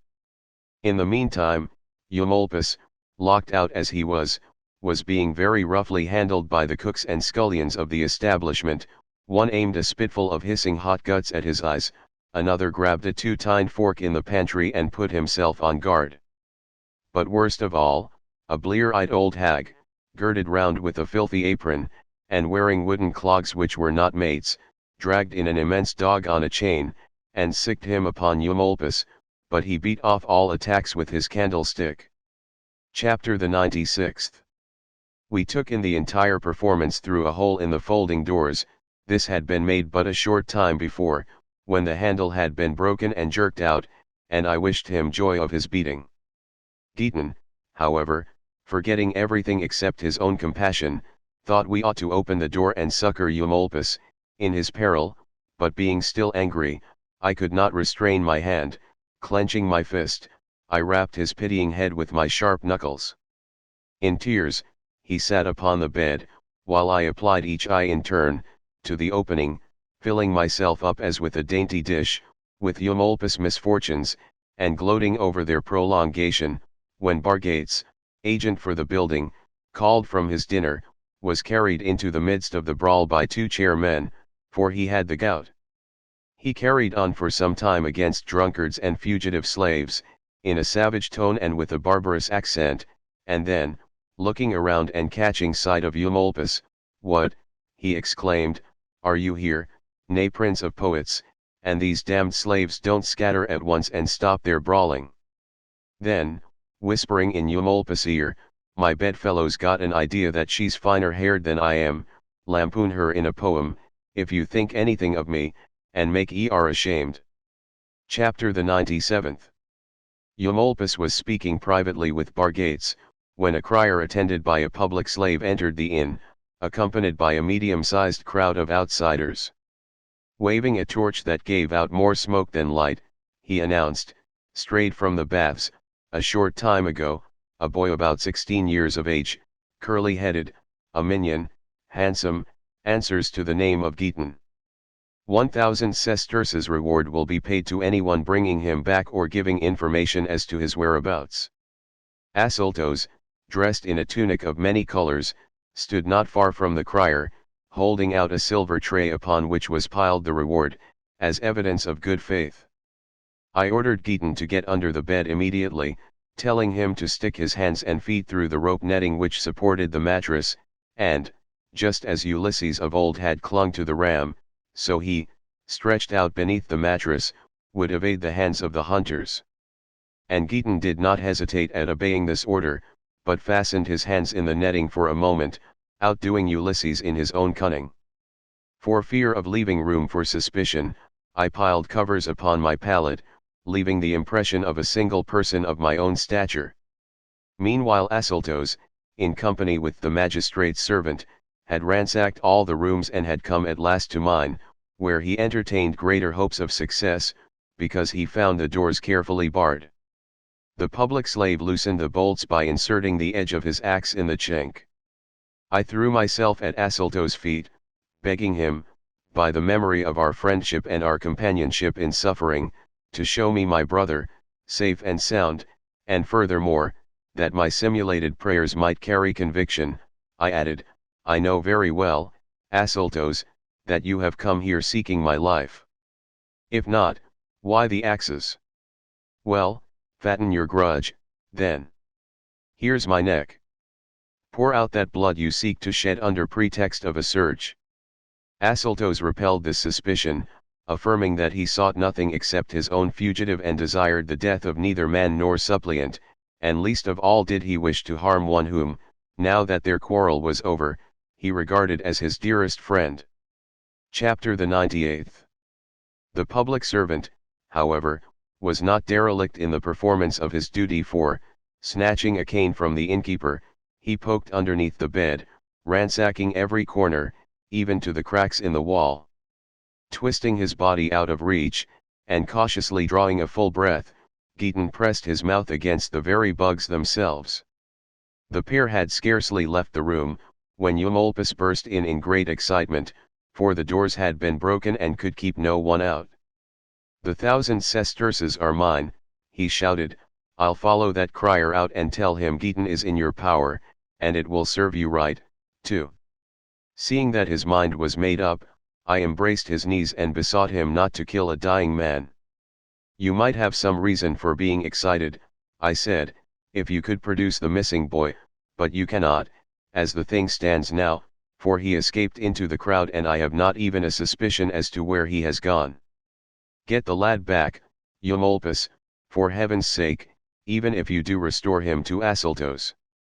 I had just succeeded in persuading him to believe all this when Giton, nearly suffocated from holding his breath, suddenly sneezed 3 times, and shook the bed. Eumolpus turned at the commotion. Hello, Giton, he exclaimed, glad to see you. Then he turned back the mattress and discovered an Ulysses who even a ravenous Cyclops might have spared. Thereupon, he faced me. You robber, said he, what does all this mean? You hadn't the nerve to tell me the truth even when you were caught. If the god, that umpires human affairs hadn't forced a sign from this boy as he hung there, I would be wandering from one pothouse to another, like a fool. But, Giton was far more tactful than I. First of all, he dressed the cut upon Eumolpus' forehead, with spider's web soaked in oil. He then exchanged the poet's torn clothing for his own cloak. This done, he embraced the old gentleman, who was already somewhat mollified, and poulticed him with kisses. Dearest of fathers, he cried, we are entirely in your hands. In yours alone. If you love your Giton, do your best to save him. Would that some cruel flame might devour me, alone, or that the wintry sea might swallow me, for I am the cause for all these crimes. 2 enemies would be reconciled if I should perish. Moved by our troubles, but particularly stirred by Giton's caresses, you are fools, exclaimed Eumolpus, you certainly are. Here you are gifted with talents enough to make your fortunes and you still lead a life of misery, and every day you bring new torments upon yourselves, as the fruits of your own acts. Volume 4. Encolpius, Giton, and Eumolpus escape by sea. Chapter the 99th. I have always and everywhere lived such a life that each passing day was spent as though that light would never return, that is, in tranquility. Put aside those thoughts which worry you, if you wish to follow my lead. Asyltos persecutes you here, get out of his way. I am about to start for foreign parts, you may come with me. I have taken a berth on a vessel which will probably weigh anchor this very night. I am well known on board, and we shall be well received.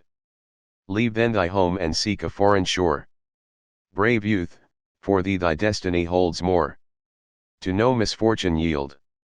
The Danube far shall know thy spirit, and the polar star, and placid Nile, and they who dwell in lands where sunrise starts, or they where sunset ends.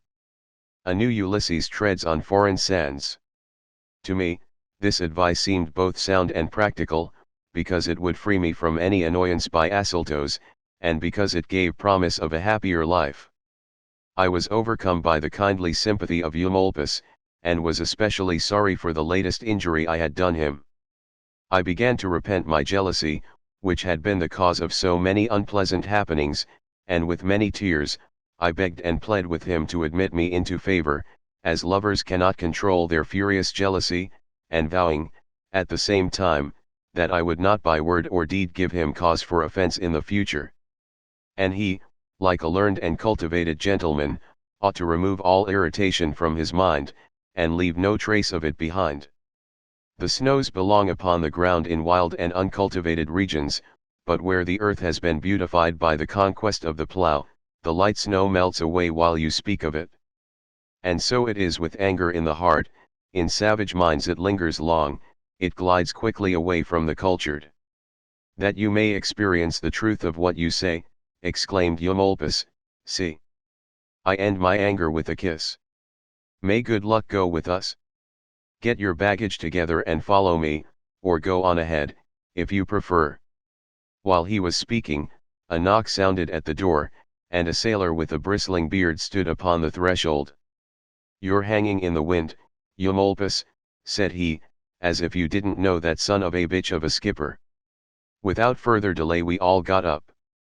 Eumolpus ordered his servant, who had been asleep for some time, to bring his baggage out. Giton and I packed together whatever we have for the voyage and, after praying to the stars, we went aboard. Chapter the 100th. We picked out a retired spot on the poop and Eumolpus dozed off, as it was not yet daylight. Neither Giton nor myself could get a wink of sleep, however. Anxiously I reflected that I had received Eumolpus as a comrade, a rival more formidable than Asyltos, and that thought tortured me. But reason soon put my uneasiness to flight. It is unfortunate, said I to myself, that the lad has so taken our friend's fancy, but what of it? Is not nature's every masterpiece common to all? The sun shines upon all alike. The moon with her innumerable train of stars lights even the wild beasts to their food. What can be more beautiful than water? Yet it flows for common use. Shall love alone, then, be stolen, rather than be regarded as a prize to be won? No, indeed I desire no possession unless the world envies me for possessing it. A solitary old man can scarcely become a serious rival, even should he wish to take advantage, he would lose it through lack of breath.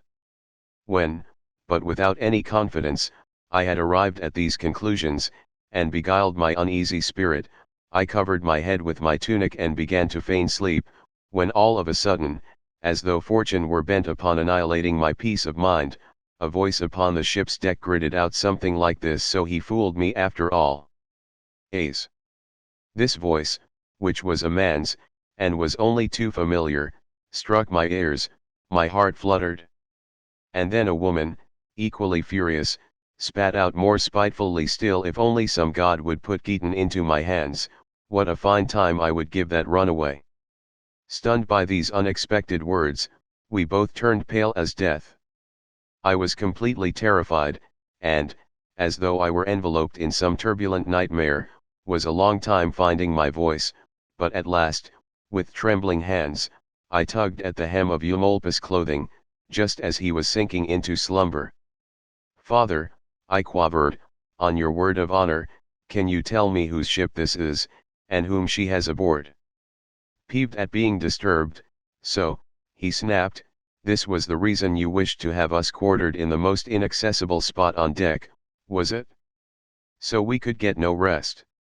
What good will it do you when I've informed you that Lycus of Tarentum is master of this ship and that he carries Tryphena as an exile to Tarentum? Chapter the 101st.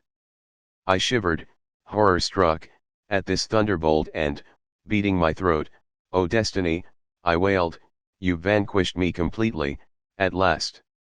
As for Giton, he fell in a faint upon my bosom and remained unconscious for quite a while, until a sweat finally relieved our tension, whereupon, hugging Eumolpus around the knees, "Take pity upon the perishing," I besought him, "in the name of our common learning, aid us. Death himself hangs over us, and he will come as a relief unless you help us."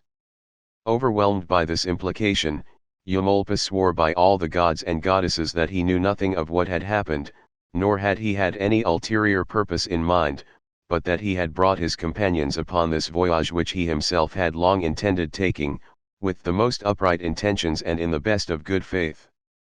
"But," demanded he, "what is this ambush? Who is this Hannibal who sails with us? Lycus of Tarentum is a most respectable citizen and the owner, not only of this ship, which he commands in person, but of landed estates as well as commercial houses under the management of slaves. He carries a cargo consigned to market. He is the Cyclops, the arch-pirate, to whom we owe our passage. And then, besides himself, there is Tryphena, a most charming woman, traveling about here and there in search of pleasure." "But," objected Giton, "they are the very ones we are most anxious to avoid," whereupon he explained to the astonished Eumolpus the reasons for their enmity and for the danger which threatened us. So muddled did he become, at what had been told him, that he lost the power of thinking, and requested each of us to offer his own opinion. "Just imagine," said he, "that we are trapped in the Cyclops cave. Some way out must be found, unless we bring about a shipwreck, and free ourselves from all dangers. Bribe the pilot, if necessary, and persuade him to steer the ship into some port," volunteered Giton. "Tell him your brother's nearly dead from seasickness, your woebegone face and streaming tears will lend color to your deception, and the pilot may be moved to mercy and grant your prayer." Eumolpus denied the practicability of this. "It is only with difficulty," affirmed he, "that large ships are warped into landlocked harbors, nor would it appear probable that my brother could have been taken so desperately in so short a time. And then, Lycus will be sure to want to visit a sick passenger, as part of his duties. You can see for yourselves what a fine stroke it would be, bringing the captain to his own runaways. But, supposing that the ship could be put off her course, supposing that Lycus did not hold sick call, how could we leave the ship in such a manner as not to be stared at by all the rest? With muffled heads? With bare? If muffled, who would not want to lend the sick man a hand? If bare, what would it mean if not proscribing ourselves?" Chapter the 102nd. "Why would it not be better to take refuge in boldness?" I asked, "slide down a rope into the ship's boat, cut the painter, and leave the rest to luck? And furthermore, I would not involve Eumolpus in this adventure, for what is the good of getting an innocent man into troubles with which he has no concern? I shall be well content if chance helps us into the boat." "Not a bad scheme," Eumolpus agreed, "if it could only be carried out, but who could help seeing you when you start? Especially the man at the helm, who stands watch all night long and observes even the motions of the stars. But it could be done in spite of that, when he dozed off for a second, that is, if you chose some other part of the ship from which to start. As it is, it must be the stern. You must even slip down the rudder itself, for that is where the painter that holds the boat in tow is made fast. And there is still something else, Encolpius. I am surprised that it has not occurred to you that one sailor is on watch, lying in the boat, night and day. You couldn't get rid of that watchman except by cutting his throat or throwing him overboard by force. Consult your own courage as to whether that can be done or not. And as far as my coming with you is concerned, I shirk no danger which holds out any hopes of success, but to throw away life without a reason, as if it were a thing of no moment, is something which I do not believe that even you would sanction. See what you think of this. I will wrap you up in 2 hide baggage covers, tie you up with thongs, and stow you among my clothing, as baggage, leaving the ends somewhat open, of course, so you can breathe and get your food. Then I will raise a hue and cry because my slaves have thrown themselves into the sea, fearing worse punishment, and when the ship makes port, I will carry you out as baggage without exciting the slightest suspicion." "Oh. So you would bundle us up like we were solid," I sneered. "Our bellies wouldn't make trouble for us, of course, and we'll never sneeze nor snore. And all because a similar trick turned out successfully before. Think the matter over. Being tied up could be endured for one day, but suppose it might have to be for longer? What if we should be becalmed? What if we were struck by a storm from the wrong quarter of the heavens? What could we do then? Even clothes will cut through at the wrinkles when they are tied up too long, and paper in bundles will lose its shape. Do you imagine that we, who are young and unused to hardship, could endure the filthy rags and lashings necessary to such an operation, as statues do? No. That's settled. Some other road to safety must be found. I have thought up a scheme, see what you think of it. Eumolpus is a man of letters. He will have ink about him, of course. With this remedy, then, let's change our complexions, from hair to toenails. Then, in the guise of Ethiopian slaves, we shall be ready at hand to wait upon you, light-hearted as having escaped the torturer, and, with our altered complexions, we can impose upon our enemies." "Yes, indeed," sneered Giton, "and be sure and circumcise us, too, so we will be taken for Jews, pierce our ears so we will look like Arabs, chalk our faces so that Gaul will take us for her own sons, as if color alone could change one's figure. As if many other details did not require consideration if a passable imposture is to result.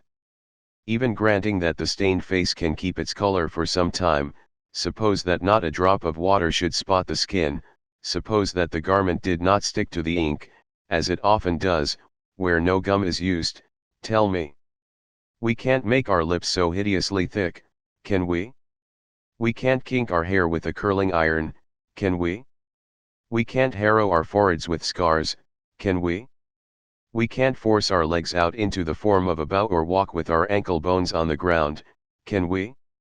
Can we trim our beards after the foreign style? No. Artificial color dirties the body without changing it. Listen to the plan which I have thought out in my desperation. Let's tie our garments around our heads and throw ourselves into the deep." Chapter the 103rd. "Gods and men forbid that you should make so base an ending of your lives," cried Eumolpus. "No. It will be better to do as I direct. As you may gather, from his razor, my servant is a barber, let him shave your heads and eyebrows, too, and quickly at that. I will follow after him, and I will mark my inscription so cleverly upon your foreheads that you will be mistaken for slaves who have been branded. The same letters will serve both to quiet the suspicions of the curious and to conceal, under semblance of punishment, your real features." We did not delay the execution of this scheme but, sneaking stealthily to the ship's side, we submitted our heads and eyebrows to the barber, that he might shave them clean. Eumolpus covered our foreheads completely, with large letters and, with a liberal hand, spread the universally known mark of the fugitive over the face of each of us.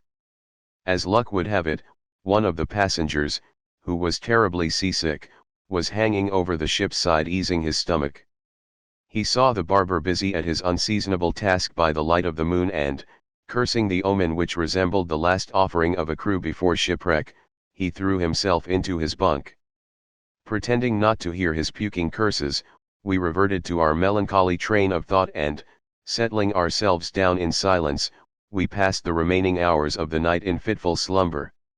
On the following morning Eumolpus entered Lycus' cabin as soon as he knew that Tryphena was out of bed and, after some conversation upon the happy voyage of which the fine weather gave promise, Lycus turned to Tryphena and remarked. Chapter the 104th. "Priapus appeared to me in a dream and seemed to say no that Encolpius, whom you seek, has, by me, been led aboard your ship." Tryphena trembled violently. "You would think we had slept together," she cried, "for a bust of Neptune, which I saw in the gallery at Bea, said to me, 'In my dream you will find Giton aboard Lycus' ship.'" "From which you can see that Epicurus was a man inspired," remarked Eumolpus. he passed sentence upon mocking phantasms of that kind in a very witty manner. Dreams that delude the mind with flitting shades, by neither powers of air nor gods, are sent. Each makes his own. And when relaxed in sleep, the members lie, the mind, without restraint, can flit, and reenact by night, the deeds that occupied the day. The warrior fierce, who cities shakes and towns destroys by fire, maneuvering armies seas, and javelins, and funerals of kings and bloody fields. The cringing lawyer dreams of courts and trials. The miser hides his hoard, new treasures finds. The hunter's horn and hounds the forest's wake. The shipwrecked sailor from his hulk is swept, or, washed aboard, just misses perishing. Adulteresses will bribe, and harlots write to lovers, dogs, in dreams their hair still coarse. And old wounds ache most poignantly in dreams. Still, what's to prevent our searching the ship, said Lycus, after he had expiated Tryphaena's dream, so that we will not be guilty of neglecting the revelations of Providence. And who were the rascals who were being shaved last night by the light of the moon, chimed in Hessus, unexpectedly, for that was the name of the fellow who had caught us at our furtive transformation in the night. A rotten thing to do, I swear. From what I hear, it's unlawful for any living man aboard ship to shed hair or nails, unless the wind has kicked up a heavy sea. Chapter the 105th. Lycus was greatly disturbed by this information, and flew into a rage. So someone aboard my ship cut off his hair, did he bawled, and at dead of night, too. Bring the offenders aft on deck here, and step lively, so that I can tell whom to punish, from their heads, that the ship may be freed from the curse. I ordered it done, Eumolpus broke in, and I didn't order it as an unlucky omen, either, seeing that I had to be aboard the same vessel. I did it because the scoundrels had long matted hair. I ordered the filth cleared off the wretches because I did not wish to even seem to make a prison out of your ship.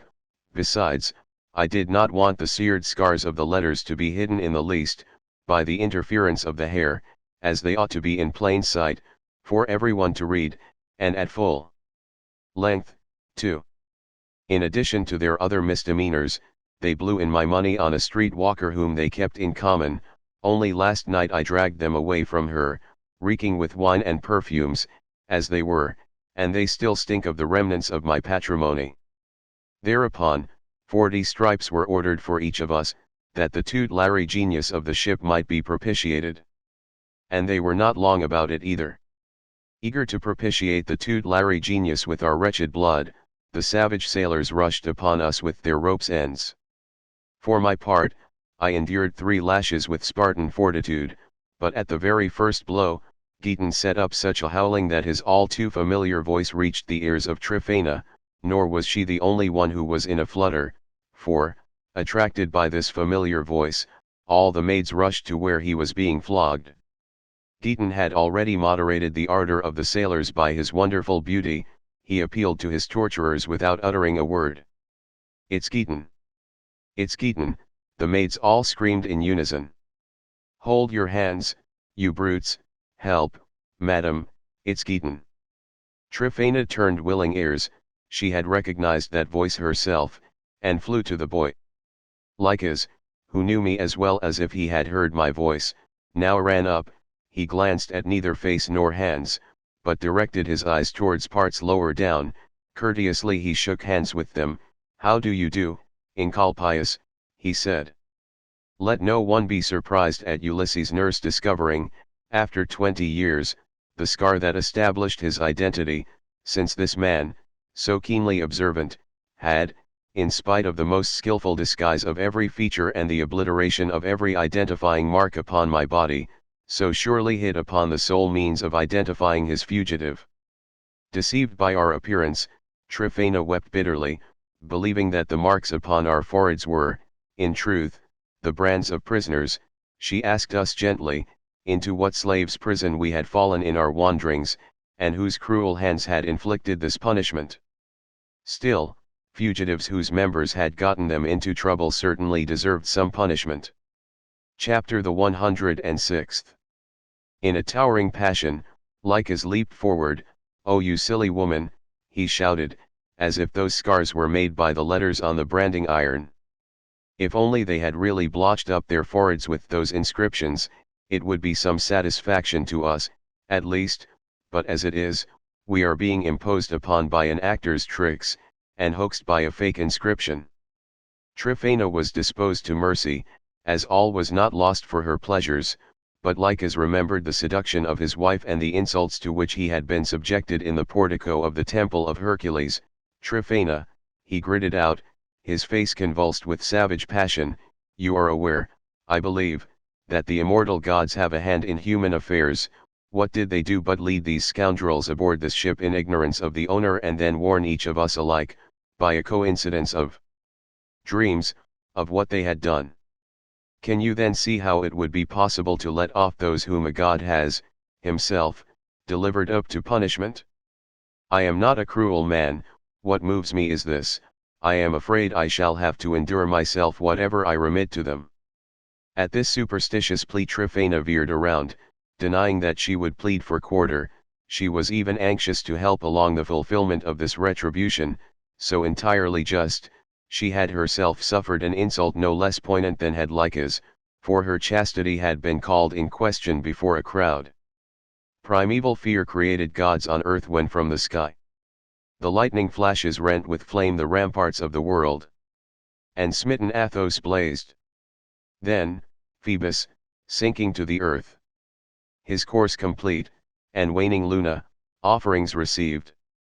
The changing seasons of the year the superstition spread throughout the world, and ignorance and awe, the toiling bore to Ceres, from his harvest, the first fruits compelled to yield, and Bacchus with the fruitful vine to crown. Then Pales came into her own, the shepherd's gains to share. Beneath the waves of every sea swims Neptune. Pallas guards the shops, and those impelled by avarice or guilt, create new gods. Lycus, as he perceived that Tryphena was as eager as himself for revenge, gave orders for our punishment to be renewed and made more drastic, whereupon Eumolpus endeavored to appease him as follows. Chapter the 107th. "Lycus," said he, "these unfortunates upon whom you intend to wreak your vengeance, implore your compassion and, have chosen me for this task. I believe that I am a man, by no means unknown, and they desire that, somehow, I will effect a reconciliation between them and their former friends.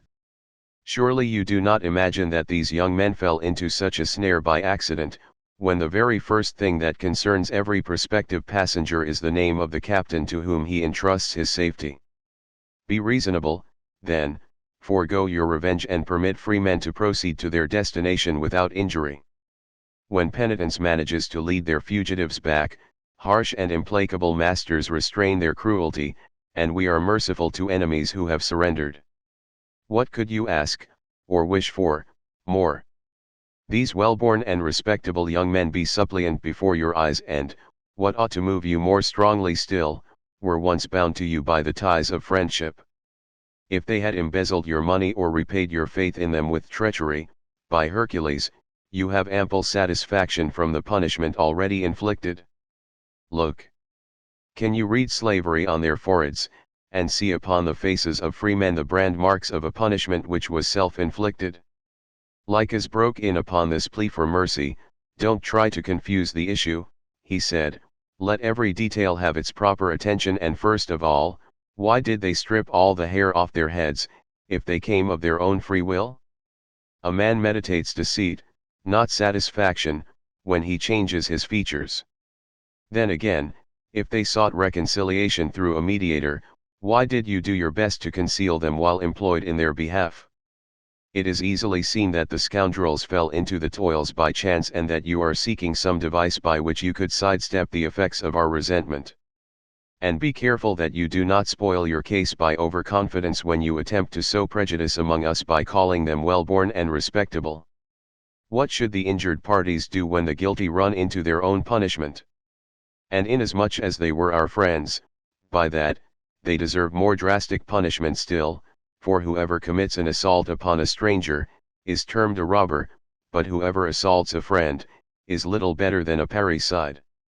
I am well aware, Eumolpus replied, to rebut this damning harangue, that nothing can look blacker against these poor young men than their cutting off their hair at night.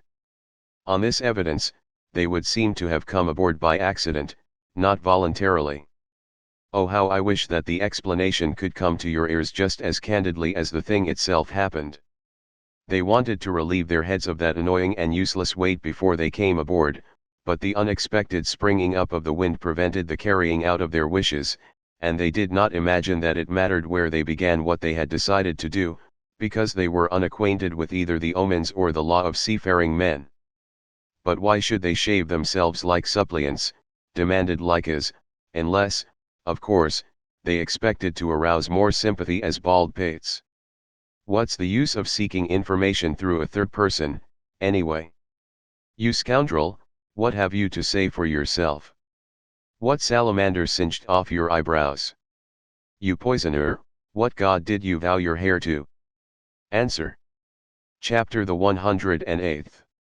I was stricken dumb, and trembled from fear of punishment, nor could I find anything to say, out of countenance as I was and hideous, for to the disgrace of a shaven poll was added an equal baldness in the matter of eyebrows. The case against me was only too plain, there was not a thing to be said or done.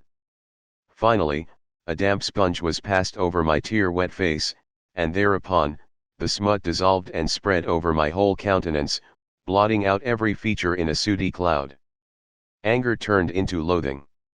Swearing that he would permit no one to humiliate well-born young men contrary to right and law, Eumolpus checked the threats of the savage persecutors by word and by deed. His hired servant backed him up in his protest, as did first one and then another of the feeblest of the seasick passengers, whose participation served rather to inflame the disagreement than to be of help to us. For myself I asked no quarter, but I shook my fists in Tryphaena's face, and told her in a loud voice that unless she stopped hurting Giton, I would use every ounce of my strength against her, reprobate woman that she was, the only person aboard the ship who deserved a flogging. Lycus was furiously angry at my hardihood, nor was he less enraged at my abandoning my own cause, to take up that of another, in so wholehearted a manner. Inflamed as she was by this affront, Tryphaena was as furious as he, so the whole ship's company was divided into two factions.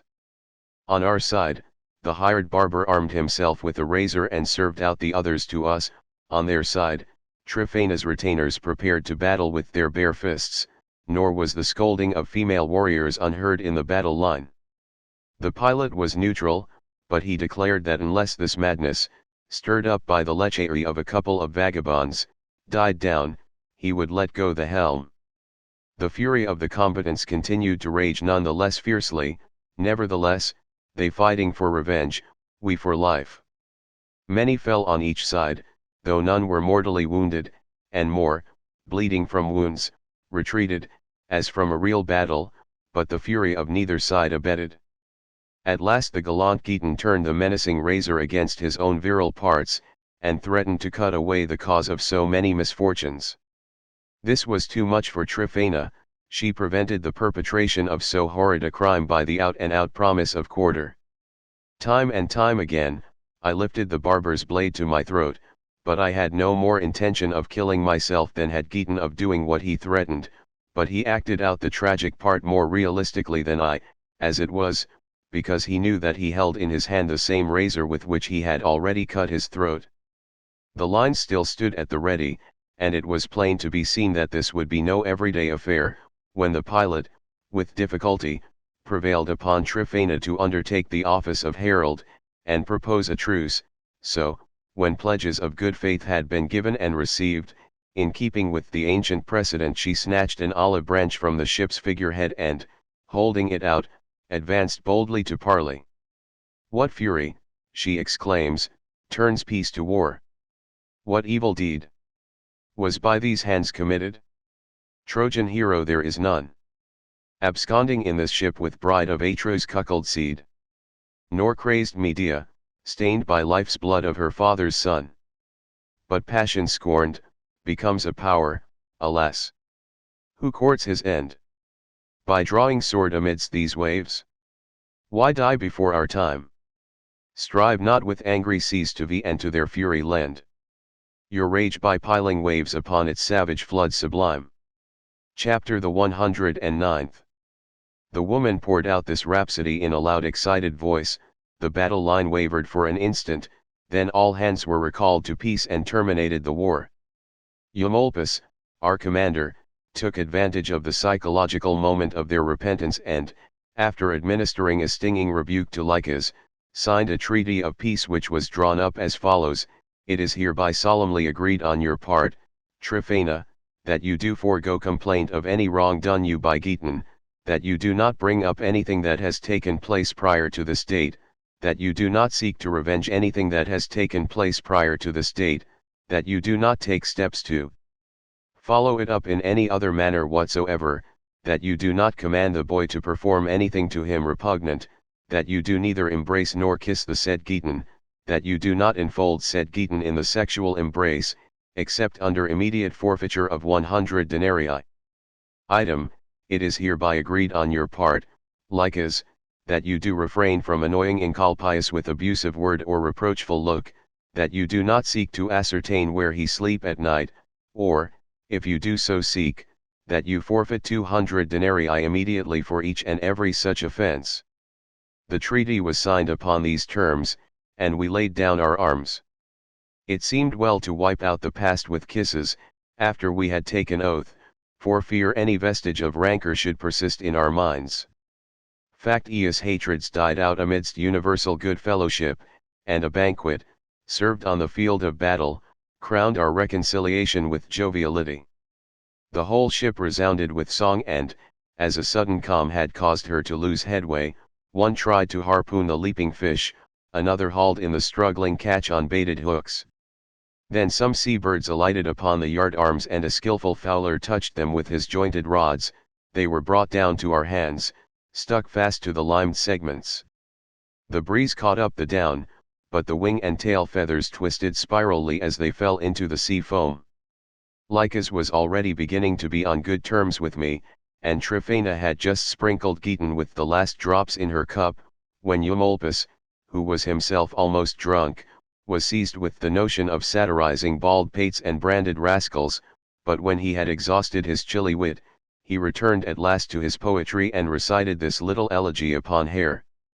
Gone are those locks that to thy beauty lent such lustrous charm, and blighted are the locks of spring by bitter winter's sway. Thy naked temples now in baldness mourn their vanished form, and glistens now that poor bare crown, its hair all worn away. Oh, faithless inconsistency! The gods must first resume the charms that first they granted youth, that it might lovelier bloom. Poor wretch, but late thy locks did brighter glister than those of great Apollo or his sister. Now, smoother is thy crown than polished grasses, or rounded mushrooms when a shower passes. In fear thou fliest the laughter-loving lasses, that thou mayest know that death is on his way. Know that thy head is partly dead this day. Chapter the 110th. It is my opinion that he intended favoring us with more of the same kind of stuff, sillier than the last, but Tryphena's maid led Giton away below and fitted the lad out in her mistress' false curls, then producing some eyebrows from a vanity box, she skillfully traced out the lines of the lost features and restored him to his proper comeliness. Recognizing the real Giton, Tryphena was moved to tears, and then for the first time she gave the boy a real love kiss.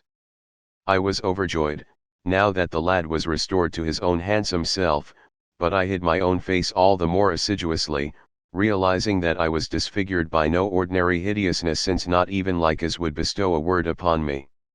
The maid rescued me from this misfortune finally, however, and calling me aside, she decked me out with a head of hair which was none the less becoming.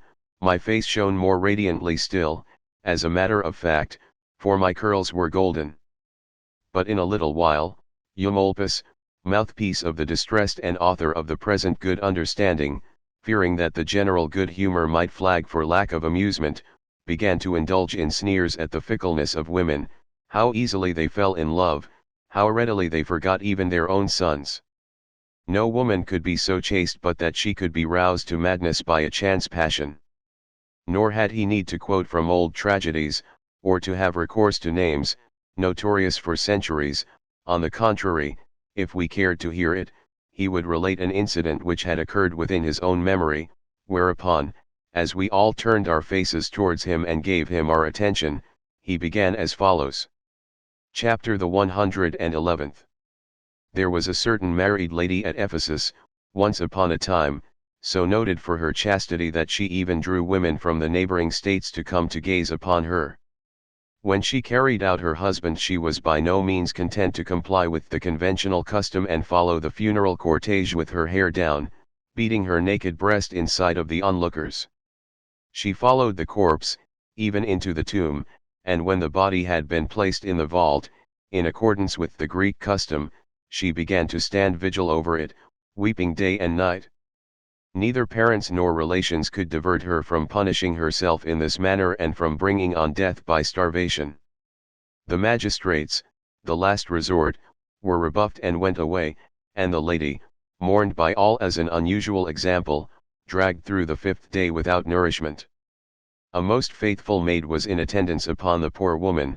She either wept in company with the afflicted one or replenished the lamp which was placed in the vault, as the occasion required. Throughout the whole city there was but one opinion. Men of every calling agreed that here shone the one solitary example of chastity and of love.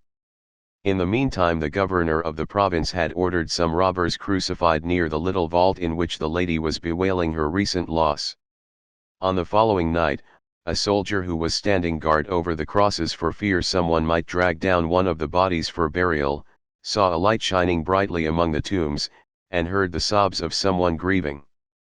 A weakness common to mankind made him curious to know who was there and what was going on, so he descended into the tomb and, catching sight of a most beautiful woman, he stood still, afraid at first that it was some apparition or spirit from the infernal regions, but he finally comprehended the true state of affairs as his eye took in the corpse lying there, and as he noted the tears and the face lacerated by the fingernails, he understood that the lady was unable to endure the loss of the dear departed.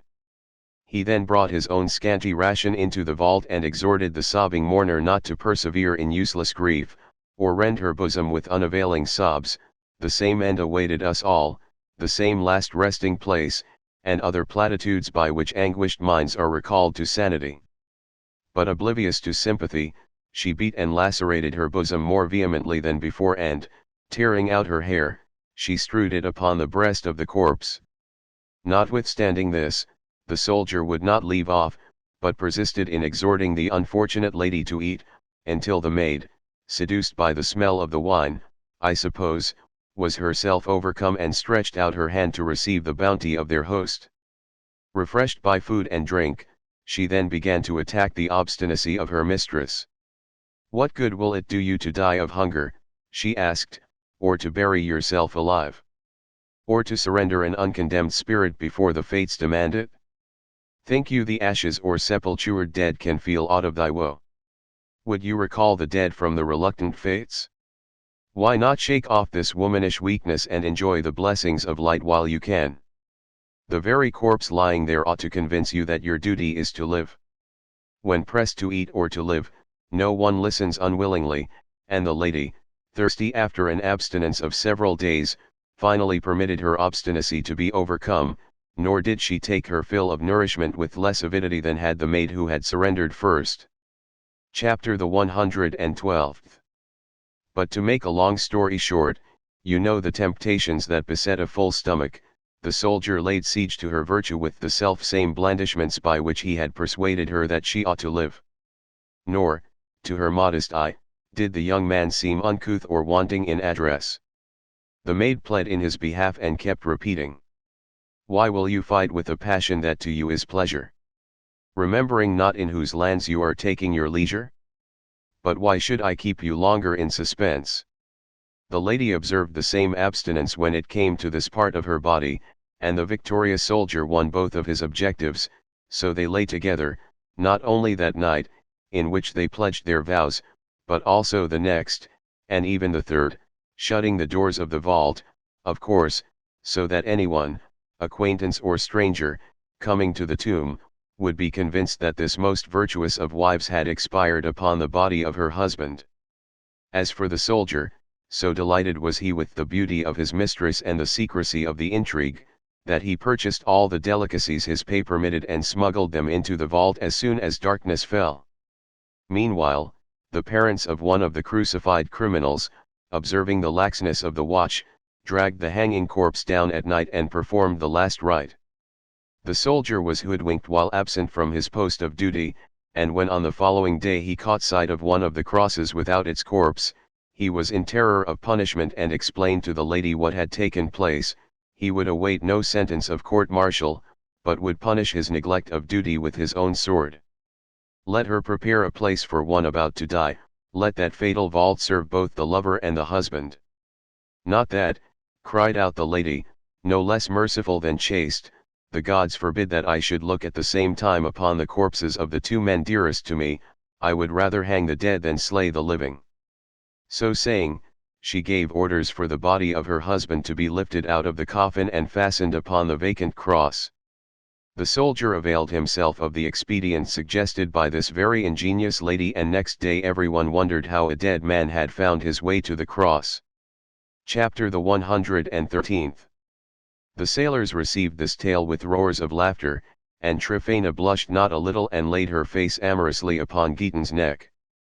But Lycus did not laugh. If that governor had been a just man, said he, shaking his head angrily, he would have ordered the husband's body taken down and carried back into the vault, and crucified the woman. No doubt the memory of Hedyle haunted his mind, and the looting of his ship in that wanton excursion. But the terms of the treaty permitted the harboring of no old grudges, and the joy which filled our hearts left no room for anger. Tryphena was lying in Giton's lap by this time, covering his bosom with kisses one minute and rearranging the curls upon his shaven head the next. Uneasy and chagrined at this new league, I took neither food nor drink but looked askance at them both, with grim eyes. Every kiss was a wound to me, every artful blandishment which the wanton woman employed, and I could not make up my mind as to whether I was more angered at the boy for having supplanted me with my mistress, or at my mistress for debauching the boy. Both were hateful to my sight, and more galling than my late servitude. And to make the matter all the more aggravating, Tryphena would not even greet me as an acquaintance, whom she had formerly received as a lover, while Giton did not think me worthy of a here's to you in ordinary civility, nor even speak to me in the course of the common conversation. I suppose he was afraid of reopening a tender scar at the moment when a return to her good graces had commenced to draw it together. Tears of vexation dropped upon my breast, and the groan I smothered in a sigh nearly racked my soul. The vulture tearing, at the liver's deep and vital parts, that racks our breasts and rends our very heart-strings. Is not that bird the charming poet sings with all his arts? 'Tis jealousy or hate that human heart stings. In spite of my ill humor, Lycus saw how well my golden curls became me, and, becoming enamored anew, began winking his wanton eyes at me and sought admission to my good graces upon a footing of pleasure. Nor did he put on the arrogance of a master, but spoke as a friend asking a favor. Long and ardently he tried to gain his ends, but all in vain, till at last, meeting with a decisive repulse, his passion turned to fury and he tried to carry the place by storm. But Tryphena came in unexpectedly and caught him in his wanton attempt, whereupon he was greatly upset and hastily adjusted his clothing and bolted out of the cabin. Tryphena was fired with lust at this sight. What was Lycus up to, she demanded. What was he after in that ardent assault? She compelled me to explain, burned still more hotly at what she heard, and, recalling memories of our past familiarities, she desired me to renew our old amour, but I was worn out with so much venery and slighted her advances. She was burning up with desire by this time, and threw her arms around me in a frenzied embrace, hugging me so tightly that I uttered an involuntary cry of pain. One of her maids rushed in at this and, thinking that I was attempting to force from her mistress the very favor which I had refused her, she sprang at us and tore us apart. Thoroughly enraged at the disappointment of her lecherous passion, Tryphena upbraided me violently, and with many threats she hurried out to find Lycus for the purpose of exasperating him further against me and of joining forces with him to be revenged upon me. Now you must know that I had formerly held a very high place in this waiting maid's esteem, while I was prosecuting my intrigue with her mistress, and for that reason she took it very hard when she surprised me with Tryphena, and sobbed very bitterly.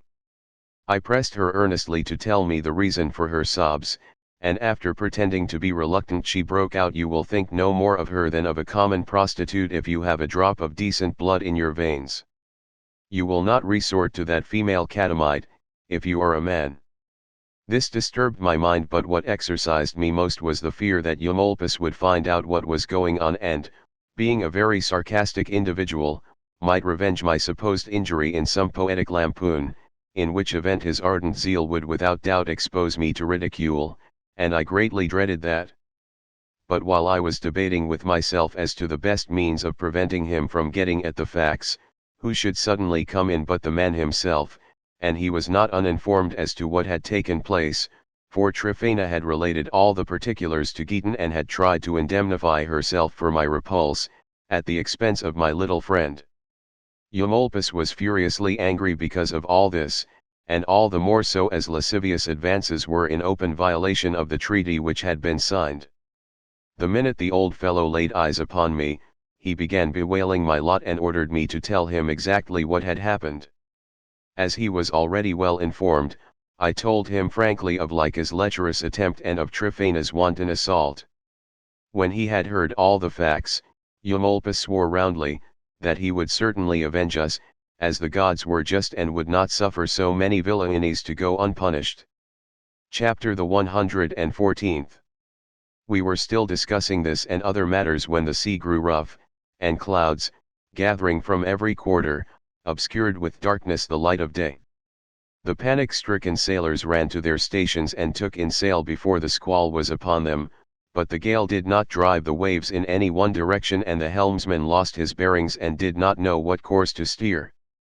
At one moment the wind would set towards Sicily, but the next, the north wind, prevailing on the Italian coast, would drive the unlucky vessel hither and yon, and, what was more dangerous than all the rain squalls, a pall of such black density blotted out the light that the helmsman could not even see as far forward as the bow. At last, as the savage fury of the sea grew more malignant, the trembling Lycus stretched out his hands to me imploringly. "Save us from destruction, Encolpius," he shouted, "restore that sacred robe and holy rattle to the ship. Be merciful, for heaven's sake, just as you used to be." He was still shouting when a wind squall swept him into the sea. The raging elements whirled him around and around in a terrible maelstrom and sucked him down. Tryphena, on the other hand, was seized by her faithful servants, placed in a skiff, along with the greater part of her belongings, and saved from certain death. Embracing Giton, I wept aloud. "Did we deserve this from the gods," I cried, "to be united only in death? No. Malignant fortune grudges even that. Look. In an instant the waves will capsize the ship. Think. In an instant the sea will sever this lover's embrace. If you ever loved Encolpius truly, kiss him while yet you may and snatch this last delight from impending dissolution." Even as I was speaking, Giton removed his garment and, creeping beneath my tunic, he stuck out his head to be kissed. Then, fearing some more spiteful wave might separate us as we clung together, he passed his belt around us both. "If nothing else," he cried, "the sea will at least bear us longer joined together, and if, in pity, it casts us up upon the same shore, some passer-by may pile some stones over us, out of common human kindness, or the last rites will be performed by the drifting sand, in spite of the angry waves? I submit to this last bond and, as though I were laid out upon my deathbed, await an end no longer dreaded." Meanwhile, accomplishing the decrees of the fates, the storm stripped the ship of all that was left. No mast, no helm, not a rope nor an oar remained on board her. She was only a derelict, heavy and waterlogged, drifting before the waves. Some fishermen hastily put off in their little boats to salvage their booty, but, seeing men alive and ready to defend their property, they changed their predatory designs into offers of help. Chapter the 115th. Just then, amid that clamor of voices we heard a peculiar noise, and from beneath the captain's cabin there came a bellowing as of some wild beast trying to get out. We then followed up the sound and discovered Eumolpus, sitting there scribbling verses upon an immense sheet of parchment. Astounded that he could find time to write poetry at death's very door, we hauled him out, in spite of his protests, and ordered him to return to his senses, but he flew into a rage at being interrupted. "Leave me alone until I finish the sentence," he bawled, "the poem labors to its birth." Ordering Giton to come to close quarters and help me drag the bellowing bard ashore, I laid hands upon the lunatic. When this job had at last been completed, we came, wet and wretched, to a fisherman's hut and refreshed ourselves somewhat with stores from the wreck, spoiled though they were by salt water, and passed a night that was almost interminable. As we were holding a council, next day, to determine to what part of the country we had best proceed, I suddenly caught sight of a human body, turning around in a gentle eddy and floating towards the shore. Stricken with melancholy, I stood still and began to brood, with wet eyes, upon the treachery of the sea. "And perhaps," said I, "a wife, safe in some far-away country of the earth, awaits this man, or a son who little dreams of storms or wrecks, or perhaps he left behind a father, whom he kissed good-bye at parting. Such is the end of mortals' plans, such is the outcome of great ambitions. See how man rides the waves. Until now, I had been sorrowing for a mere stranger, but a wave turned the face, which had undergone no change, towards the shore, and I recognized Lycas, so evil-tempered and so unrelenting but a short time before, now cast up almost at my feet. I could no longer restrain the tears. At this, I beat my breast again and yet again, with my hands. "Where is your evil temper now?" I cried. "Where is your unbridled passion? You be there, a prey to fish and wild beasts, you who boasted but a little while ago of the strength of your command. Now you have not a single plank left of your great ship. Go on, mortals, set your hearts upon the fulfillment of great ambitions, go on, schemers, and in your wills control for 1,000 years the disposal of the wealth you got by fraud. Only yesterday this man audited the accounts of his family estate, even reckoned the day he would arrive in his native land and settled it in his mind. Gods and goddesses, how far he lies from his appointed destination.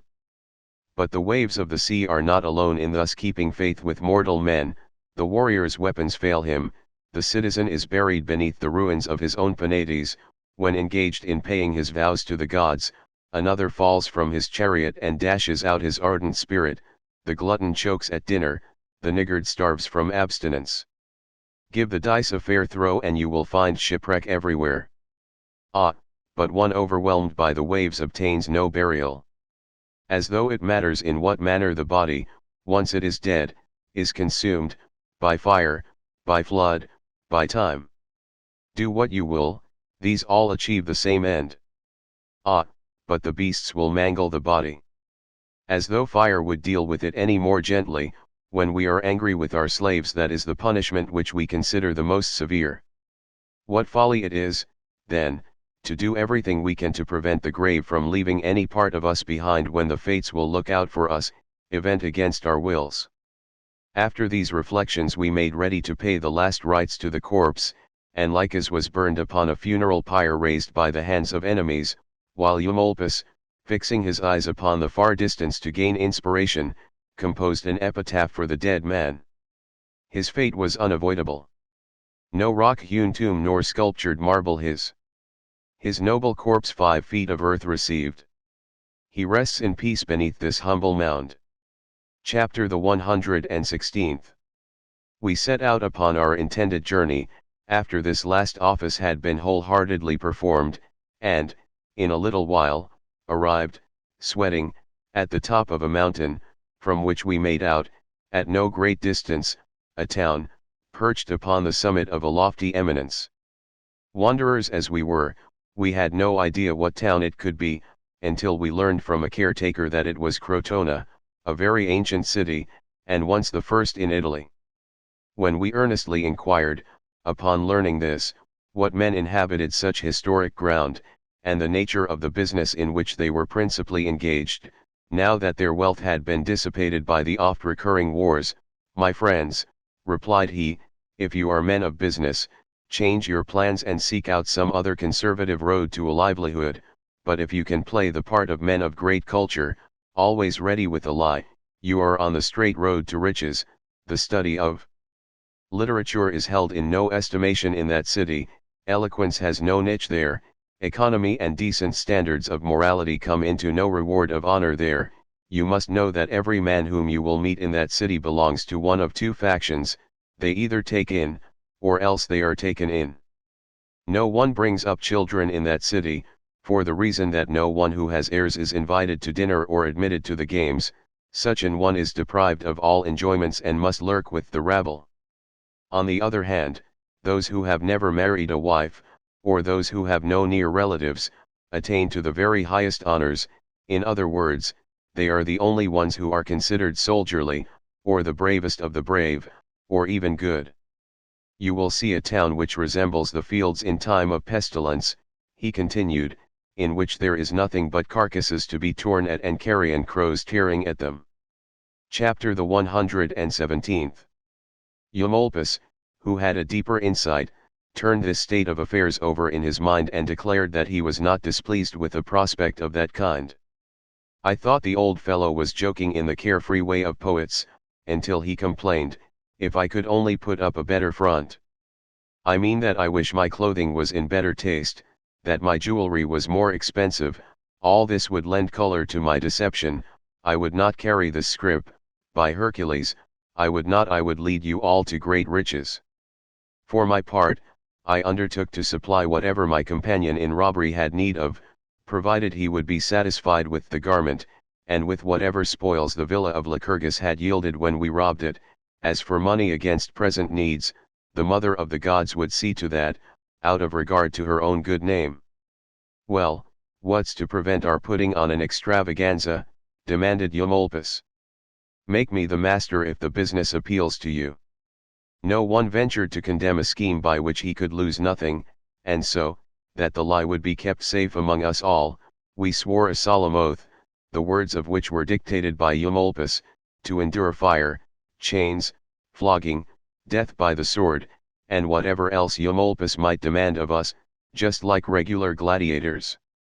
After the oath had been taken, we paid our respects to our master with pretended servility, and were informed that Eumolpus had lost a son, a young man of great eloquence and promise, and that it was for this reason the poor old man had left his native land, that he might not see the companions and clients of his son, nor even his tomb, which was the cause of his daily tears. To this misfortune a recent shipwreck had been added, in which he had lost upwards of 2 millions of sesterces, not that he minded the loss but, destitute of a train of servants, he could not keep up his proper dignity. Furthermore, he had, invested in Africa, 30 millions of sesterces in estates and bonds. Such a horde of his slaves was scattered over the fields of Numidia that he could have even sacked Carthage. We demanded that Eumolpus cough frequently, to further this scheme, that he have trouble with his stomach and find fault with all the food when in company, that he keep talking of gold and silver and estates, the incomes from which were not what they should be, and of the everlasting unproductiveness of the soil, that he cast up his accounts daily, that he revise the terms of his will monthly, and, for fear any detail should be lacking to make the farce complete, he was to use the wrong names. Whenever he wished to summon any of us, so that it would be plain to all that the master had in mind some who were not present. When everything had been thus provided for, we offered a prayer to the gods that the matter might turn out well and happily, and took to the road. But Giton could not bear up under his unaccustomed load, and the hired servant Corux, a shirker of work, often put down his own load and cursed our haste, swearing that he would either throw his packs away or run away with his load. "What do you take me for, a beast of burden," he grumbled, "or a scow for carrying stone? I hired out to do the work of a man, not that of a pack horse, and I'm as free as you are, even if my father did leave me poor." Not satisfied with swearing, he lifted up his leg from time to time and filled the road with an obscene noise and a filthy stench. Deaton laughed at his impudence and imitated every explosion with his lips, but Eumolpus relapsed into his usual vein, even in spite of this. Chapter the 118th. Young men, said he, many are they who have been seduced by poetry, for, the instant a man has composed a verse in feet, and has woven a more delicate meaning into it by means of circumlocutions, he straightway concludes that he has scaled Helicon. Take those who are worn out by the distressing detail of the legal profession, for example, they often seek sanctuary in the tranquility of poetry, as a more sheltered haven, believing themselves able more easily to compose a poem than a rebuttal charged with scintillating epigrams. But a more highly cultivated mind loves not this conceited affectation, nor can it either conceive or bring forth, unless it has been steeped in the vast flood of literature. Every word that is what I would call low, ought to be avoided, and phrases far removed from plebeian usage should be chosen. Let ye rabble rout avant, be your rule. In addition, care should be exercised in preventing the epigrams from standing out from the body of the speech, they should gleam with the brilliancy woven into the fabric. Homer is an example, and the lyric poets, and our Roman Virgil, and the exquisite propriety of Horace. Either the others did not discover the road that leads to poetry, or, having seen, they feared to tread it. Whoever attempts that mighty theme, the Civil War, for instance, will sink under the load unless he is saturated with literature. Events, past and passing, ought not to be merely recorded in verse, the historian will deal with them far better, by means of circumlocutions and the intervention of the immortals. The free spirit, racked by the search for epigrams having a mythological illusion, should plunge headlong and appear as the prophecy of a mind inspired rather than the attested faith of scrupulous exactitude in speech. This hasty composition may please you, even though it has not yet received its final polishing. Chapter the 119th. The conquering Roman now held the whole world in his sway. The ocean, the land, where the sun shone by day or the moon gleamed by night, but unsated was he. And the seas were roiled by the weight of his deep-laden keels, if a bay lay hidden beyond, or a land which might yield yellow gold, 'twas held as a foe. While the struggle for treasure went on, the fates were preparing the horrors and scourges of war. Amusements enjoyed by the vulgar no longer can charm, nor pleasures worn threadbare by use of the plebeian mob. The bronzes of Corinth are praised by the soldier at sea, and glittering gems sought in earth, with purple of Tyre. Numidia curses her here, there, the exquisite silks of China, Arabia's people have stripped their own fields. Behold other woes and calamities outraging peace. Wild beasts, in the forest are hunted, for gold, and remote. African Haman is covered by beaters, for fear. Some beast that slays men with his teeth shall escape, for by that his value to men is enhanced. The vessels receive strange ravening monsters, the tiger behind gilded bars. And pacing his cage is transported to Rome, that his jaws may drip with the life blood of men to the plaudits of men. O shame! To point out our impending destruction, the crime of Persia enacted anew, in his puberty's bloom. The man-child is kidnapped, surrenders his powers to the knife, is forced to the calling of Venus, delayed and hedged round.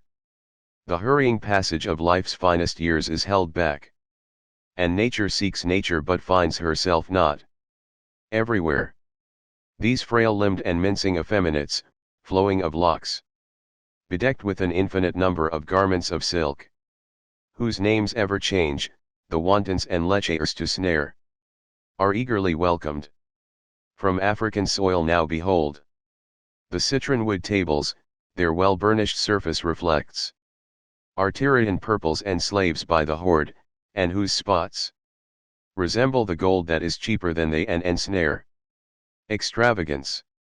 Sterile and ignobly prized is the wood, but round it is gathered a company sodden with wine.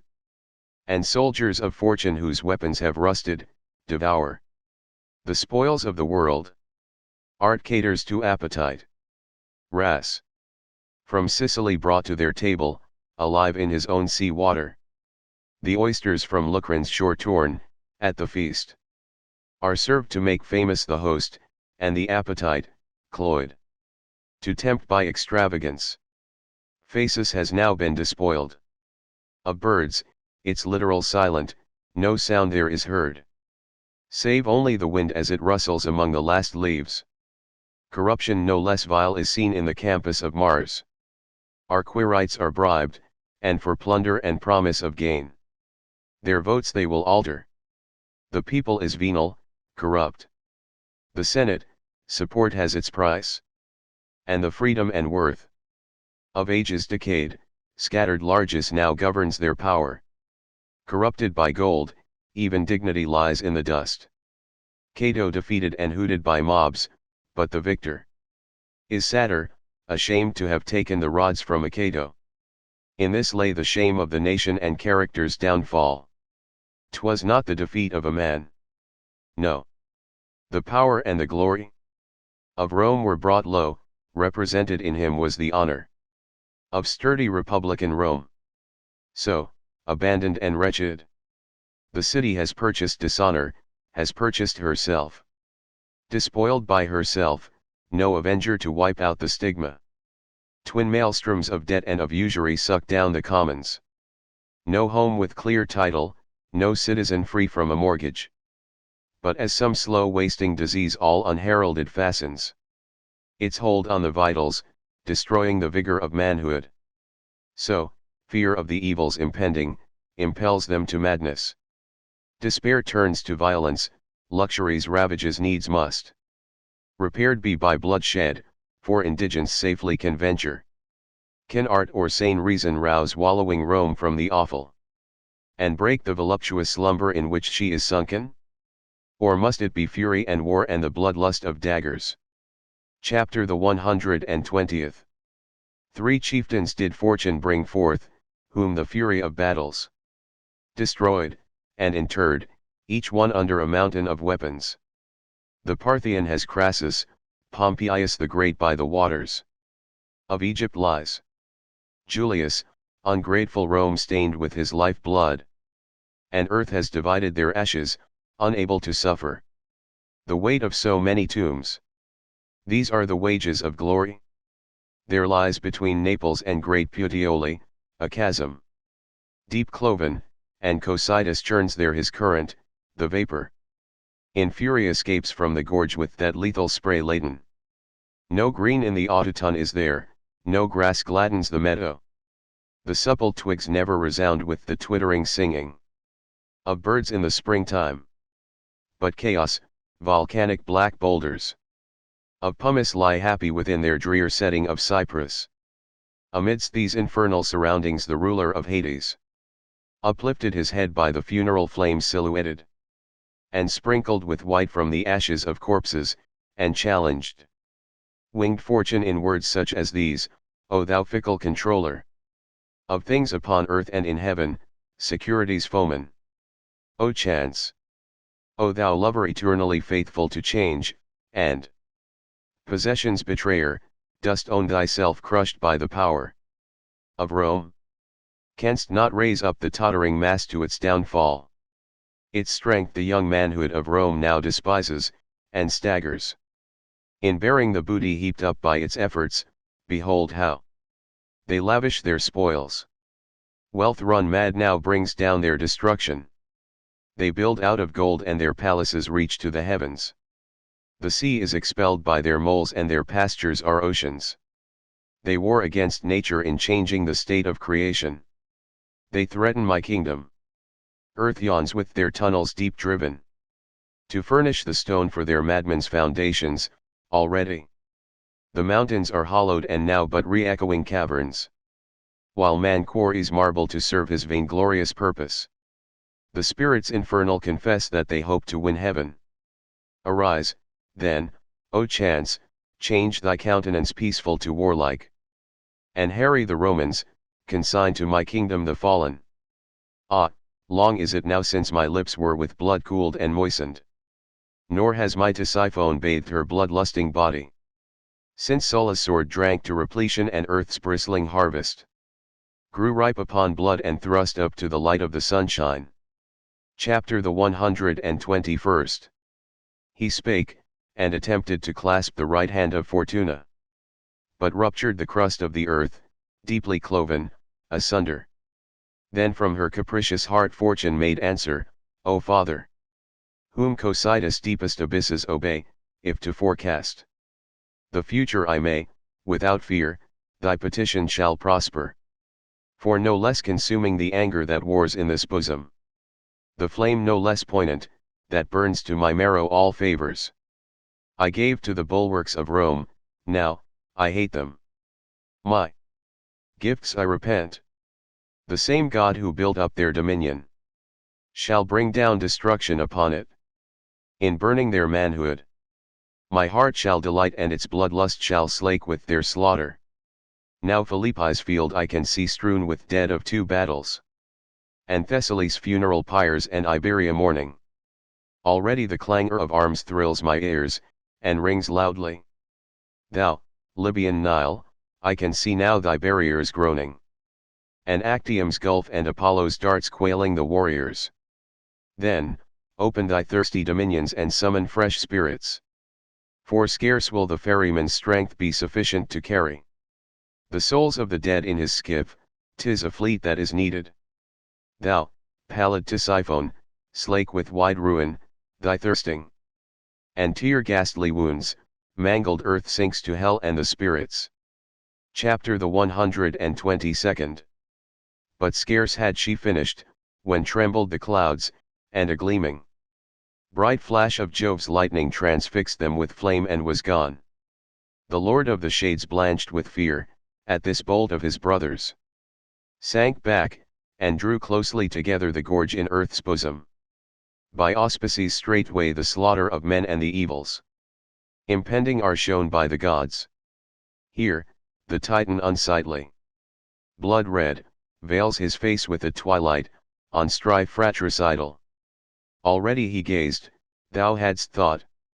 There, silvery Cynthia, obscuring her face at the full, denied light to the outrage. The mountain crests riven by rock slides roll thundering downward, and wandering rivers, to rivulets shrunk, writhed no longer. Familiar marges between. With the clangor of armor, the heavens resound, from the stars wafts the thrill of a trumpet, sounding the call to arms. Etna, now roused to eruption, unwonted, darts flashes of flame to the clouds. Flitting phantoms appear midst the tombs and unburied bones, gibbering menace. A comet, strange stars in its diadem, leads a procession, and reddens the skies with its fire.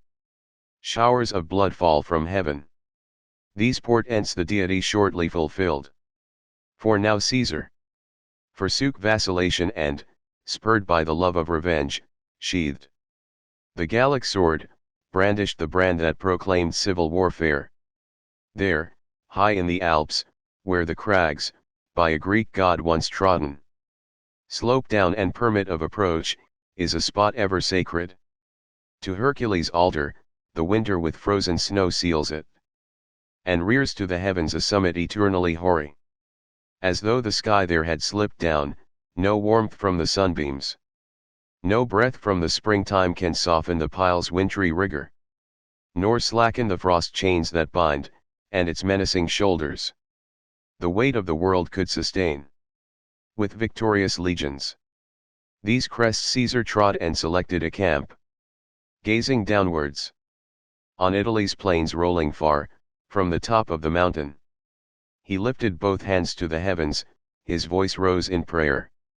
Omnipotent Jove, and thou, refuge of Saturn whose glory was brightened by feats of my armies and crowned with my triumphs, bear witness.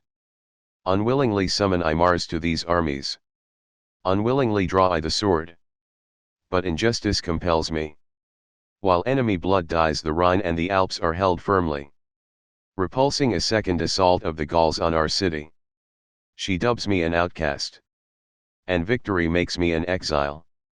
To triumphs 80, and defeats of the Germans, my treason I trace. How can they fear my glory or see in my battles a menace? But hirelings, and vile, to whom my Rome is but a stepmother.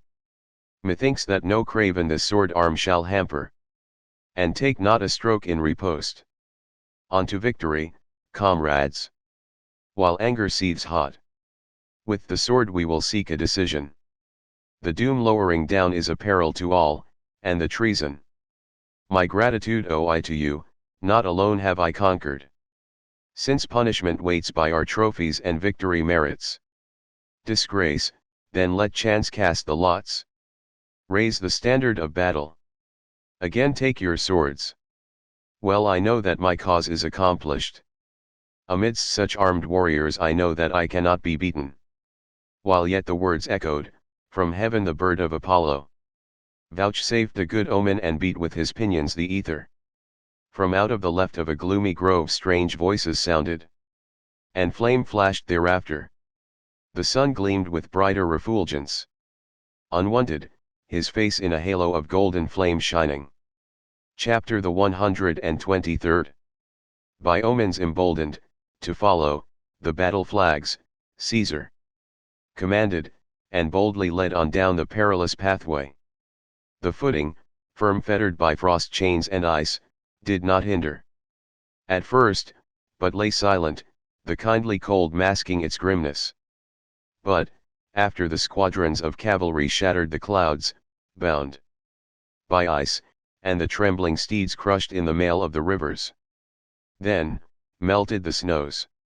And soon torrents newborn, from the heights of the mountains rush down, but these also, as if by commandment, grow rigid, and, turn into ice, in their headlong rush downwards. Now, that which rushed madly a moment before, must be hacked through. But now, it was treacherous, baffling their steps and their footing. Deceiving, and men, horses, arms, fall in heaps, in confusion. And see! Now the clouds, by an icy gale smitten, their burden discharge. Lo! The gusts of the whirlwind swirl fiercely about them. The sky in convulsions, with swollen hail buffets them sorely.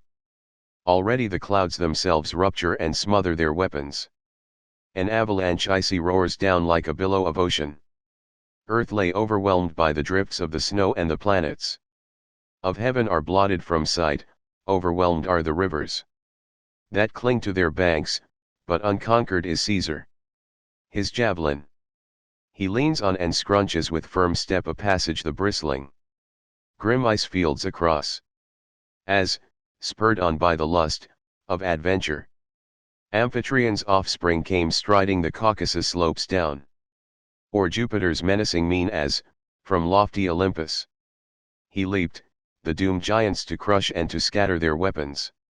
While Caesar in anger the swelling peaks treads down, winged rumor in terror flies forth and on beating wings seeks the high summit of Palatine tall, every image she rocks with her message, announcing this thunderbolt Roman. Already, the ocean is tossing his fleets. Now his cavalry, reeking with German gore, pours from the Alps. Slaughter, bloodshed, and weapons. The red panorama of war is unrolled to their vision. By terror their hearts are divided, two counsels perplex them. One chooses by land to seek flight, to another, the water appeals, and the sea than his own land is safer.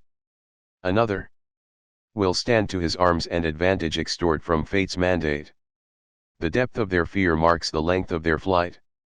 In confusion, the people itself, shameful spectacle driven by terror, is led to abandon the city. Rome glories in fleeing. The Quirites from battle blench, cowed by the breath of a rumor, relinquished their firesides to mourning. One citizen, palsied with terror, his children embraces, another, his penates conceals in his bosom, then, weeping, takes leave of his threshold, and slaughters the distant invader with curses. Their spouses, some clasp to their sorrow-racked bosoms. Youths carry their fathers, bowed down with old age, uninured to the bearing of burdens. They seize what they dread to lose most. Inexperience drags all its chattels to camp and to battle, as, when powerful Auster piles up the churned waters and tumbles them, never a yard arm, nor rudder to answer the hand. Here, one fashions a life raft of pine planks, another steers into some bay on a lee shore. Another will crack on and run from the gale and to fortune. Trust all. But why sorrow for trifles? The consuls, with Pompey, the great he, the terror of Pontus, of savage Hydaspes. Explorer, the reef that wrecked pirates, caused Jove to turn livid. When thrice was a triumph decreed him, whom Pontus vexed water, and pacified billows of Bosphorus worshipped. Disgraceful their flight, title and glory forsaking. Now fortune capricious looks down on the back of great Pompey retreating in terror. Chapter the 124th.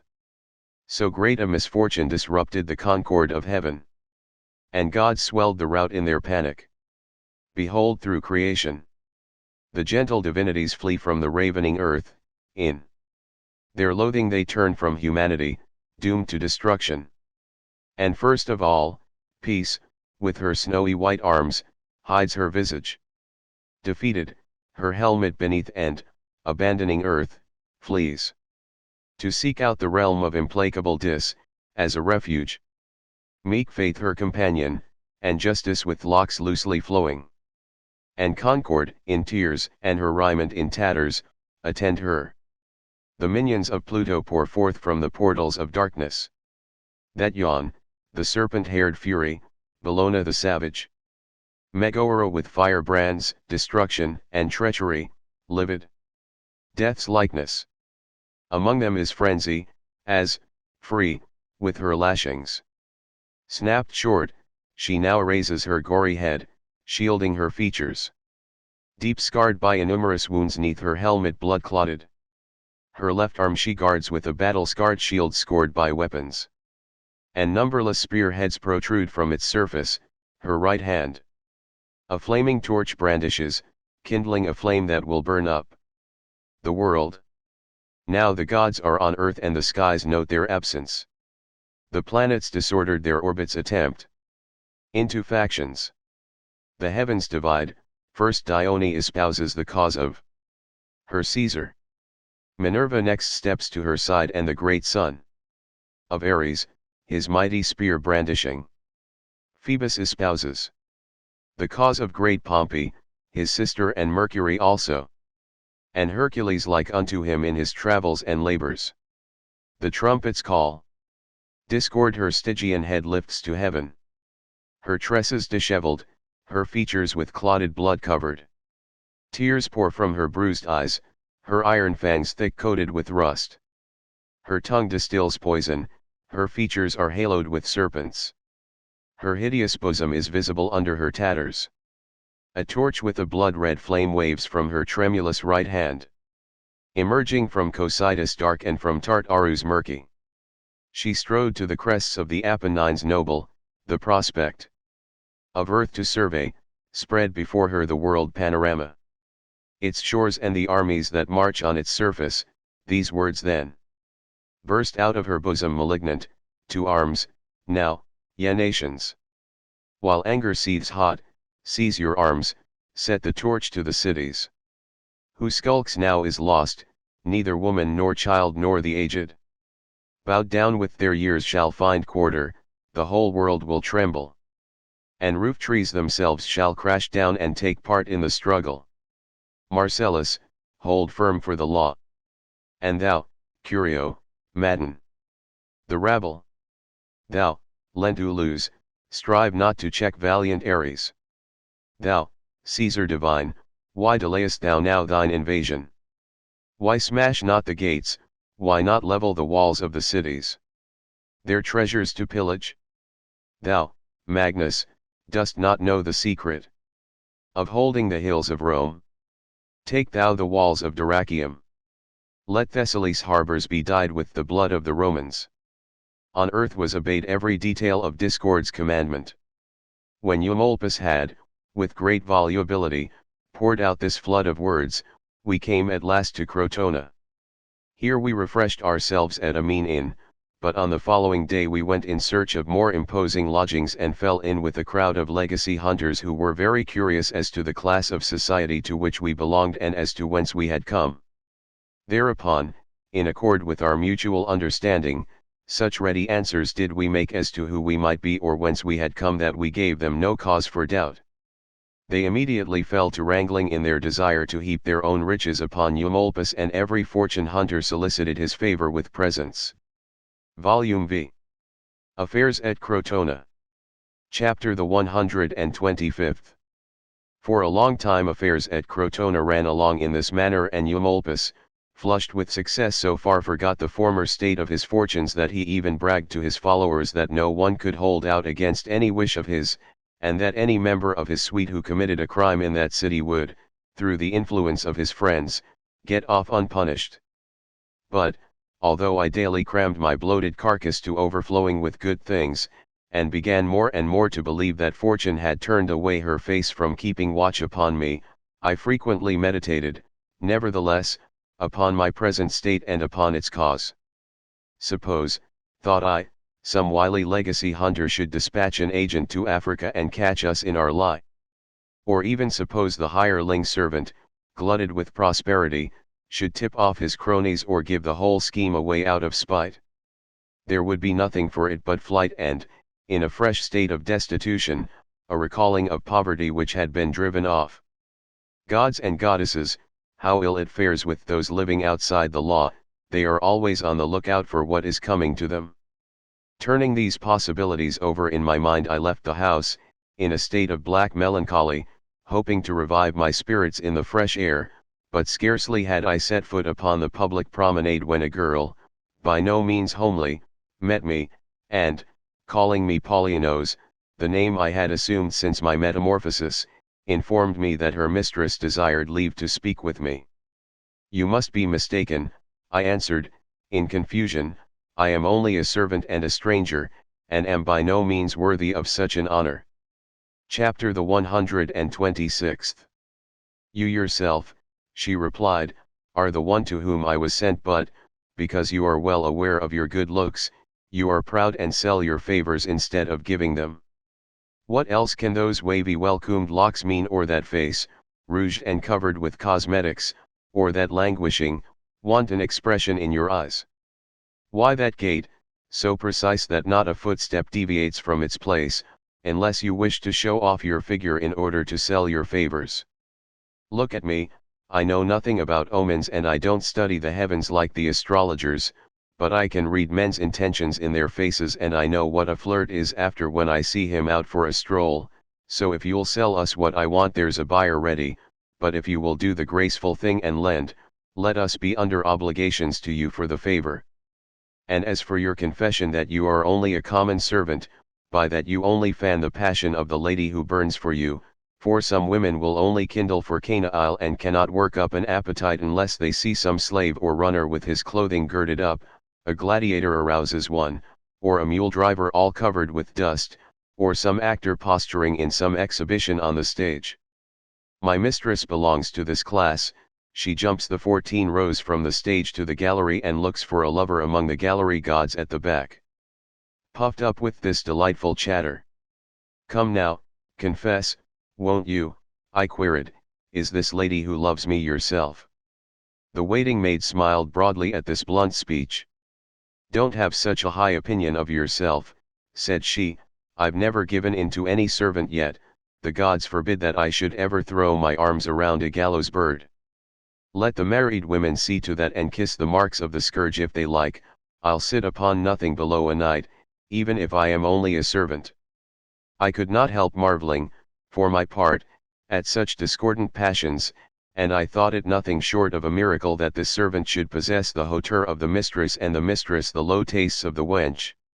Each one will find what suits his taste, One thing is not for all. One gathers roses as his share, another thorns in thrall. After a little more teasing, I requested the maid to conduct her mistress to a clump of plane trees.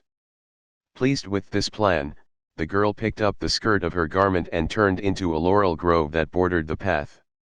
After a short delay she brought her mistress from her hiding place and conducted her to my side, a woman more perfect than any statue.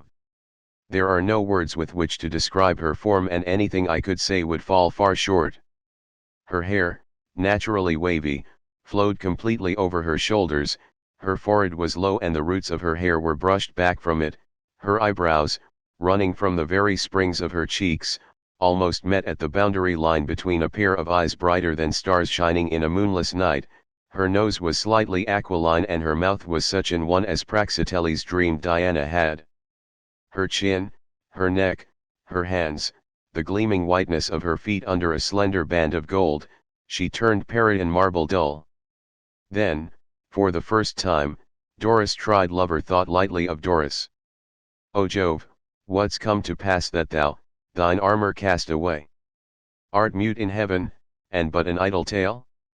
At such a time the horns should sprout, the raging bull hold sway. Or they white hair beneath swan's down conceal. Here's Dana's self. But touch that lovely form. Thy limbs will melt beneath thy passion's storm. Chapter the 127th. She was delighted, and so bewitchingly did she smile that I seemed to see the full moon showing her face from behind a cloud. Then, punctuating her words with her fingers, "Dear boy, if you are not too critical to enjoy a woman of wealth who has but this year known her first man, I offer you a sister," said she. "You have a brother already, I know, for I didn't disdain to ask, but what is to prevent your adopting a sister, too? I will come in on the same footing, only deem my kisses worthy of recognition and caress me at your own pleasure." "Rather let me implore you by your beauty," I replied. "Do not scorn to admit an alien among your worshippers. If you permit me to kneel before your shrine you will find me a true votary, and, that you may not think I approach this temple of love without a gift, I make you a present of my brother." "What," she exclaimed, "would you really sacrifice the only one without whom you could not live? The one upon whose kisses your happiness depends? Him whom you love as I would have you love me?" Such sweetness permeated her voice as she said this, so entrancing was the sound upon the listening air, that you would have believed the sirens' harmonies were floating in the breeze. I was struck with wonder and dazzled by I know not what light that shone upon me, brighter than the whole heaven, but I made bold to inquire the name of my divinity. "Why, didn't my maid tell you that I am called Circe?" she replied. "But I am not the sun-child, nor has my mother ever stayed the revolving world in its course at her pleasure, but if the fates bring us two together I will owe heaven a favor. I don't know what it is, but some God's silent purpose is beneath this.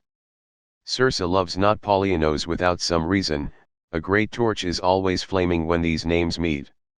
Take me in your arms then, if you will, there's no prying stranger to fear, and your brother is far away from this spot." So saying, Circe clasped me in arms that were softer than down and drew me to the ground, which was covered with colored flowers. With flowers like these did Mother Earth great Ida summit strew. When Jupiter, his heart aflame, enjoyed his lawful love. There glowed the rose, the flowering rush, the violet's deep blue. From out green meadows snow-white lilies laughed. Then from above this setting summoned Venus to the green and tender sod.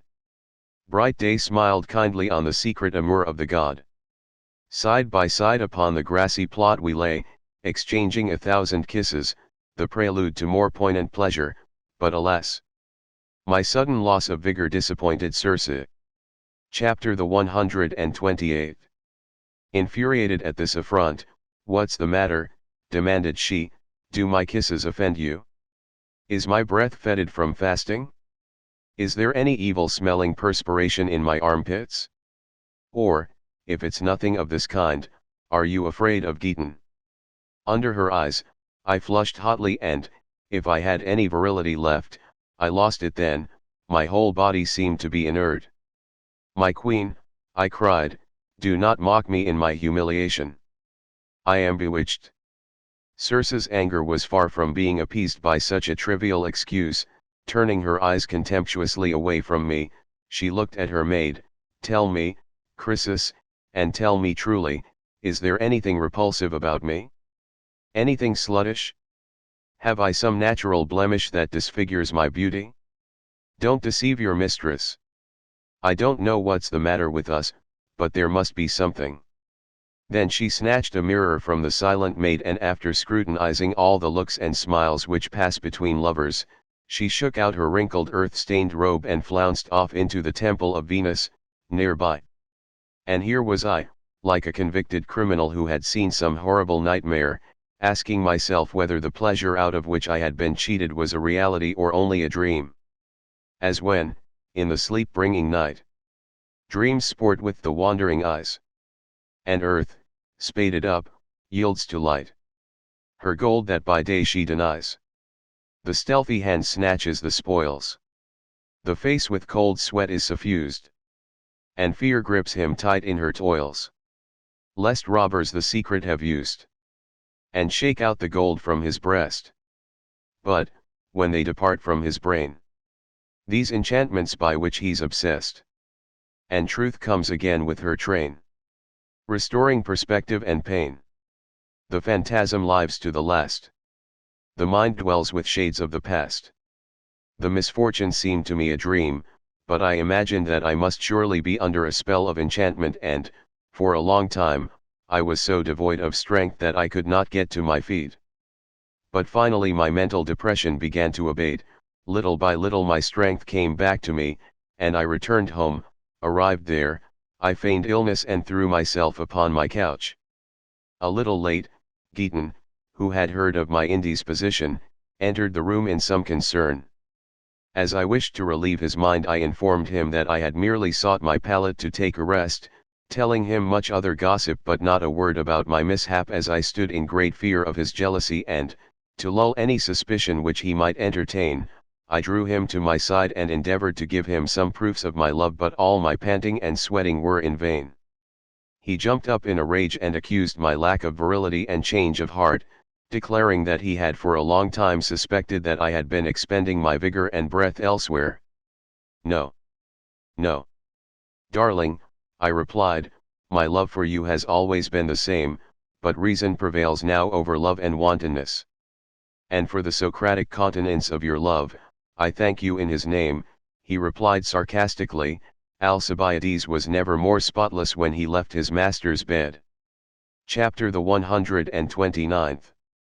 Believe me, brother, when I tell you that I do not know whether I am a man or not, I vainly protested. I do not feel like one. If I am dead and buried lies that part in which I was once an Achilles. Giton, seeing that I was completely enervated, and, fearing that it might give cause for scandal if he were caught in this quiet place with me, tore himself away and fled into an inner part of the house. He had just gone when Chrysis entered the room and handed me her mistress's tablets, in which were written the following words. Circe to Polyaenos greeting. Were I a wanton, I should complain of my disappointment, but as it is I am beholden to your impotence, for by it I dallied the longer in the shadow of pleasure. Still, I would like to know how you are and whether you got home upon your own legs, for the doctors say that one cannot walk without nerves. Young man, I advise you to beware of paralysis, for I never in my life saw a patient in such great danger. You're as good as dead, I'm sure. What if the same numbness should attack your hands and knees? You would have to send for the funeral trumpeters. Still, even if I have been affronted, I will not begrudge a prescription to one as sick as you. Ask Giton if you would like to recover. I am sure you will get back your strength if you will sleep without your brother for 3 nights. So far as I am concerned, I am not in the least alarmed about finding someone to whom I shall be as pleasing as I was to you. My mirror and my reputation do not lie. Farewell, if you can. Such things will happen, said Chrysis, when she saw that I had read through the entire indictment, and especially in the city, where the women can lure the moon from the sky. but we'll find a cure for your trouble. Just return a diplomatic answer to my mistress and restore her self-esteem by frank courtesy, for, truth to tell, she has never been herself from the minute she received that affront." I gladly followed the maid's advice and wrote upon the tablets as follows. Chapter the 130th. Polyanos to Circe greeting. Dear lady, I confess that I have often given cause for offense, for I am only a man, and a young one, too, but I never committed a deadly crime until today. You have my confession of guilt. I deserve any punishment you may see fit to prescribe. I betrayed a trust, I murdered a man, I violated a temple. Demand my punishment for these crimes. Should it be your pleasure to slay me, I will come to you with my sword. If you are content with a flogging, I will run naked to my mistress. Only bear in mind that it was not myself but my tools that failed me. I was a soldier, and ready, but I had no arms. What threw me into such disorder I do not know. Perhaps my imagination outran my lagging body. By aspiring to too much it is likely that I spent my pleasure in delay. I cannot imagine what the trouble was. You bid me beware of paralysis, as if a disease which prevented my enjoying you could grow worse. But my apology amounts briefly to this: if you will grant me an opportunity of repairing my fault, I will give you satisfaction. Farewell. After dismissing Chrysis with these fair promises, I paid careful attention to my body which had so evilly served me, and, omitting the bath, I anointed myself, in moderation, with unguents, and placed myself upon a more strengthening diet, such as onions and snails' heads without condiments, and I also drank more sparingly of wine. Then, taking a short walk before settling down to sleep, I went to bed without Geton. So anxious was I to please her that I feared the outcome if my brother lay tickling my side. Chapter the 131st. Finding myself vigorous in mind and body when I arose next morning, I went down to the same clump of plane trees, though I dreaded the spot as one of evil omen, and commenced to wait for Chrysis to lead me on my way. I took a short stroll and had just seated myself where I had sat the day before, when she came under the trees, leading a little old woman by the hand. "Well, Mr. Squeamish," she chirped, when she had greeted me, "have you recovered your appetite?" In the meantime, the old hag, a wine-soaked crone with twitching lips, brought out a twisted hank of different colored yarns and put it about my neck. She then kneaded dust and spittle and, dipping her middle finger into the mixture, she crossed my forehead with it, in spite of my protests. "As long as life remains, there's hope. Thou rustic god, oh hear our prayer. Great Priapus, I thee invoke. Temper our arms to dare." When she had made an end of this incantation, she ordered me to spit 3 times, and 3 times to drop stones into my bosom. Each stone she wrapped up in purple after she had muttered charms over it. Then, directing her hands to my privates, she commenced to try out my virility. Quicker than thought the nerves responded to the summons, filling the crone's hand with an enormous erection. Skipping for joy, "Look, Chrysis, look," she cried out, "see what a hare I've started, for someone else to course." This done, the old lady handed me over to Chrysis, who was greatly delighted at the recovery of her mistress's treasure. She hastily conducted me straight to the ladder, introducing me into a lovely nook that nature had furnished with everything which could delight the eye. Shorn of its top, the swaying pine here casts a summer shade, and quivering cypress, and the stately plane, and berry-laden laurel.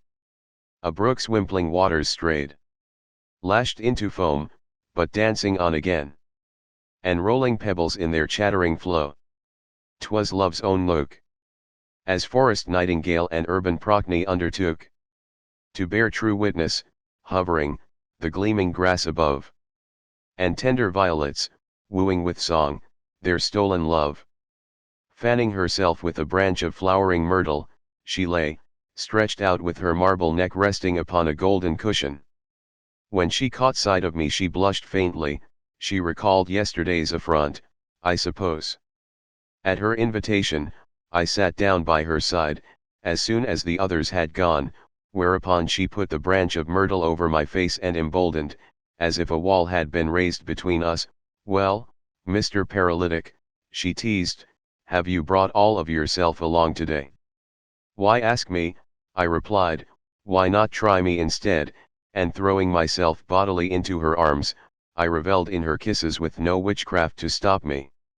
Chapter the 132nd.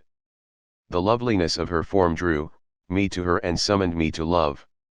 Our lips were pressed together in a torrent of smacking kisses, our groping hands had discovered every trick of excitation, and our bodies, clasped in a mutual embrace, had fused our souls into one, and then, in the very midst of these ravishing preliminaries, my nerves again played me false and I was unable to last until the instant of supreme bliss.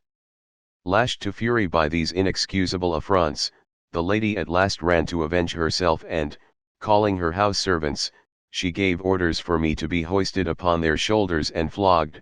Then, still unsatisfied with the drastic punishment she had inflicted upon me, she called all the spinning women and scrubbing wenches in the house and ordered them to spit upon me.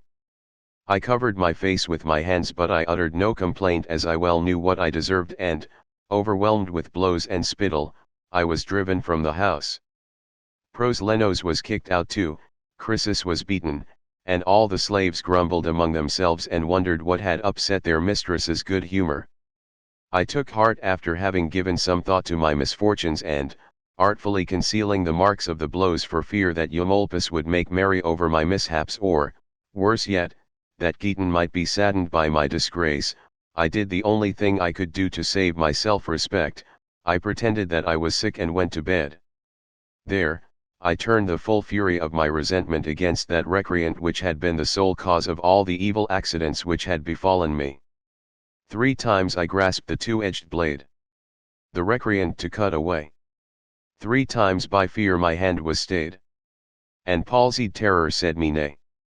That which I might have done before, 'twas now impossible to do. For, cold with fear, the wretch withdrew into 1,000 wrinkled mare, and shrank in shame before my gaze. Nor would his head uncover more. But though the scamp in terror skulked, with words I flayed him as he sulked.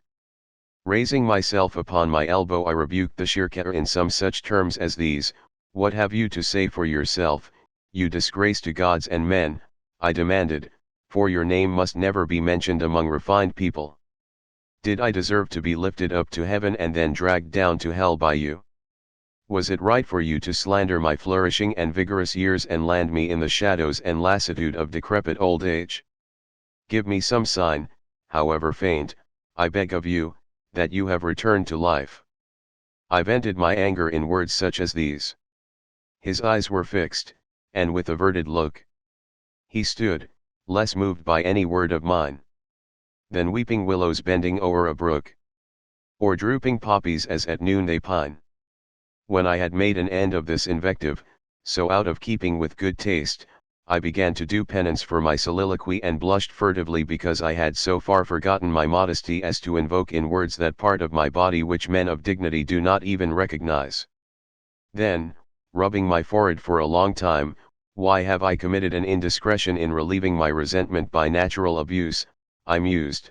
"What does it amount to? Are we not accustomed to swear at every member of the human body, the belly, throat, or even the head when it aches, as it often does? Did not Ulysses wrangle with his own heart? Do not the tragedians damn their eyes just as if they could hear? Gouty patients swear at their feet, rheumatics at their hands, blear-eyed people at their eyes, and do not those who often stub their toes blame their feet for all their pain? Why will Arcatos with their frowning brows condemn a work of fresh simplicity? A cheerful kindness my pure speech endows. What people do, I write, to my capacity. For who knows not the pleasures Venus gives? Who will not in a warm bed tease his members? Great Epicurus taught a truth that lives. Love and enjoy life. All the rest is embers. Nothing can be more insincere than the silly prejudices of mankind, and nothing sillier than the morality of bigotry. Chapter the 133rd. I called Giton when I had finished my meditation. "Tell me, "Little brother," I demanded, "tell me, on your honor, did Asyltos stay awake until he had exacted his will of you, the night he stole you away from me? Or was he content to spend the night like a chaste widow?" Wiping his eyes, the lad, in carefully chosen words, took oath that Asyltos had used no force against him. The truth of the matter is, that I was so distraught with my own misfortunes that I knew not what I was saying. "Why recall past memories which can only cause pain?" said I to myself. I then directed all my energies towards the recovery of my lost manhood. To achieve this I was ready even to devote myself to the gods. Accordingly, I went out to invoke the aid of Priapus. Putting as good a face upon the matter as I could, I knelt upon the threshold of his shrine and invoked the god in the following verses. Of Bacchus and the nymphs, companion boon, whom fair Dione set o'er forests wide. As god, whom Lesbos and green Thasos own. For deity, whom Lydians, far and wide, adore through all the seasons of the year. Whose temple in his own high Pepa placed. Thou Dryad's joy and Bacchus, hear my prayer. To thee I come, by no dark blood disgraced. No shrine, in wicked lust have I profaned. When I was poor and worn with want, I sinned. Not by intent, a pauper's sins not banned. As of another. Unto thee I pray. Lift thou the load from off my tortured mind. Forgive a light offense. When fortune smiles, I'll not thy glory shun and leave behind. Thy worship.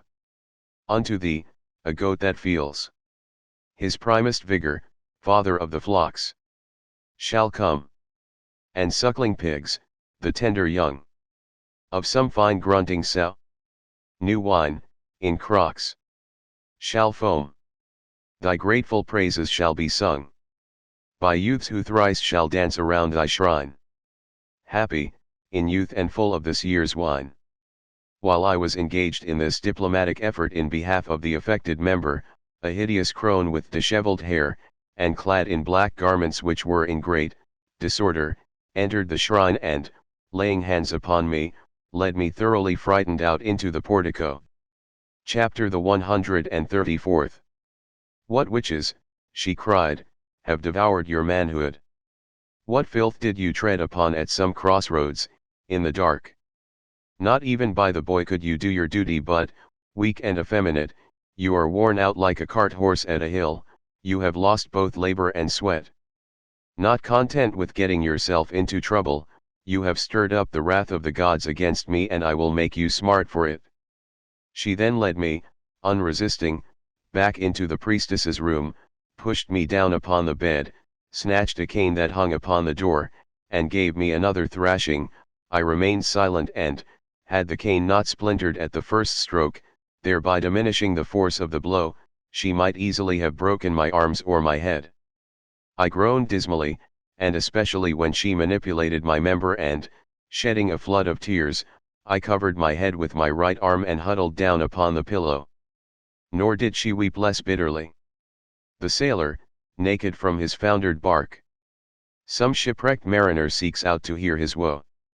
When hail beats down a farmer's crop, his cark seeks consolation from another, too. Death levels caste and sufferers unites. And weeping parents are as one in grief. We also will beseech the starry heights. United prayers climb best, is the belief. She seated herself upon the other side of the bed and in quavering tones commenced to accuse the delays of old age. At last the priestess came in. "Why," she cried, "what has brought you into my cell as if you were visiting a newly made grave? And on a feast day, too, when even mourners ought to smile." "O Enothea," the old hag replied, "this young man here was born under an unlucky star, he can't dispose of his goods to either boy or girl. Such an unfortunate fellow you never saw. He has no tool at all, only a piece of leather soaked in water. I wish you would tell me what you think of a man who could get up from Circe's bed without having tasted pleasure." On hearing these words, Oenothea sat down between us and, after shaking her head for a while, "I'm the only one that knows how to cure that disease," said she, and for fear you think I'm talking to hear myself talk, I'll just have the young fellow sleep with me for a night, and if I don't make it as hard as horn. All that you see in the world must give heed to my mandates. Blossoming earth, when I will it, must languish, a desert. Riches pour forth, when I will it, from crags and grim boulders. Waters will spurt that will rival the Nile at its flooding. Seas calm their billows before me, gales silence their howlings. Hearing my step, and the rivers sink into their channels. Dragons, Hyrcanian tigers stand fast at my bidding. Why should I tell you of small things? The image of Luna, drawn by my spells, must descend, and Apollo, a tremble, backs up his horses and turns from his course at my order. Such is the power of my word. By the rites of a virgin, quenched is the raging of bulls, and the sun's daughter Circe changed and transfigured the crew of the wily Ulysses. Proteus changes his form when his good pleasure dictates. I, who am skilled in these arts, can the shrubs of Mount Ida plant in the ocean, turn rivers to flow up the mountains. Chapter the 135th. At this declaration, which was so awe-inspiring, I shuddered in terror, and commenced to scrutinize the crone more narrowly. Come now, said Oenothea, obey my orders, and, carefully wiping her hands, she bent over the cot and kissed me, once, twice. On the middle of the altar Oenothea placed an old table, upon which she heaped live coals, then with melted pitch she repaired a goblet which had become cracked through age. Next she replaced, in the smoke-stained wall, a peg which had come out when she took down the wooden goblet. Then, having donned a mantle, in the shape of a piece of square-cut cloth, she set a huge kettle upon the hearth and at the same time speared with a fork a cloth hanging upon the meat hooks, and lifted it down. It contained some beans which had been laid away for future use, and a very small and stale piece of pig's cheek, scored with 1,000 slashes. When she had untied the string which fastened the cloth, she poured some of the beans upon the table and ordered me to shell them quickly and carefully. I obey her mandate and with careful fingers separate the beans from the filthy pods which contain them, but she, accusing my clumsiness, hastily snatched them and, skillfully tearing off the pods with her teeth, spat them upon the ground, where they looked like dead flies. I wondered, then, at the ingenuity of poverty and its expedients for emergency. So ardent a follower of this virtue did the priestess seem that it was reflected in everything around her. Her dwelling, in particular, was a very shrine of poverty. No Indian ivory set in gold gleamed here. No trodden marble glistened here, no earth mocked for its gifts, but Ceres' festive grove. With willow wickerwork 'twas set around. New cups of clay by revolutions shaped. Of lowly wheel. For honey soft, a bowl. Platters of green bark wickerwork, a jar. Stained by the lifeblood of the god of wine. The walls around with chaff and spattered clay were covered. Flanging from protruding nails were slender stalks of the green rush, and then, suspended from the smoky beam, the stores of this poor cottage. Service berries soft, entwined in fragrant wreaths hung down. Dried savory and raisins by the bunch. And hostess here like she on Attic's oil. Of Hecate's pure worship worthy she, whose fame Callimachus so grandly sang. 'Twill live forever through the speaking years. Chapter the 136th. In the meantime, having shelled the beans, she took a mouthful of the meat and with the fork was replacing the pig's cheek, which was coeval with herself, upon the meat hook, when the rotten stool, which she was using to augment her height, broke down under the old lady's weight and let her fall upon the hearth. The neck of the pot was broken, putting out the fire, which was just getting a good start. Her elbow was burned by a flaming brand, and her whole face was covered by the ashes raised by her fall. I jumped up in dismay and, not without laughing, helped the old lady to her feet. She hastily scurried out into the neighborhood to replenish the fire, for fear anything should delay the sacrifice. I was on my way to the door of the cell when lo! And behold! 3 sacred geese which were accustomed, I suppose, to demand their feed from the old woman at midday, made a rush at me and, surrounding me, made me nervous with their abominable rabid cackling. One tore at my tunic, another undid the lacings of my sandals and tugged at them, but one in particular, the ringleader and moving spirit of this savage attack, did not hesitate to worry at my leg with his serrated bill. Unable to see the joke, I twisted off one of the legs of the little table and, thus armed, began to belabor the pugnacious brute. Nor did I rest content with a light blow, I avenged myself by the death of the goose. 'Twas thus, I ween, the birds of Stymphalus to heaven fled, by Heracles impelled. The harpies, too, whose reeking pinions held that poison which the feast of Phaeneus contaminated. All the air above, with their unwonted lamentations shook. The heavens in uproar and confusion move. The stars, in dread, their orbits then forsook. By this time the 2 remaining geese had picked up the beans which had been scattered all over the floor and bereft, I suppose, of their leader, had gone back into the temple, and I, well content with my revenge and my booty, threw the dead goose behind the cot and bathed the trifling wound in my leg with vinegar. Then, fearing a scolding, I made up my mind to run away and, collecting together all my belongings, started to leave the house. I had not yet stepped over the threshold of the cell, however, when I caught sight of Oenothea returning with an earthen vessel full of live coals. Thereupon I retraced my steps and, throwing off my garments, I took my stand just inside the door, as if I were awaiting her return. She banked her fire with broken reeds, piled some pieces of wood on top, and began to excuse her delay on the ground that her friend would not permit her to leave until after the customary 3 drinks had been taken. "But what were you up to in my absence?" she demanded. "Where are the beans?" Thinking that I had done a thing worthy of all praise, I informed her of the battle in all its details and, that she might not be downcast any longer, I produced the dead goose in payment for her loss. When the old lady laid eyes upon that, she raised such a clamor that you would have thought that the geese had invaded the room again. Confounded and thunderstruck at the novelty of my crime, I asked her why she was so angry and why she pitied the goose rather than myself.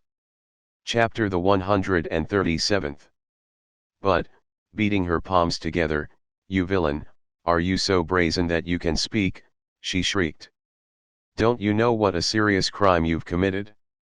You have slaughtered the delight of Priapus, a goose, the very darling of married women. And for fear you think that nothing serious has happened, if the magistrates find this out you'll go to the cross. Until this day my dwelling has been inviolate and you have polluted it with blood. You have conducted yourself in such a manner that any enemy I have can turn me out of the priesthood." She spoke, and from her trembling head she tore the snow-white hair, and scratched her cheeks. Her eyes shed floods of tears, as when a torrent headlong rushes down the valleys drear. Its icy fetters gone when sprint appears, and strikes the frozen shackles from rejuvenated earth. So down her face the tears in torrents swept, and racking sobs convulsed her as she wept. "Please don't make such a fuss," I said, "I'll give you an ostrich in place of your goose." While she sat upon the cot and, to my stupefaction, bewailed the death of the goose, Proslenos came in with the materials for the sacrifice. Seeing the dead goose and inquiring the cause of her grief, she herself commenced to weep more violently still and to commiserate me, as if I had slain my own father, instead of a public goose. Growing tired of this nonsense at last, "See here," said I, "could I not purchase immunity for a price, even though I had assaulted you? Even though I had murdered a man? Look here. I'm laying down 2 gold pieces, you can buy both gods and geese with them." "Forgive me, young man," said Oenothea, when she caught sight of the gold, "I am anxious upon your account, that is a proof of love, not of molly good nighting. Let us take such precautions that not a soul will find this out. As for you, pray to the gods to forgive your sacrilege." The rich man can sail in a favoring gale, and snap out his course at his pleasure. A dance espouse, no Acrisus will rail. His credence by hers he will measure. Write verse, or declaim, snap the finger of scorn at the world, yet still win all his cases. The rabble will drink in his words with concern. When a Cato austere it displaces. At law, his not proven, or proved, he can have. With Servius or Labioviing. With gold at command anything he may crave. Is his without asking or sighing. The universe bows at his slightest behest. For Jove is a prisoner in his treasure chest. In the meantime, she scurried around and put a jar of wine under my hands and, when my fingers had all been spread out evenly, she purified them with leeks and parsley. Then, muttering incantations, she threw hazelnuts into the wine and drew her conclusions as they sank or floated, but she did not hoodwink me, for those with empty shells, no kernel, and full of air, would of course float, while those that were heavy and full of sound kernel would sink to the bottom. She then turned her attention to the goose and, cutting open the breast, she drew out a very fat liver from which she foretold my future. Then, for fear any trace of the crime should remain, she cut the whole goose up, stuck the pieces upon spits, and served up a very delectable dinner for me, whom, but a moment before, she had herself condemned to death, in her own words. Meanwhile, cups of unmixed wine went merrily around, and the crones greedily devoured the goose which they had but so lately lamented. When the last morsel had disappeared, Oenothea, half drunk by this time, looked at me and said, "We must now go through with the mysteries, so that you may get back your virility." Chapter the 138th. As she said this, Oenothea brought out a Leithern dildo which, when she had smeared it with oil, ground pepper, and pounded nettle seed, she commenced to force, little by little, up my anus. The merciless old virago then anointed the insides of my thighs with the same decoction, finally mixing nasturtium juice with elixir of southern wood, she gave my genitals a bath and, picking up a bunch of green nettles, she commenced to strike me gently all over my belly below the navel. The nettles stung me horribly and I suddenly took to my heels, with the old hags in full pursuit. Although they were befuddled with wine and lust, they followed the right road and chased me through several wards, screaming, "Stop, thief!" I made good my escape, however, although every toe was bleeding as the result of my headlong flight. I got home as quickly as I could and, worn out with fatigue, I sought my couch, but I could not snatch a wink of sleep, for the evil adventures which had befallen me kept running through my brain and, brooding upon them, I came to the conclusion that no one could be so abjectly unfortunate. Has fortune, always inimical to me, stood in need of the pangs of love, that she might torture me more cruelly still? I cried out, unhappy wretch that I am. Fortune and love have joined forces to bring about my ruin. Cruel Eros himself had never dealt leniently with me, loved or lover I am put to the torture. Take the case of Chrysis, she loves me desperately, never leaves off teasing me, she who despised me as a servant, because, when she was acting as her mistress's go-between, I was dressed in the garments of a slave. She, I say, that same Chrysis, who looked with contempt upon your former lowly lot, is now bent upon following it up even at the peril of her life. She swore that she would never leave my side on the day when she told me of the violence of her passion, but Circe owns me, heart and soul, all others I despise. Who could be lovelier than she? What loveliness had Ariadne or Leda to compare with hers? What had Helen to compare with her? What has Venus? If Paris himself had seen her with her dancing eyes, when he acted as umpire for the quarreling goddesses, he would have given up Helen and the goddesses for her. If I could only steal a kiss, if only I might put my arms around that divine, that heavenly bosom, perhaps the virility would come back to this body and the parts, flaccid from witchcraft would, I believe, come into their own. Contempt cannot tire me out. What if I was flogged? I will forget it. What if I was thrown out? I will treat it as a joke. Only let me be restored to her good graces. At rest on my pallet, night silence had scarce settled down to soothe me, and eyes heavy laden with slumber to lull. When torturing amour laid hold of me, seizing my hair, and dragging me, wounding me, ordered a vigil till dawn. O heart of stone, how canst thou lie here alone, said the god. Thou joy of 1,000 sweet mistresses, how, O my slave? In disarrayed night robe I leap to bare feet and essay to follow all paths, but a road can discover by none. One moment I hasten, the next it is torture to move. It irks me again to turn back, shame forbids me to halt and stand in the midst of the road. Lo! The voices of men, the roar of the streets, and the songs of the birds, and the bark of vigilant watchdogs are hushed. Alone, I of all society dread both my slumber and couch, and obey. Great Lord of the passions, thy mandate which on me was laid. Chapter the 139th.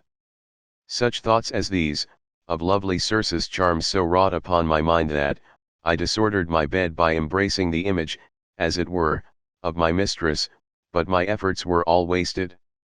This obstinate affliction finally wore out my patience, and I cursed the hostile deity by whom I was bewitched.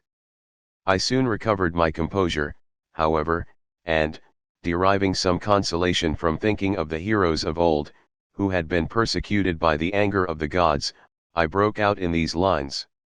Hostile gods and implacable rate not me alone pursue. Heracles once suffered the weight of heaven's displeasure too. Driven from the Inachian coast, Laomedon of old sated two of the heavenly host, in Peleus, behold Juno's power to avenge an affront, and Telephus took arms. Knowing not he must bear the brunt, Ulysses feared the storms. Angry Neptune decreed as his due now, me to overwhelm. Outraged Priapus ever pursues on land and Nereus' realm. Tortured by these cares I spent the whole night in anxiety, and at dawn, Geton, who had found out that I had slept at home, entered the room and bitterly accused me of leading a licentious life. He said that the whole household was greatly concerned at what I had been doing, that I was so rarely present to attend to my duties, and that the intrigue in which I was engaged would very likely bring about my ruin. I gathered from this that he had been well informed as to my affairs, and that someone had been to the house inquiring for me. Thereupon, I began to ply Geton with questions as to whether anyone had made inquiry for me. Not today, he replied, but yesterday a woman came in at the door, not bad looking, either, and after talking to me for quite a while, and wearing me out with her far-fetched conversation, finally ended by saying that you deserved punishment, and that you would receive the scourging of a slave if the injured party pressed his complaint. This news afflicted me so bitterly that I levelled fresh recriminations against fortune, and, I had not yet finished grumbling when Chrysis came in and, throwing herself upon me, embraced me passionately. I have you, she cried, just as I hoped I would. You are my heart's desire, my joy, you can never put out this flame of mine unless you quench it in my blood. I was greatly embarrassed by this wantonness of Chrysis and had recourse to flattery in order that I might rid myself of her, as I feared that her passionate outcries would reach the ears of Eumolpus who, in the arrogance of success, had put on the manner of the master. So on this account, I did everything I could think of to calm Chrysis. I feigned love, whispered compliments, in short, so skillfully did I dissimulate that she believed I was love's own captive. I showed her what pressing peril overhung us should she be caught in that room with me, as Eumolpus was only too ready to punish the slightest offense. On hearing this, she left me hurriedly, and all the more quickly, as she caught sight of Geton, who had only left me a little before she had come in, on his way to my room. She was scarcely gone when, one of the newly engaged servants rushed in and informed me that the master was furiously angry with me because of my 2 days' absence from duty. I would do well, therefore, to prepare some plausible excuse, as it was not likely that his angry passion would be placated until someone had been flogged. Seeing that I was so vexed and disheartened, Geton said not a word about the woman, contenting himself with speaking of Eumolpus, and advising me that it would be better to joke with him than to treat the matter seriously. I followed this lead and appeared before the old fellow, with so merry a countenance that, instead of showing severity, he received me with good humor and rallied me upon the success of my love affairs, praising the elegance of my figure which made me such a favorite with the ladies. I know very well, he went on, that a lovely woman is dying for love of you, Encolpius, and this may come in handy for us, so play your part and I'll play mine, too. Chapter the 140th. He was still speaking, when in came a matron of the most exclusive social set, Philomene by name, who had often, when young, extorted many a legacy by means of her charms, but an old woman now, the flower of her beauty faded, she threw her son and daughter in the way of childless old men, and through the substitution she contrived to continue her established policy. She came to Eumolpus, both to commend her children to his practical judgment and to entrust herself and her hopes to his good nature, he being the only one in all the world who could daily instruct young children in healthy precepts. In short, she left her children in Eumolpus' house in order that they might hear the words that dropped from his lips, as this was the only legacy she could leave to them. Nor did she do otherwise than as she had promised, but left in his bedchamber a very beautiful daughter and her brother, a lad, and pretended that she herself was compelled to go out to a temple to offer up her vows.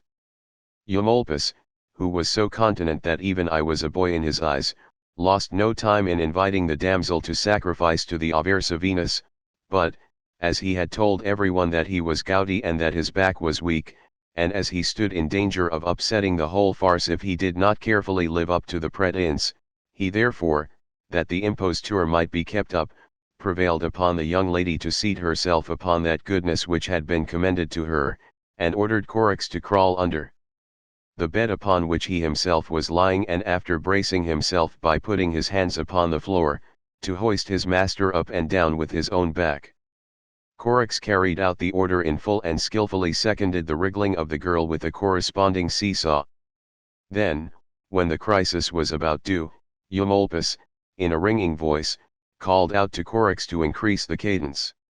And thus the old lecher, suspended between his servant and his mistress, enjoyed himself just as if he were in a swing. Time and again Eumolpus repeated this performance, to the accompaniment of ringing laughter in which he himself joined.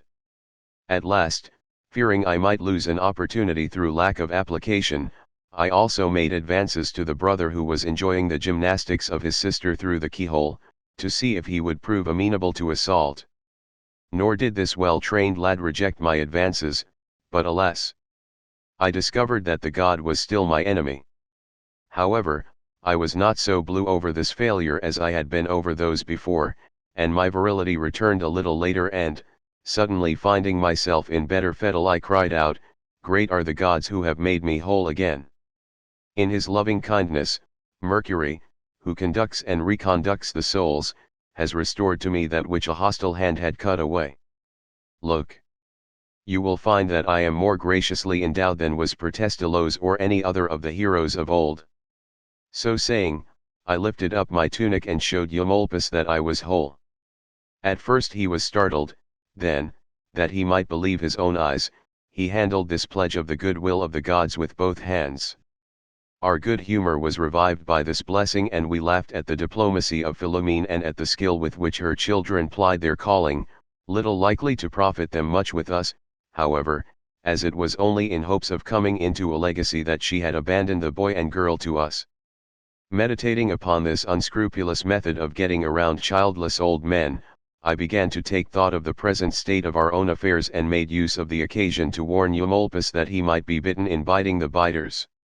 Everything that we do, I said, should be dictated by prudence. Socrates, whose judgment was riper than that of the gods or of men, used to boast that he had never looked into a tavern nor believed the evidence of his own eyes in any crowded assembly which was disorderly, so nothing is more in keeping than always conversing with wisdom.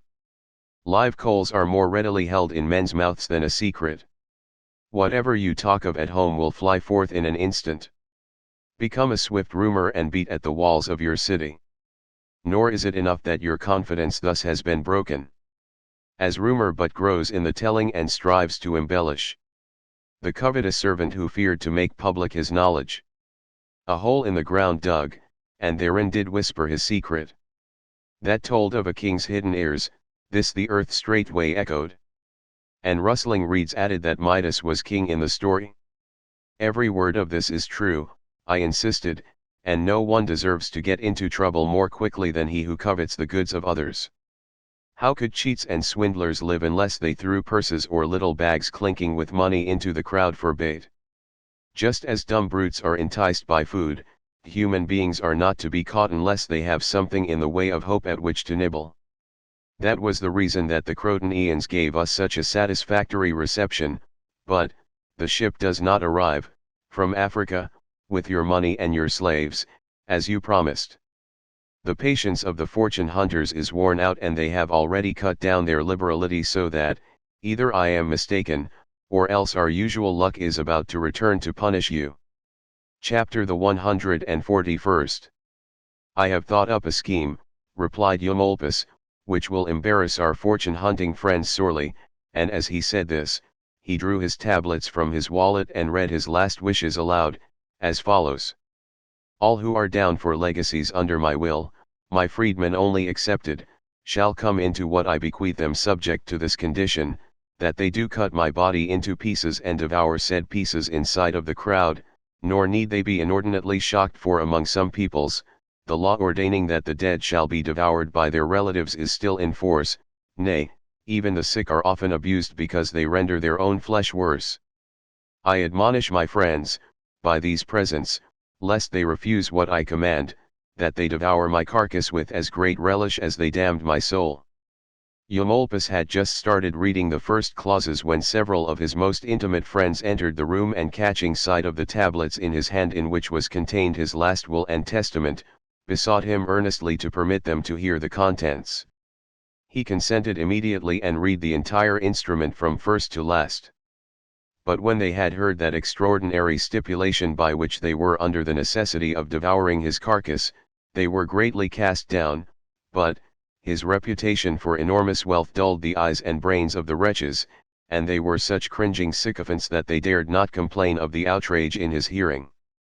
One there was, nevertheless, named Gorgias, who was willing to comply, provided he did not have too long to wait. To this, Eumolpus made answer. I have no fear that your stomach will turn, it will obey orders, if, for 1 hour of nausea you promise it a plethora of good things, just shut your eyes and pretend that it's not human guts you've bolted, but 10 million sesterces. And beside, we will find some condiment which will disguise the taste.